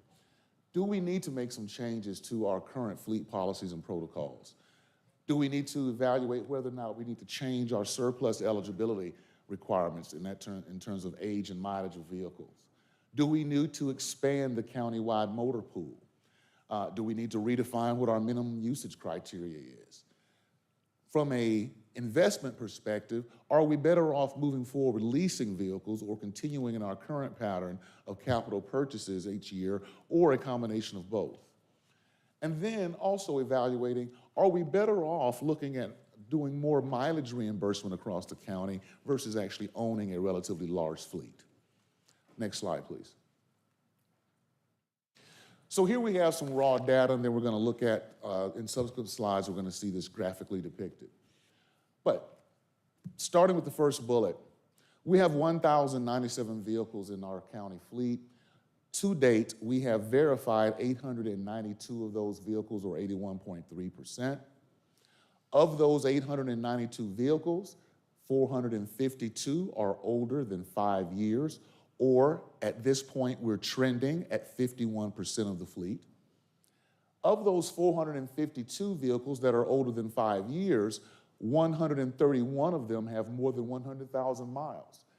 That equates to roughly trending at 15% of the fleet. Now, the rebalance, the 321 of the 452, these are vehicles that have less than 100,000 miles, roughly 36% of the fleet. But in that number, 57 units with less than 100,000 miles, we don't have any fuel transactions in our fuel platform, fuel management platform, EJ Ward, for fuel being dispensed in 2024. What does that mean? That means that these cars have not been fueled this year. Not being used? That's correct. It means we haven't paid for the fuel. It means the county hasn't paid for the fuel. That is correct. Good point. Yeah, we don't know if they've been fueled or not. We just know the county hasn't paid for it. That is correct. And that number would represent 6% of the fleet. Of those 57 units, 19 have been identified as possible low-use vehicles, which may be eligible for reassignment. And the reason why it's only 19, 38 units of those that have not been fueled this year are what we consider to be ineligible for reassignment because those are specialty vehicles. You know, I can't take an underutilized bulldozer or dump truck from Public Works and give it to DCRC as an administrative vehicle. So along with the vehicles that we've identified, some are ineligible for reassignment for that reason. Others are ineligible for reassignment because now we realize they need to be surplus. Give me another example of one that's not eligible for reassignment besides a bulldozer. A vehicle that has been sitting for a long time that needs more repair than it's actually worth to actually fix, to get it back roadworthy. Meaning, if we're paying $30,000, typically, if our maintenance cost in any given year reach 50% of the purchase price or replacement price of a vehicle, that's when we need to make a determination to go ahead and replace that vehicle. You're spending too much money to keep it on the road versus getting a newer and more reliable vehicle. Okay? All right, so what we're saying here, important to understand in bullet number 2, a typical administrative vehicle will not exceed 100,000 miles within 5 years. The reason we're making this point is because that's what our current policy, 400-6, is predicated upon in terms of eligibility for replacement. But ultimately, our vehicle replacement is driven by high mileage, poor condition, excessive maintenance cost versus age of the vehicle alone. What we're seeing in the vehicle market is that vehicles are much more reliable these days than they were when 400-6 was first implemented. We currently have a policy that says 5 years or 100,000 miles. Do we need to consider moving it to 7 years or 120,000 miles, for instance, as a potential policy change? Next slide. So what you see in front of you now is kind of a graphical depiction of the data that we presented on the last slide. And you'll see the first column being number of vehicles that we've verified, which is against the entire fleet. This is the second column, the number of vehicles that are greater than 5 years in age. Next, you have vehicles greater than 100,000 miles. Here we are at vehicles less than 100,000 miles. And then finally, you have vehicles with no fuel transaction in 24. Next slide. We definitely wanted to at least show you where the vehicles are in the fleet in terms of what agencies or departments, what they have in terms of overall numbers of vehicles. We list the name of the department, the number of vehicles that that department has assigned to them that we have inspected thus far, and then how many remaining vehicles we have to inspect. And we just wanted to give you that sense there. Next slide. All right, so now we're going to talk about vehicle usage by agency or department.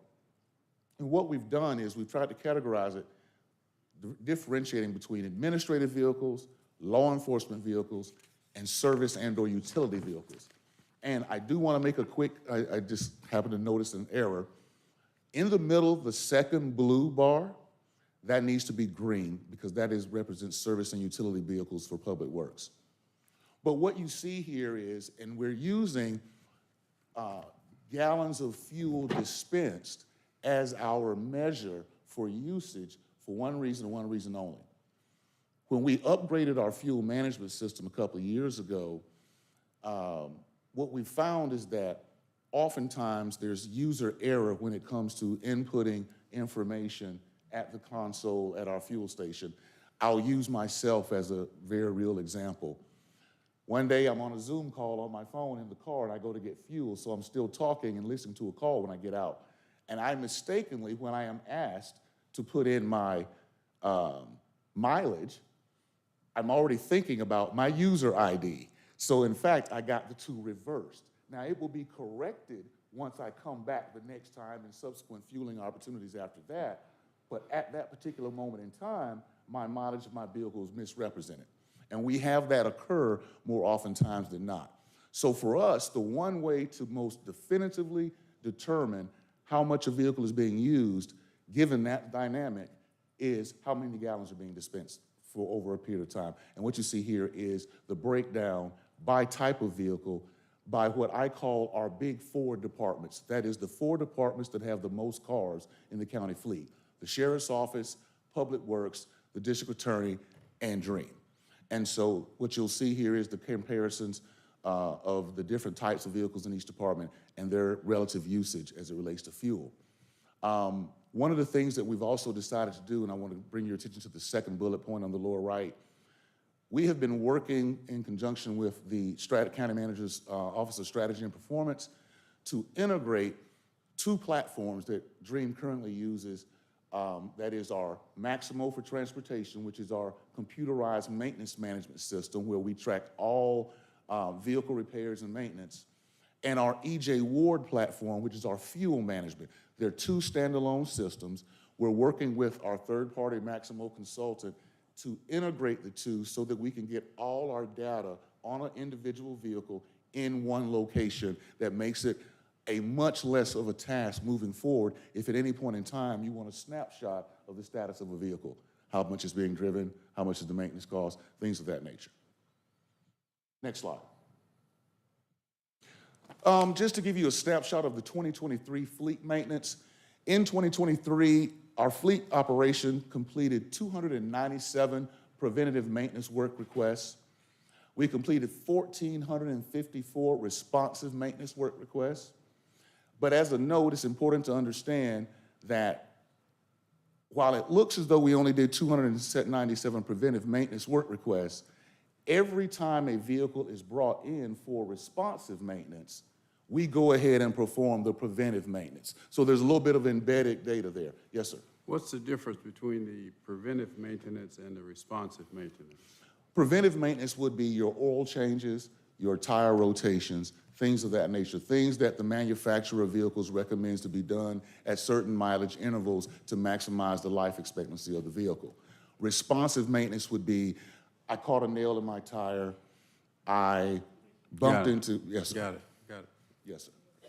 And just as another footnote, all responsive maintenance and preventive maintenance costs are charged back to each individual user agency and their annual budget. But you see this graphically depicted again, the big four departments and what their contribution to, or how much work was done on those four departments over the course of 2023. Next slide, please. So next steps. We have roughly 205 vehicles that we need to complete our verification. Then we're going to finalize, if you saw on the other slide, we're looking at a June 3rd go live date to complete the integration of our Maximo Transportation and EJ Ward fleet software, again, allowing all data to be in one place. You saw us mention the number of vehicles that we saw for no fuel transactions, low utilization. Per county policy, we have the ability to notify the department head or agency head that, hey, because of low utilization, we are considering reassigning your vehicle as you appear to not have the need for it. So that would be our next step for the vehicles that we've already identified, along with those that we will identify in the remaining 205. What's the timing on that? June 3rd. We're planning on having all of this done in the next 2 to 3 weeks. Okay. Then once we have identified and notified those agencies, our next step would be, let's complete a full condition assessment of those vehicles that we're considering to be reassigned so that we can make sure that they are indeed roadworthy, or if there are certain minor repairs that need to take place, that we can get that done. I mentioned that this overall process has been a major effort on our team's part to physically see every vehicle in the fleet. We either had entire agencies pull up to our central maintenance, or our team has gone out to various locations across the county to visit, to actually see the cars. But one of the things that we want to do moving forward is implement a semi-annual utilization review and evaluation for reassignment. The goal of that, it kind of leads into that final bullet, is helping us develop a long-term view of our overall maintenance cost of vehicles.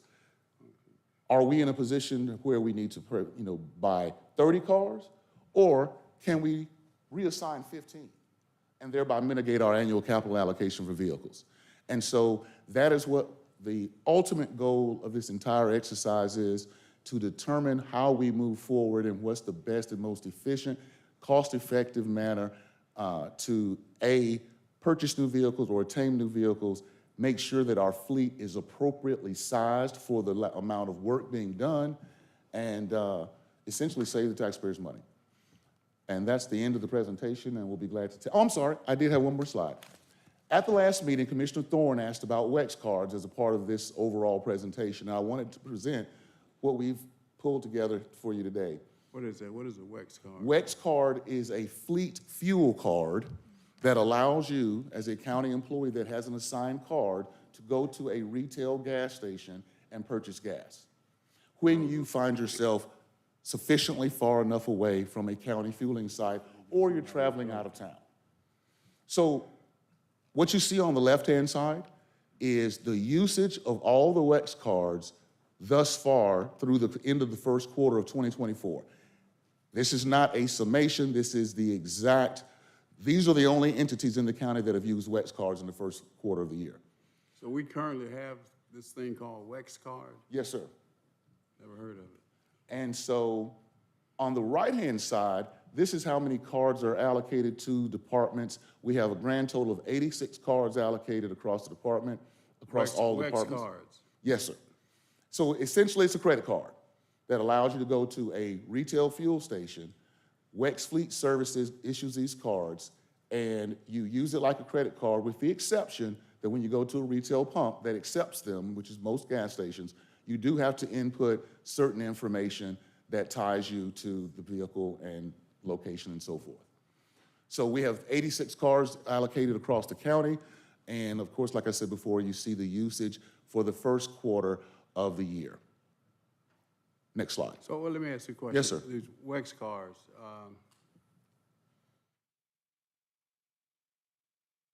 so is a WEX card only good for a county vehicle? Or say I have a WEX card, and for the record, I do not, never heard of one.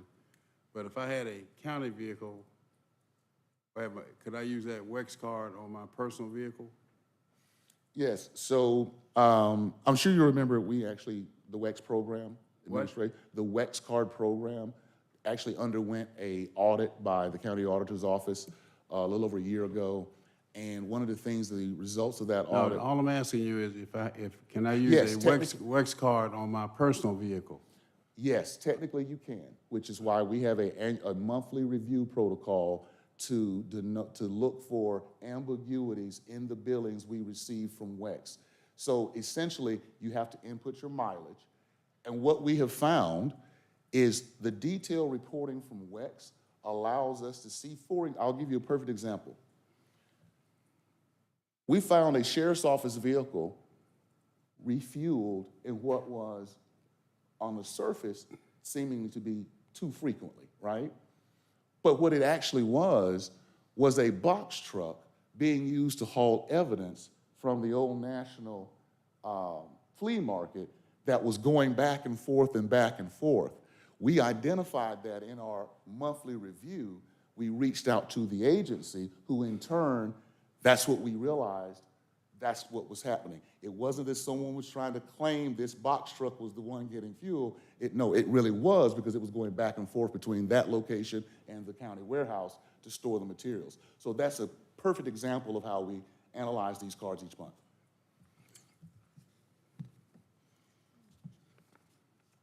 Questions? Commissioner Ellis, followed by Commissioner Arrington. Yeah, thanks, Mr. Davis, for this, and look forward to kind of keep the furtherance of this. So a couple of things just to request, maybe we could add to this, and sort of maybe as we see sort of next iterations of this, and look back in terms of the purchasing history, maybe over the past 4 years, and sort of what's been made and where it's been allocated to. I think that would be good to show that. Yes, sir. And then also our, maybe a little bit of our accident history, like how many of these vehicles are, how many vehicles are we seeing like totaled out every year, right? And where is that coming from, right? Yes, sir. Which, it may correlate with this responsive maintenance. I'm guessing it might, kind of closely correlate to that. And do we see something there that sort of tells us that we need a little bit of different risk management, if you will, in terms of what's going on in terms of use of vehicles in certain areas and that sort of thing. So roughly half the vehicle. How many employees do we have overall, countywide? Do we know roughly? It's under 5,000, right? Yeah, I was just gonna say roughly 4,000 full-time, and then when you add in part-time and temp, it's between 4 and 5. Okay. So we've got roughly a vehicle for every probably 4.25 people, something like that. And I know some of these are, special purpose vehicles, that sort of stuff, but I don't know, I don't know what that's like relative, to our operation versus sort of a comparable operation. Is it high or is it low or is it, kind of right in the range? I don't know what anything we can learn from that. I do think this notion of looking at these vehicles that are underutilized definitely needs to be done. I know that there's a vehicle that's sitting in the North Annex that hasn't moved in multiple months. So there is definitely that exists, and we definitely need to figure out a way to not have that happen. That's definitely a bad look, right? And definitely, screams for an alternative approach, whether it's mileage reimbursement or some other, rental, whatever the case may be. But the last couple of questions I had was the vehicles that haven't been verified. I guess there was about 200? Yes, sir.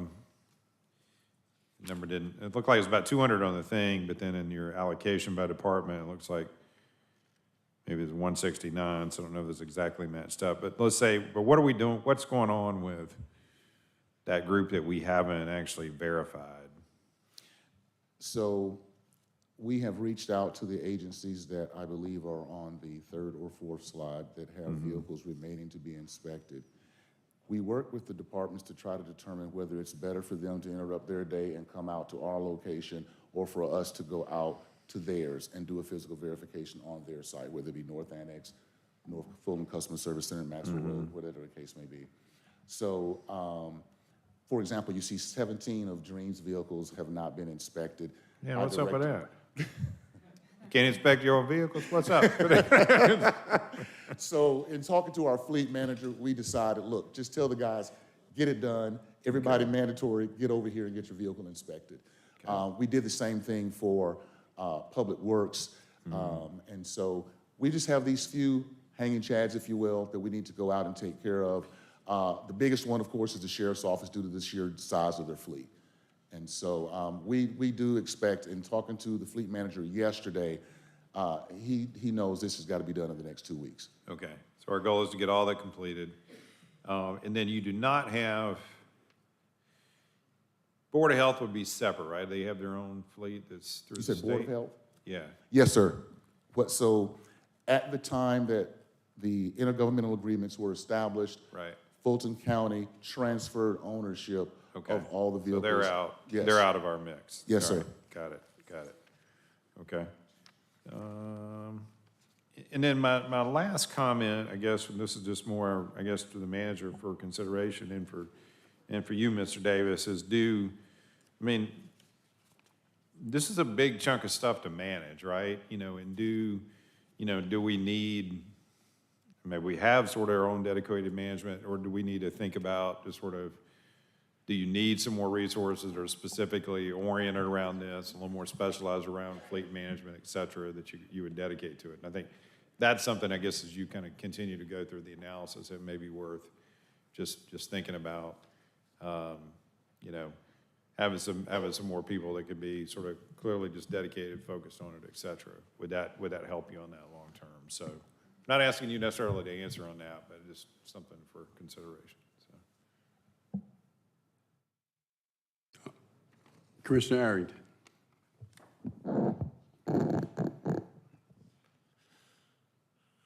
Thank you, Mr. Davis. I guess my question, I'm gonna circle back to a question I think I asked earlier this year, and I don't know, I don't recall what the answer was, but I think you said you were gonna look at it. How many electric vehicles do we have in our fleet?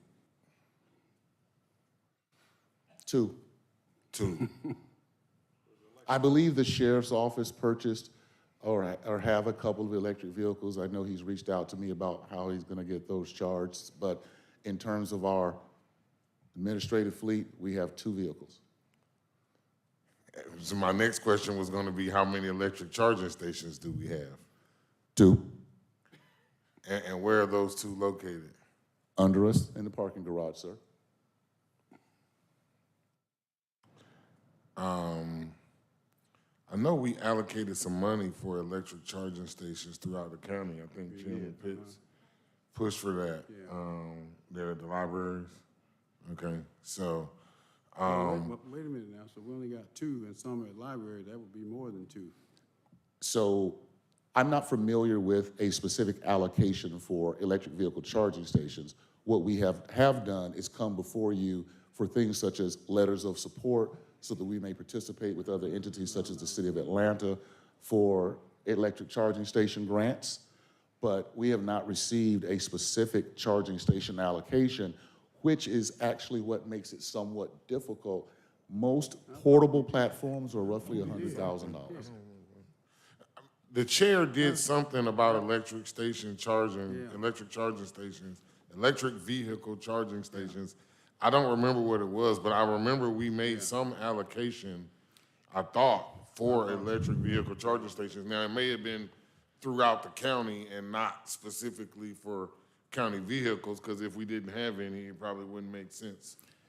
You're referring to the resolution sponsored by the chairman where Dream would install electric vehicle charging stations at any and all county facilities wherever feasible.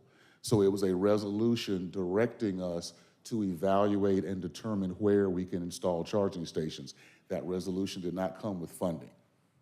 So we've been forced to look at no-cost opportunities. Okay.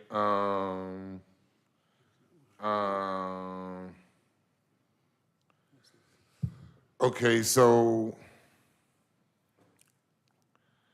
is there a federal mandate to switch to electric vehicles by 25 or 26?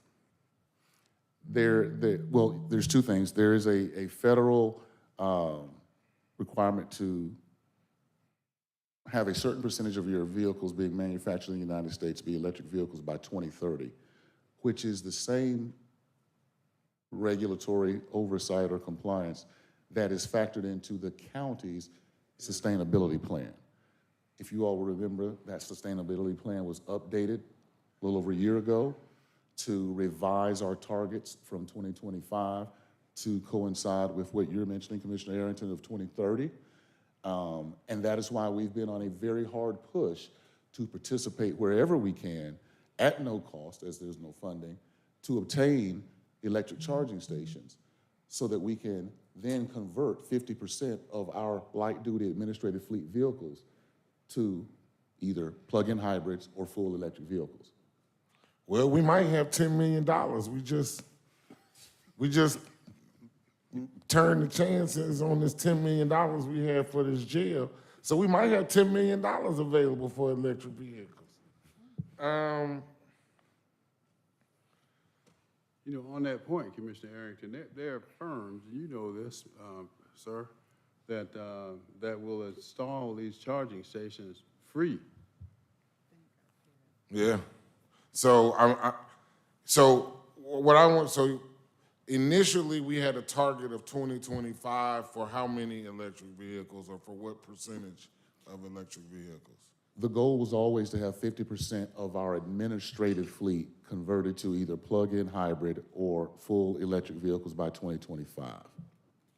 And then at some point last year, we amended that from 2025 to 2030. That is correct.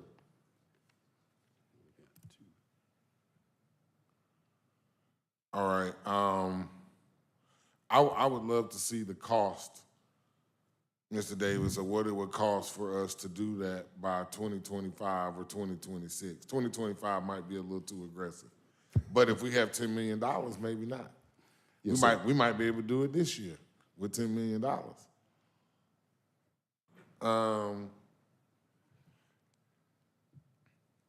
right, thank you. I think, we just need to continue looking at that.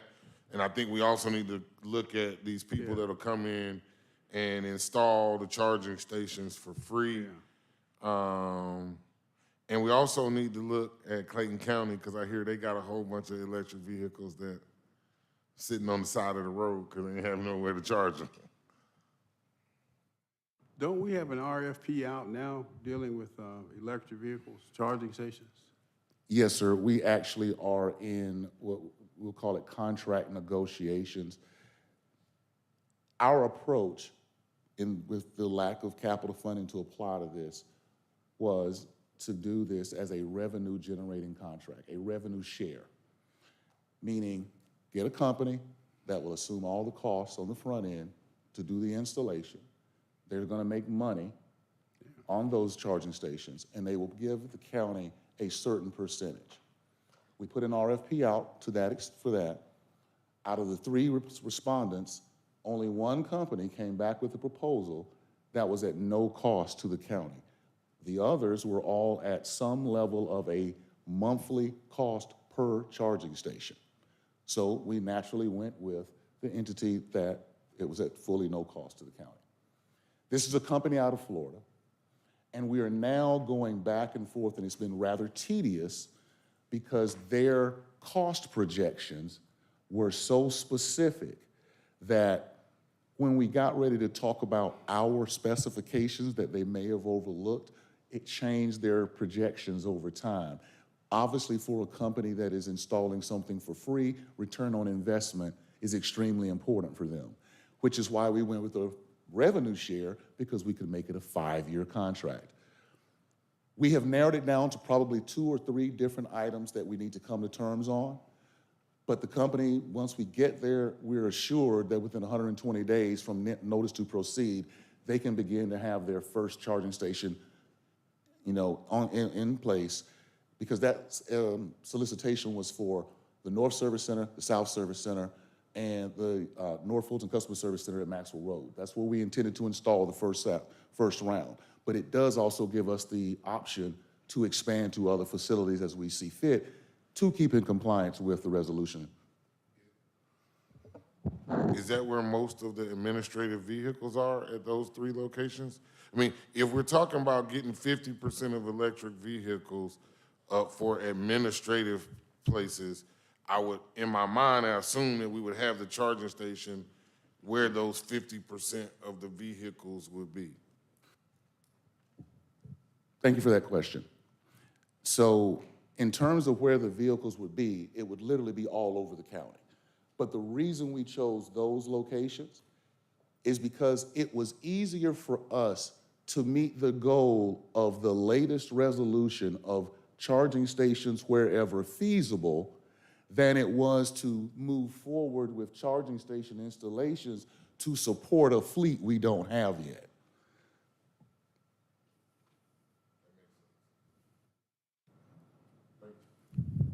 Commissioner Barrett.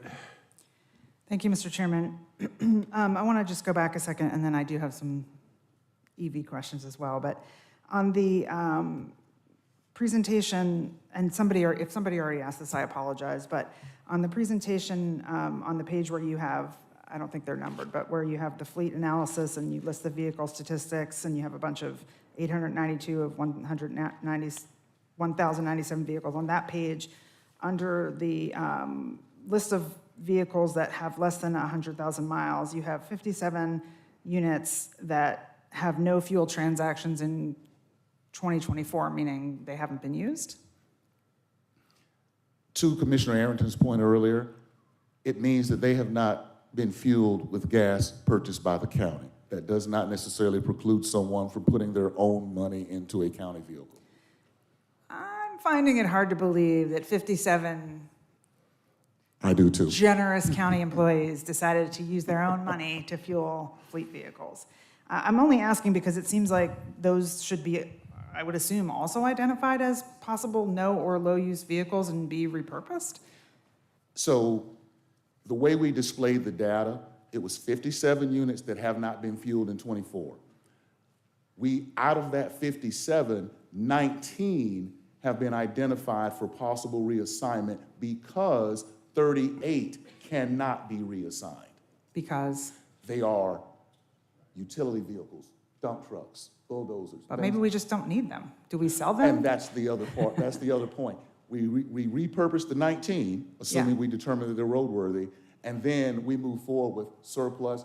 We still have equipment left over that when there were incorporations that those municipalities did not want, and we still have them in our inventory.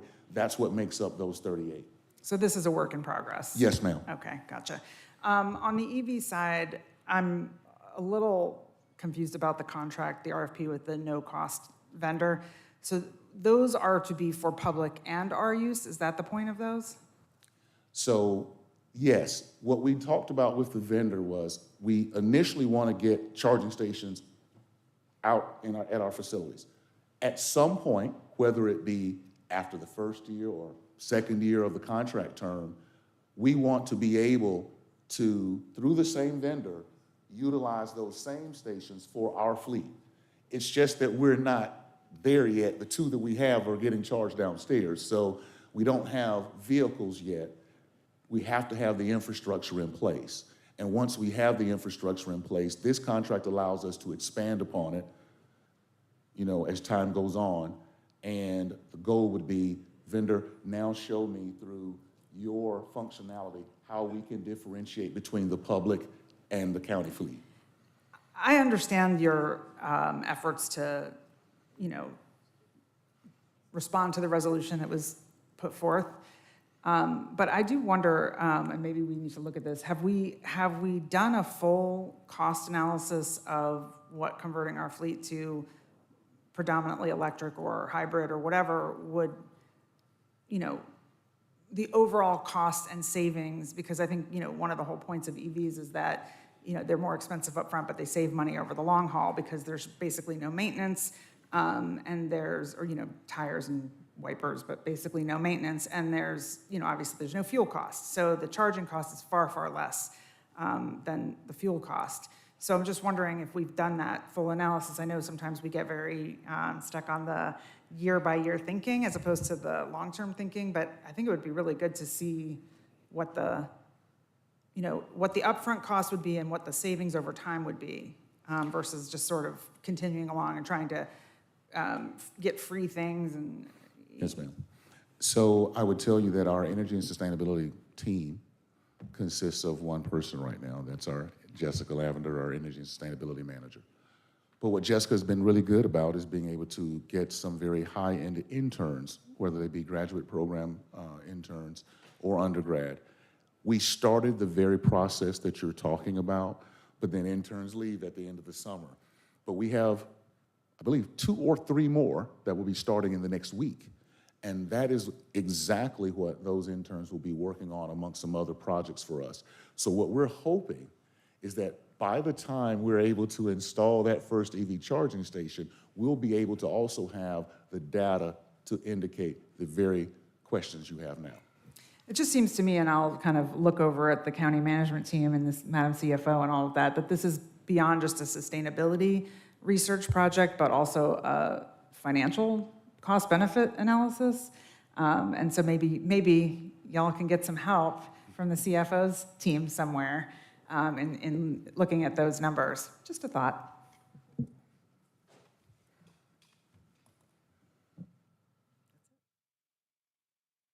Anyone else? Thank you. It's a good report, good information. Oh, I know, one other question. Have you looked at, you may have answered this already, how does, we have approximately 1,000 vehicles in our fleet. correct? Yes, sir. How do we compare to our sister counties? That was actually, Mr. Chairman, the question I was dreading to be asked, because one of the things I realized we need to do is a market survey of metro Atlanta counties that are comparable in size, so that we can kind of get a sense of what, by best practice, if you will, the fleet needs to be. I know each entity is unique, but it would be nice to know what they're doing in that regard. So I intend to make that my personal mission in reaching out to my peers in other agencies to find out what size fleet they have, what their purchase mix is, if you will, and how much money they're spending on an annual basis. Yeah, I think that would be instructive for us. What's that organization y'all go to? Wouldn't they know? The National Association of Counties. And the one here in Georgia, y'all. What is that? Association of County Commissioners Yeah. of Georgia. Wouldn't they know? They would. I wouldn't know if they would know that information. They very well could have some information. I've just always found that it's easier to go directly to your counterparts in other agencies, other municipalities, to get accurate information. Okay, can you contact this organization? Yes, sir, I can, certainly. That's just a phone call. Yes, sir. Okay, that will be instructive for us. Understood. Thank you. Commissioner Ellis. And then you're going to be doing some follow-up once we kind of, you complete this analysis, come back with other recommendations, right? Yes, sir. Yeah. And I concur too in this. I think probably before we get down too far down the path of doing anything with EVs, which while we have 2 electric Mustangs in a sheriff's fleet, I have no damn idea. But before we get too far down that and the rest of our fleet, we really need to kind of get our ducks in a row and understand our existing fleet. So anyway, that's all. All right. Madam Clerk? 240358, elections, 2023 municipal election final cost, activity-based budgeting, sponsored by Commissioner Ellis.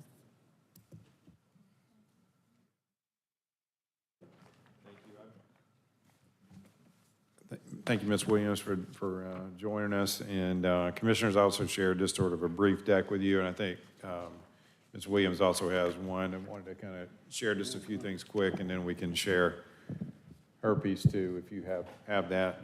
Can you flash forward to that other one first that I sent you? And then we'll jump over here. And really my purposes in showing this, number one, we had a lot of conversation around the funding of municipal budgets. Municipal election budgets, because there was a lot of pushback from the different entities about cost. We dialed those back somewhat before those were released. And then, then we went through, and I think we had, all but 1 or 2 cities that participated. And so I thought it was good to kind of come back and look and say, okay, where did this wind up? So just want to pace through this real quick.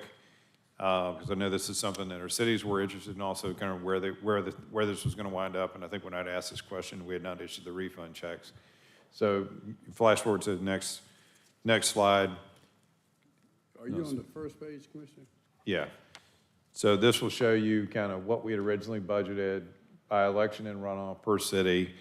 And then when they pay in on the front end, Ms. Williams, they pay for both or just for one, and then they pay for the runoff up front if they have a runoff? How does it work? They only pay for the November election. They do not pay up front for the runoff. Okay, and they only pay for a runoff up front once if there's a runoff that's established. Got it. Okay, and then on the refunds, we issue the refunds after we tally up for all of it. Correct. Okay, so these refund checks generally, with the exception of Alpharetta, since they didn't have an election, these were generally issued within the past few weeks. Yes, we had some delays due to the cyber attack, but they have been processed. So if you flash forward to the next page, this will kind of flip it around and just show you kind of the cost by general and the cost by runoff. And what we'll see is that we generally ran and funded the general elections at about 76%. It cost us 76% of what we actually budgeted, and then the runoffs were, a little bit all over the map, some as low as 56, and some that were, I guess as high as, one that was as high as 90. But in the aggregate, maybe they were in the 68, 70% range. but probably more accurate to look at the general ones. May And, I ask you a yeah, question? Are these your numbers or? these are her numbers. Her numbers, okay. Yes. Correction, those are not our numbers. Well, these are your numbers turned around into percentages. These are your numbers right here with the actual budget cost, and then the actual as a percentage of the budget. These are your numbers from the first page. Well, you're saying they aren't. I'm saying, for example, the South Fulton line, we did not bill South Fulton that quantity for the runoff. They only got billed for the for a lesser amount than that.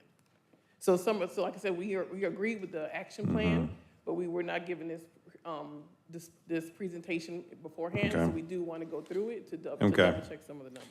All right, so the underrun was more for South Fulton, I guess is what you're saying. I think I transposed those particular numbers, but they match up with what's on the previous page. But the bottom line is, with all of this, we're roughly underfunding what we spent on the budgets versus what we budgeted, roughly 25%. Okay, so we've underrun these budgets. I mean, we've underrun the actual election cost versus what they budgeted. And this has been a pattern for both the municipal elections as well as the general elections. And, you know, and the reason I'm raising this, I'm not raising this to be confrontational, but I'm raising this to the point of we cannot continue to have a pattern where we are significantly underrunning election cost in the range of, you know, 30%. If you go to the next page, these are numbers that were shared from the finance team. You'll see the same sort of thing going back 21, 22, 23. You know, we're significantly underrunning these versus where we had them budgeted at. Now, the implication to that, you know, I think that we all understand is, number one, when we're providing this service to the cities, they're getting frustrated because they're getting what they appear to be as an artificially high number, and then trying to make some value decisions about whether or not they should be going off and doing this on their own. And then, lo and behold, it doesn't cost as much. So they've got this frustration about, hey, what's going on here? We can't have this sort of yo-yo back and forth and the frustration around that. So we need to get better cost certainty for them, so that they're not, feeling this sort of yo-yo effect and a lack of certainty around it. And then for us, particularly when we're running into a gubernatorial cycle and then a presidential cycle, so like in 2022, we had, an elections budget of $37.4 million, and we ran at 27.3. And so when we are up here making the decisions around in these, gubernatorial and presidential years around other value-related discussions and items around what we're trying to do from a budgetary standpoint, and we're making the decision to forgo funding a particular item, and yet it turns out in retrospect, we've overfunded elections by $10 to $12 million when we really needed to probably go do something else. And if we'd had better certainty around our elections budget, we would have done that, and we wouldn't have had a delayed spending on something, whether it was maintenance or some other investment that would have been particularly useful to do during that particular year. So I raise all this to say, and this has also been done in the spectrum where in many of these years, the ask that we ultimately agreed to in the budget the ask was even higher than what we had agreed to within the budget. Same with this municipal cost. When we went to this, if you recall, your budgetary figure that you came to us with was more significant. I asked for it to be dialed back because I felt it was too high. It turns out it was. And it was even more high. It was even higher than what we thought. So I raise all this to say this delta needs to come down. We've got to get better at knowing what our real costs are going to be, and then provided a proper budget for them.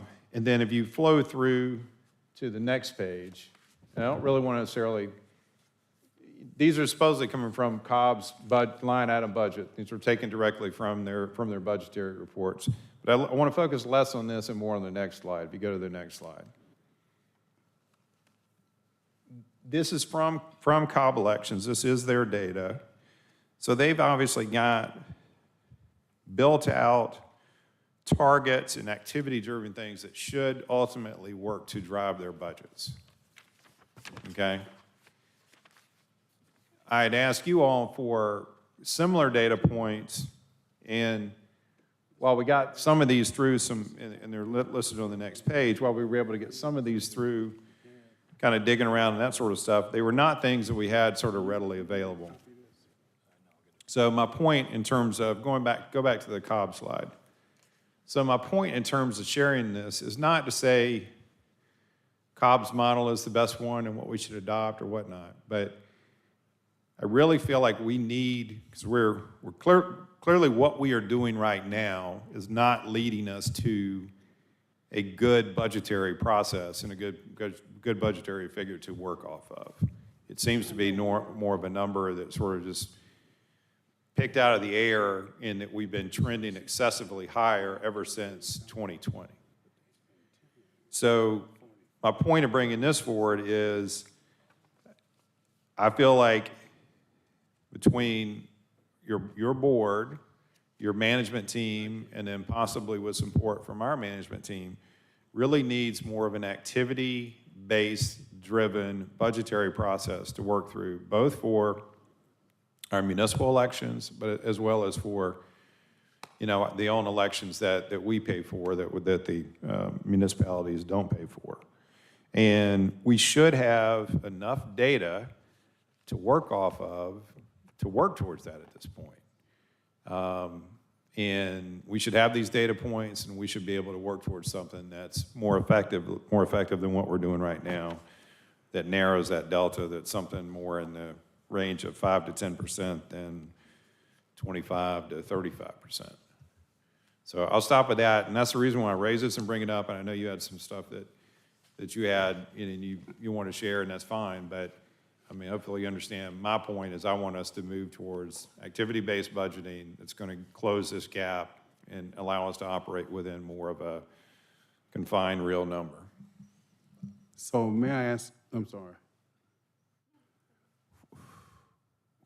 What's your reaction to this? Because I've been asking my staff, every time I hear about Cobb County spending $10 million and we spend 40 plus, that just raises a big question mark. And I know whether we're comparing apples to apples, I don't know. Right, so we do agree with the activity-based budget, and we know that we do have to streamline our budget process.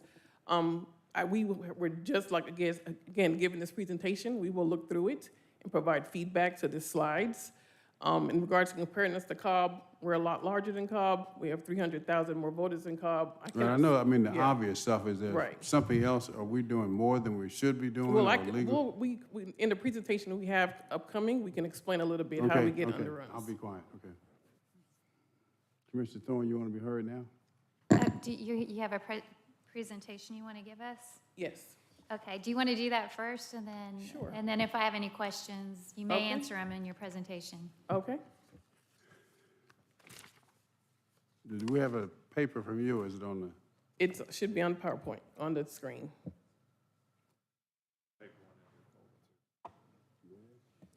Okay, so we made a presentation in regards to the 2023 budget underruns. You can, next slide, please. In preparation for the election budgets, our department's main goal is to ensure all areas of Fulton County are evenly represented, taking into account ensuring we have areas north, south, east, and west to have access to advanced voting locations. Each municipality has access to advanced voting locations in high turnout areas. Commissioner districts are equally represented. Election day locations are evenly distributed per voter residences, and we also look at voter turnout predictions. Our department is currently reviewing expenditures to streamline election budgets, but in review of the municipal budget for 2023 underruns, we have realized that it's mainly impacted by timelines, polling site usage, and temporary staff shortages. Next slide, please. So the timeline impact, the election budget is prepared well in advance of the election date. Election cancellations, polling site cancellations, and runoff requirements impact the budget underruns. For the 2023 election, the budget was drafted in 2022. So by the time we go through all the processes and approvals, it was allocated for 14, it was budgeted for 14 municipalities and only 11 required an election. For the runoff, it was drafted for 9 municipalities and only 3.5 required a runoff. And I say 3.5 because that equals South Fulton and East Point. There was only portions of South Fulton and East Point that needed a runoff based on their council district races that were required. Next slide, please.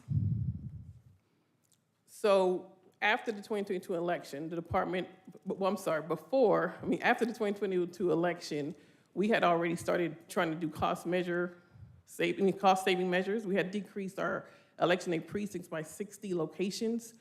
But after the 2023 election was drafted, there were still some more reductions.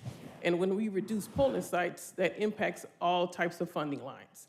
So we went from 193 polling sites budgeted for November 2023 to 147. That impacts the poll workers that we need to recruit. There was an underrun there for not having to pay out $21,000. We don't have to get them t-shirts, that's another 30. We are not feeding them, that's another 10. We need less trucks and for delivery and pickup, that was underrun of 64,000. There's reduced rental rates for 33,000. Less supplies for polling sites, another 56. Less emergency ballots, less absentee stock paper. So those are just brief examples of how that one thing impacts different budget lines and causes underruns. Next slide, please. And one of the major impacts is temporary staff labor. For the temporary staff labor underruns are caused by some various reasons.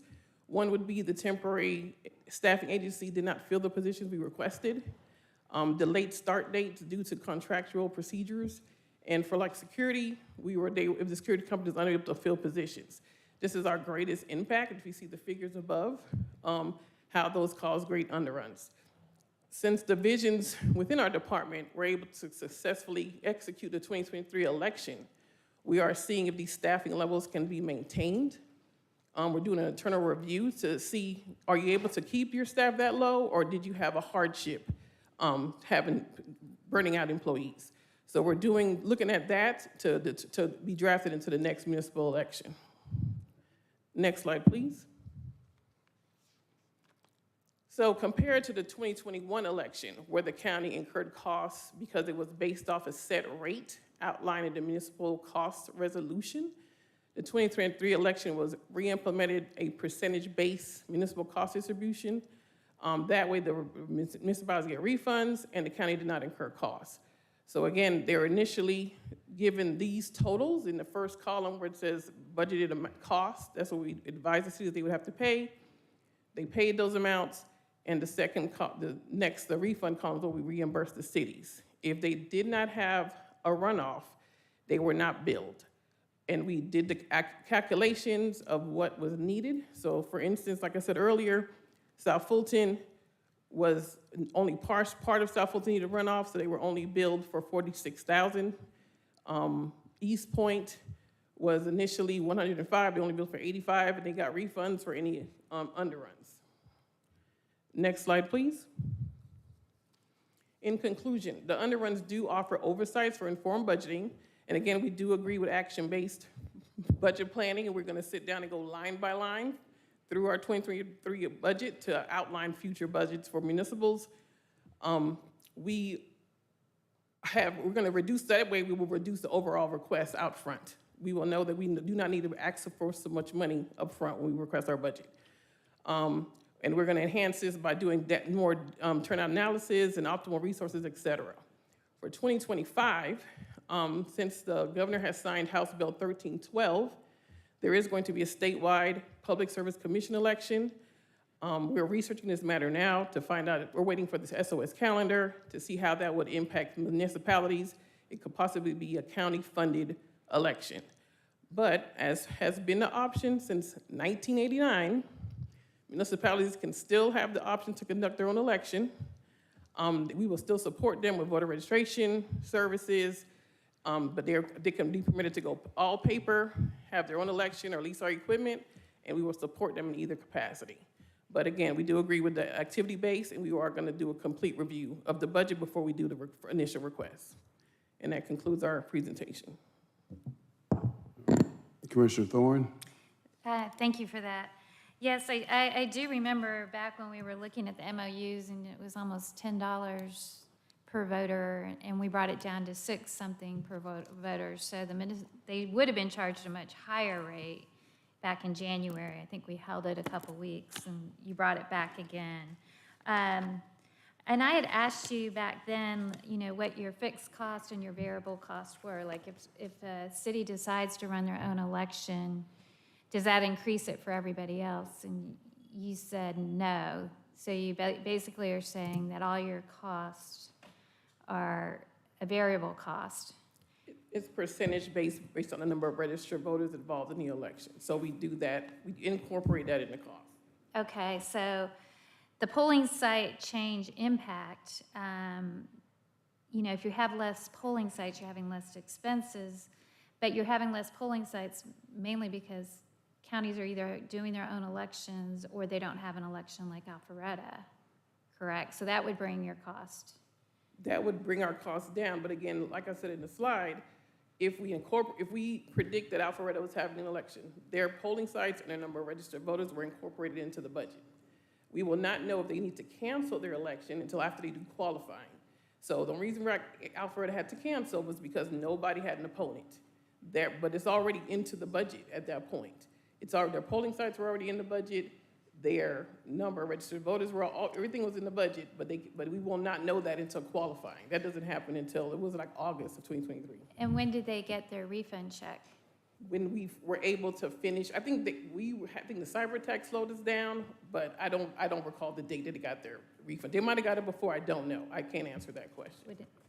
Because we knew they weren't having an election yet, they didn't get their money back until May. I don't believe they notified us until September when we got official something in writing from them, but I don't know exactly when we issued their check. But I know we were not notified until September, officially. Okay, and you said that the temporary staffing agency wasn't able to fill some of the positions. Were we able to accommodate with less positions? Yes, so in the slide I noted that even though we executed the election with less people, we are gonna do a review for the divisions that were impacted to see if they can maintain that low staff level or were they overworked. I don't want people to get burned out. I don't know if it was a hardship. So we're gonna look and see exactly what happened, and if they're able to maintain it, they will. If it was a hardship, they could possibly they will need more staff. Do we pay overtime? Yes. We do pay overtime. So our overtime costs probably go up if people are having to fill in because the staffing agency isn't able to accommodate.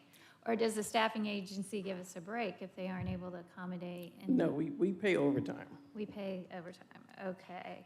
I guess it'd be good to evaluate the contract with that staffing agency if they're not able to fulfill their requirements and then they're charging us overtime when they're not able to fulfill it and we're having to Yes, we're taking all that into consideration. And I do appreciate, the turnout analysis. I also think equipment usage and supplies would probably be good to do the analysis at the same time while you're evaluating each precinct as well, possible cost savings there. I would also, I was looking at your bylaws, and you're supposed to sit down with your board and go over 2 years' worth of, and that's what's written in law, not that we abide the law. Do you do that with your board? Do you sit down and go over the budgeting with them? I don't know if it's in the bylaws, but we will if we have to. We will review that and see if it's a requirement. We'll take that to the chair and the members of the board. Okay, but not that I think your board is as knowledgeable as you guys are, or Sharon and her team are in helping you, but perhaps it might even be good to have an outside consultant come in and look and evaluate some of your data, because you guys have tons of data to go through. It'd be a rather taxing process, but once you get that first process down, I think maybe it'd be helpful for future years. You wouldn't need that.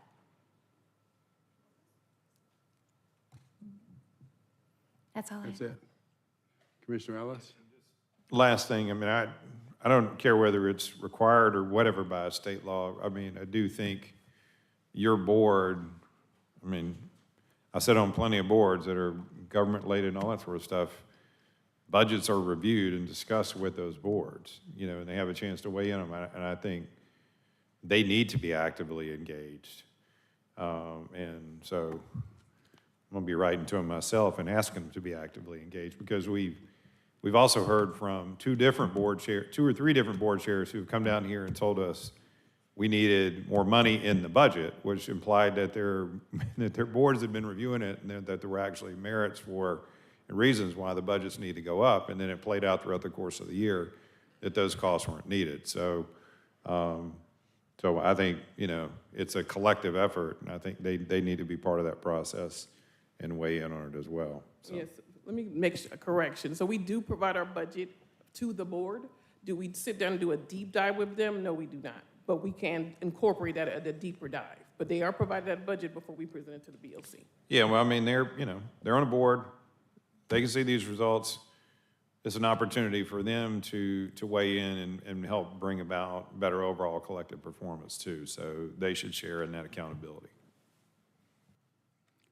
And I just want to say quickly, I agree with that. The board needs to know, they could possibly give you ideas of places where we could cut back, we could trim, they could go look at best practices of other counties.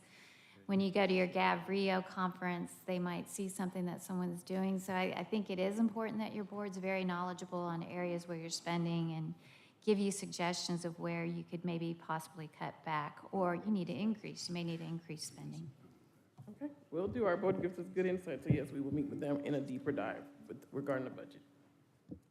Okay, thank you. All right, Madam Clerk? 240359, discussion, election, sponsored by Commissioner Thorne.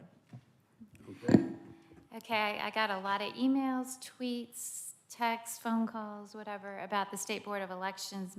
And I don't know if you'll be able to talk on that. I just wanted to give you an opportunity to give your point of view of the State Board Elections meeting.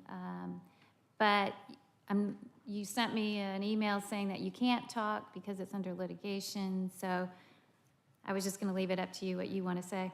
Okay, so thank you. So I'll make the same statement I made at our board meeting. The SCB hearing, the SOS did a thorough investigation of this case. We were completely cooperative. The results stated that the election outcome did not change. I know there's a lot of misinformation that's being spread around this case. It's inaccurate. All of this thing is on record, that all the SOS investigation information is on record. The outcome did not change. We received a letter of reprimand or letter of instruction from the SOS. They plan to possibly give us a monitor, which we'll be actually very happy to receive, because we feel for 2024, it will stop this misinformation. It'll also protect our poll workers and our staff to have another set of eyes to stop misinformation. But outside of that, we were completely cooperative. Nothing was new in this investigation. These things have been researched over and over and over again. There was no new discovery, and there was no difference to the election outcome for 2020. So I wasn't there. I was in DC that day. So I heard a lot about it, and I went back and watched it online. And then as we all got the 55 million views of the meeting, where it was mentioned that 380,761 ballot images from the machine count, that's all election day and early voting, that we do not have those images. So that's mainly what my phone was blowing up over. Okay, so again, there is a lot of misinformation regarding this case, and because it's still under review, I don't have any more comments in regards to that.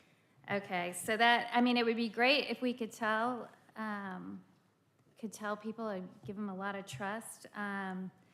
If we're retaining records, the ballot images is a huge part of validating the actual vote and how people voted. And back then, we had to retain it. It was law on February 1 of 2020 that we retain those ballot images.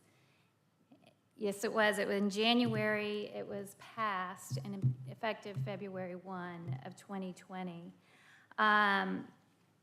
What they mentioned was that we had storage issues and retaining records issue on that election day.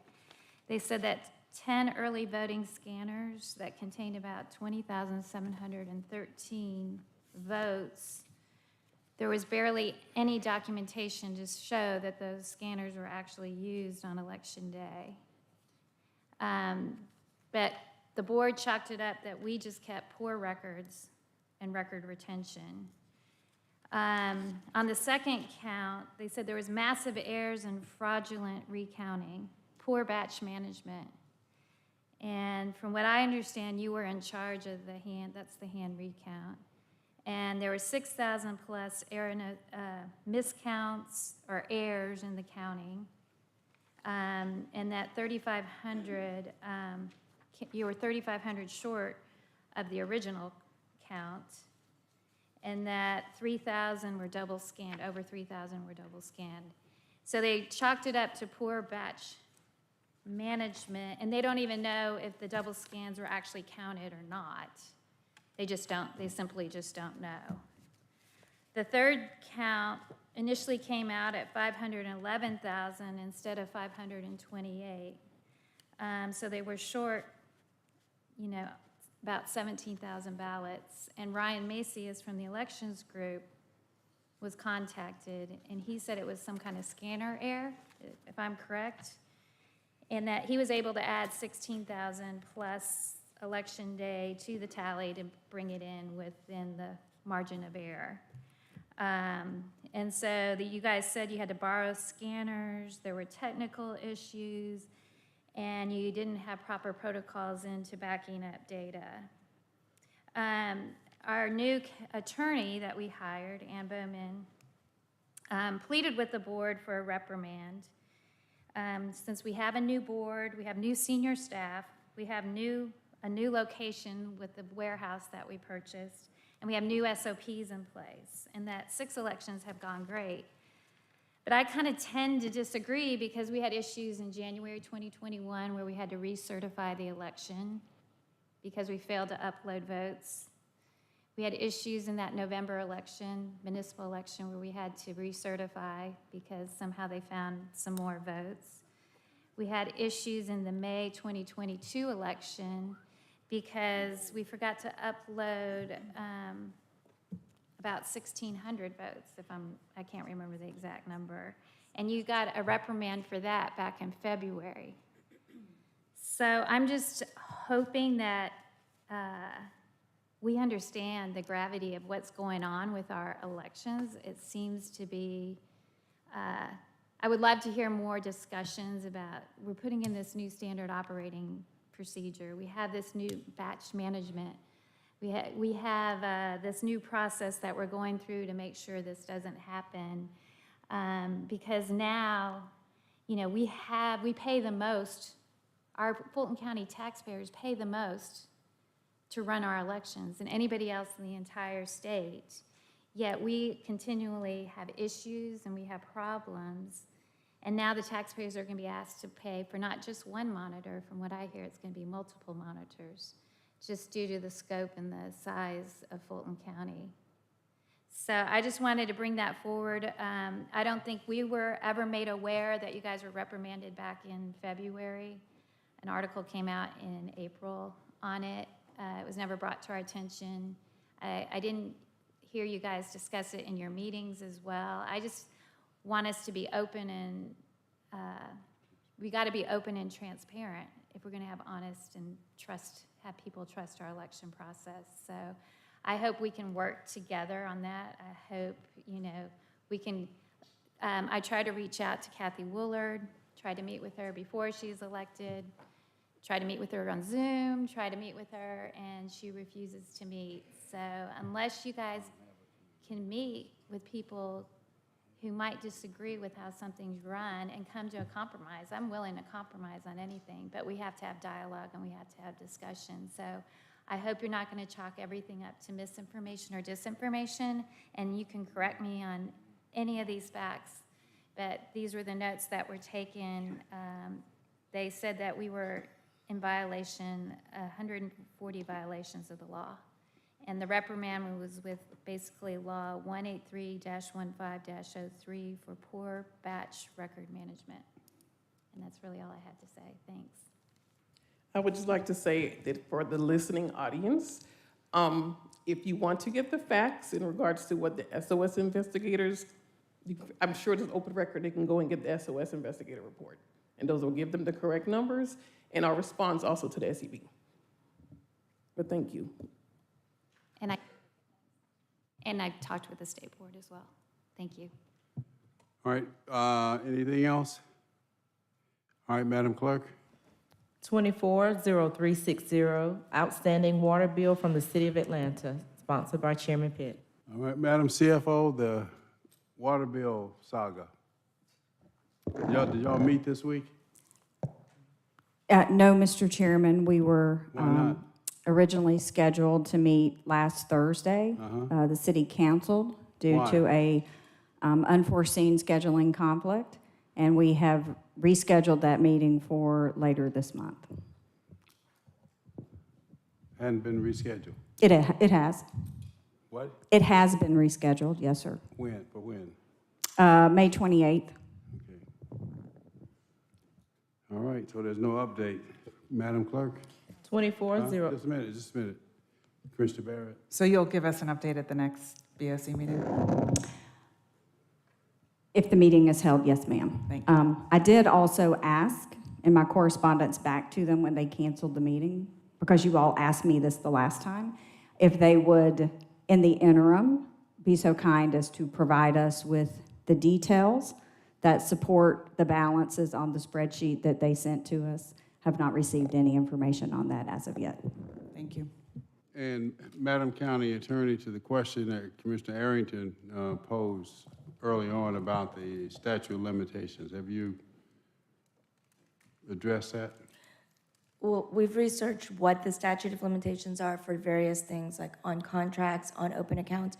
But in order to do a full legal analysis as to when the statute would have begun running or whether it is considered an open account, we would need the information from the city about when the alleged debts accrued.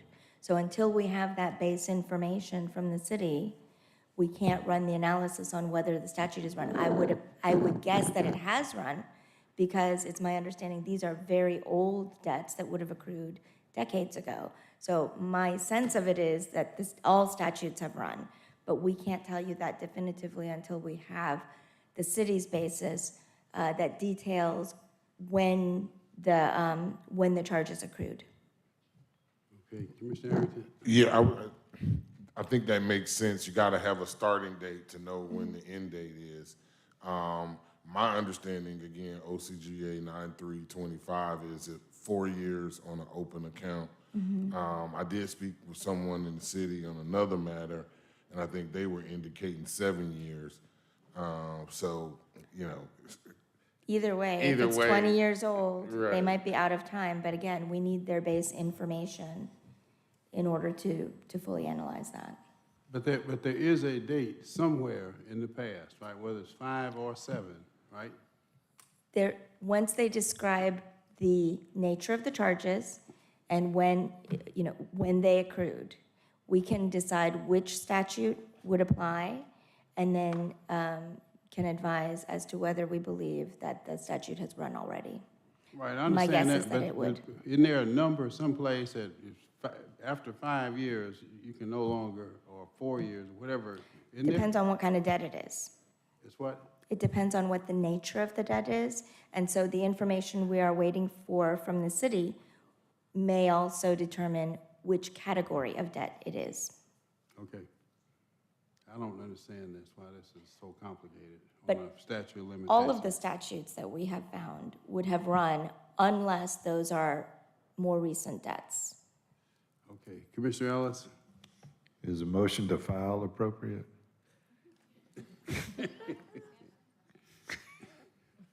Can I file this discussion away? Well, but it keeps coming up, and we keep... Oh, we're the only ones bringing it up. What the other ones bringing it up? We don't have anything from the city. This is like an imaginary thing that we keep creating. I mean, I'm in jest about the motion to file, Motion to but, file is out of order. well, okay. All right. Commissioner Barrett. Well, I mean, I'm just, we don't keep bringing it up. They keep bringing it up every 5 to 7 or 9 years when they are mad at us for something, they bring it up. So the reason I got in the queue was just to ask, like, is there anything we can do from a legal perspective to, if they continue, and listen, maybe they'll show up to the next meeting and they'll bring all the information we're asking for and we'll be able to proceed. If that does not happen for some reason, is there something else we can do to just put this to bed once and for all? Because they keep bringing it up and hanging it over our head every 5 to 7 years and you know, storming around saying we owe them all this money. So I'd love to get some kind of something, mediation, legal document, something saying we're done with this. Commissioner Barrett, I think the request for the supporting records it will make it done with this, because I don't think there are any supporting records. But also, I don't know, there was a pipe that burst or something over at the jail. Like, you know, they give you credits when you have episodes like that. Any taxpayer, if there's a leak or a pipe that burst, you submit it. You submit the invoice to get it fixed, and they give you a reduction based on your normal usage. So to the extent that that pipe burst and there was a whole bunch of water, and you know, this month's bill or last month's bill, or whatever, is higher than usual, we should certainly submit to the process to have it reduced. Commissioner Arrington, to that point, that is another data point that Joe's team is working on, is they're reviewing the actual utilization information out of our energy cap system. So we are looking at that as well to see if there were any anomalies within the time frame that we should be concerned about, and whether we were billed correctly for those. But we still contend that what they've billed, we've paid, since our records, from the data they've sent us since 2007. So whatever this past due balance is, it's a balance that they said existed at the end of 2007. Yeah, I mean, it just doesn't make any sense to me, because, I mean, unless they were sending that bill somewhere else, I mean, assume they send all the bills to you. They don't send the bills to the sheriff or to the individual departments. They all go to finance, I assume. They come into the Department of Real Estate and Asset Management. And Commissioner Barrett, to your point, we can begin to research whether there are any affirmative steps that we can take to settle it once and for all, and come back to you with any potential options we were able to find. All right, Madam Clerk. 240361, follow-up to the Cherry Beckert Procurement Review, sponsored by Chairman Pitts. All right, Madam CFO. Mr. Chairman, we're still reviewing the recommendations from the consultant's report. I believe that we are going to position our response centered around 3 things. 1, those things that they recommended that we agree with, that we can do without any additional action from the Board of Commissioners. 2, those items that they've recommended that we agree with that would require Board of Commissioner action. And then 3, any of those items that they recommended around constitutional officers that would require some legislative action or clarification by the legislature regarding the underlying statutes. So that is how we are planning to proceed, and Felicia believes that she will be prepared to present at the first meeting in June. First meeting in June? Yes, sir. That'll be our next meeting? Yes, sir. Okay. Commissioner Ellis? I'd also raise it, I'd like to see some sort of disclosure back to us on, you know, kind of the things that were purchased that didn't go through procurement or didn't come to us by Yes, sir. I think when we talked about that, we believe that the best approach to that will be to include those items in our operational report going forward. And we will try to identify any of those that were handled in the last 3 years that way, and kind of do a catch-up report on those. But going forward, I believe Felicia is fashioning a way to visually see, based on the construct of the purchase order number itself, those items that are issued under a constitutional officer's authority, where they basically ask her to cut a purchase order because they have completed the procurement process or they have entered into a contract independent of the Board of Commissioners. Okay. And then I guess one other thing just to note, Mr. Chairman, not necessarily directly related to the procurement review, but it's brought up sort of within the context of it, that this group, Cherry Becker, is continuing to do an actual forensic audit of that inmate welfare fund. So that will be due back to us separate from these folks. So that's another follow-up item. Okay. One other thing, Yes, sir. in terms to, I think it would be good to begin to identify is for the functional areas that would have the ability to potentially do their own procurement, regardless of how the procurement was done, to have an annotation of what those, like let's just say, let's pick 2024, what the contracts, get a run of all the contracts that would be in place for those particular entities. You understand what I'm asking? You want us to identify any contracts that have been issued in 2024 by constitutional officers? Yeah. No, not that have issued, that we've either gone through our procurement or that have been issued by them. And just to have a run of it. Let me talk to Felicia, but I think if we cannot generate a report out of the financial system, we may have to go back and review the individual procurements to do Maybe I'll that. talk with you about that offline in terms of what I'm getting at. Okay. So, okay. I don't want to overcomplicate it. Okay. Thank you. Madam Clerk? No further items. All right, there are no further items to come before us at this time for this meeting. Without objection, we are adjourned. However, it was advertised for a special meeting after this meeting for a work session. It is now almost 6. Let's reconvene at 6:30. Mr. Chair, I thought that meeting was advertised from 5 to 6. And I'm thinking about the recent change that we just made to the away from recess agenda. And I just want to challenge us to think about maybe going back to the recess meeting and making that kind of our work session, our ongoing monthly work session, and having really all action items at one meeting and having a second work session meeting. Just food for thought. I don't know, if everyone or if anyone is ready to do that at this point, but, having another meeting after being here since 10 a.m. and we're ending this meeting now at 6 is not desirable. Okay, Commissioner Ellis? I mean, I'll second portions of that, but I don't think we need to use our second meeting as a work session just because I think this meeting alone demonstrates that we got too much to cover within 2 set meetings. So. Okay, so we are adjourned here, and the advertised meeting for a meeting following this regular meeting is canceled for today. We are adjourned. Thank you. We didn't do a second. Happy hour.